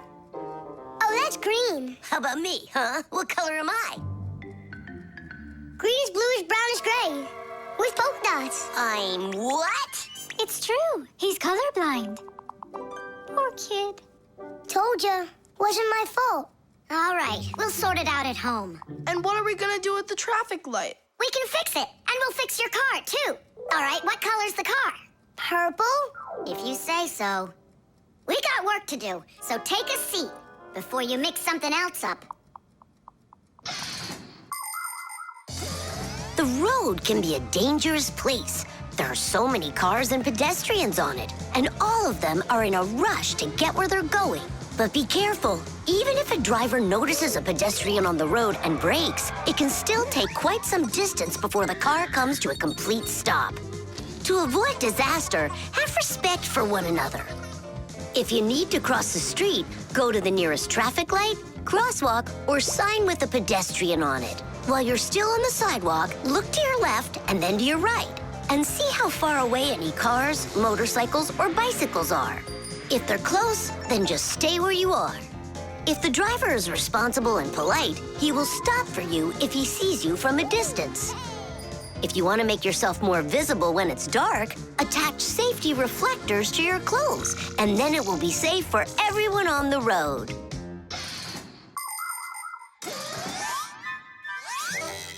All fixed. Tom Thomas, test it out. Turning the lights on.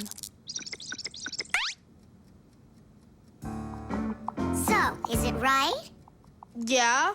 Take your places.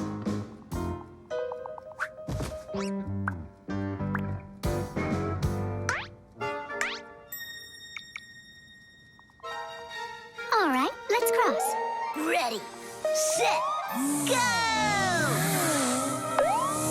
Stop! You got everything mixed up! The light is green in all directions! Ah! The game is up. You aren't colorblind, Nolik. You know what you are? You're a feigner. Me? Mm-hmm. Mm-hmm. Well, yeah. I got a little of it right in here. And once in a while, go It's a fader anyway. The telescope.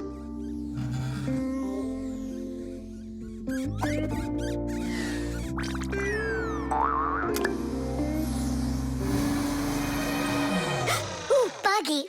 That was scary. Is Nolik with you? He said he was gonna help us out.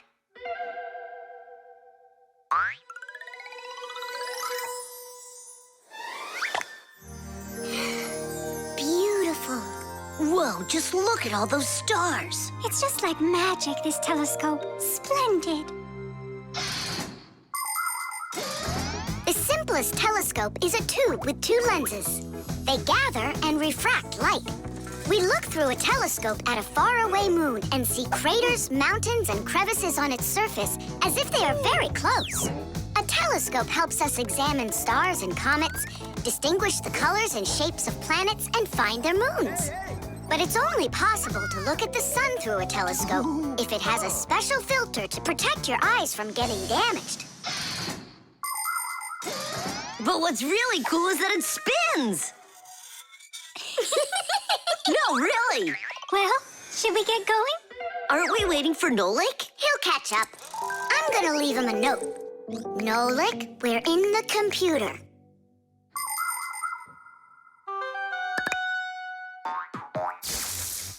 Hey! Here I am. Hello? Where is everybody? Ah! A monster! Simka? Ah! Somebody help me! Ah! A monster ate Simka! He's in the telescope! Ate? She was here a minute ago. The only thing left of her is her Fixie tag! A huge monster! Enormous! With sharp teeth and jaws like that! Mamma mia! And horns on its head? It's got everything! Ah! The monster! I know you are, but what am I? What's all the screaming about? You aren't eaten! What do you mean, eaten? By the monster that was after you! The monster attacked fire! An unfortunate left turn. Fire! Did it want to eat you? Who? The monster! It's enormous! With jaws like that! Yeah, and horns on its head. And what about tentacles? Oh, yeah. I think I know who that is. It's a Fixie Eater. He's gonna eat us! But Fixie Eaters, they don't exist. For real? It could be from another planet. This is our sun, and the Earth isn't the only planet revolving around it. But people couldn't even imagine that idea until the telescope was invented. Then astronomers could finally see how our solar system is organized. The closest planet to our sun is a small planet called Mercury. Then comes the planet Venus, then our Earth, then Mars, Jupiter, Saturn, Uranus, and Neptune, the furthest planet. Is it possible that life only exists on Earth? So far, not even living bacteria has been found on any of the other planets, let alone human life. But we'd like to believe that deep in space, someone is looking through a telescope, and just like us, dreaming of finding their outer space brethren.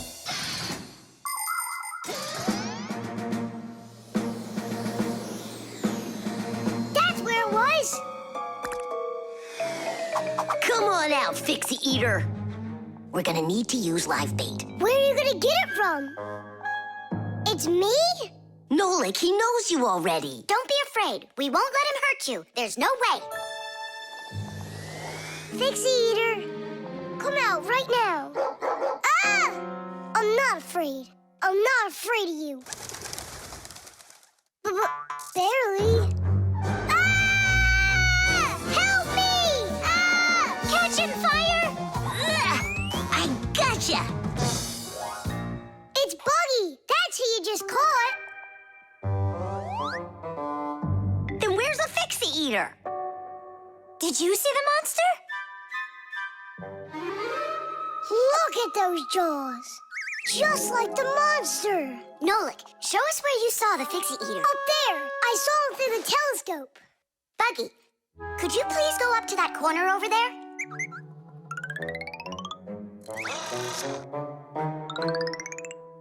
Uh-huh. And now yawn. Take a look. Ah! The Fixie Eater! Poor Buggy.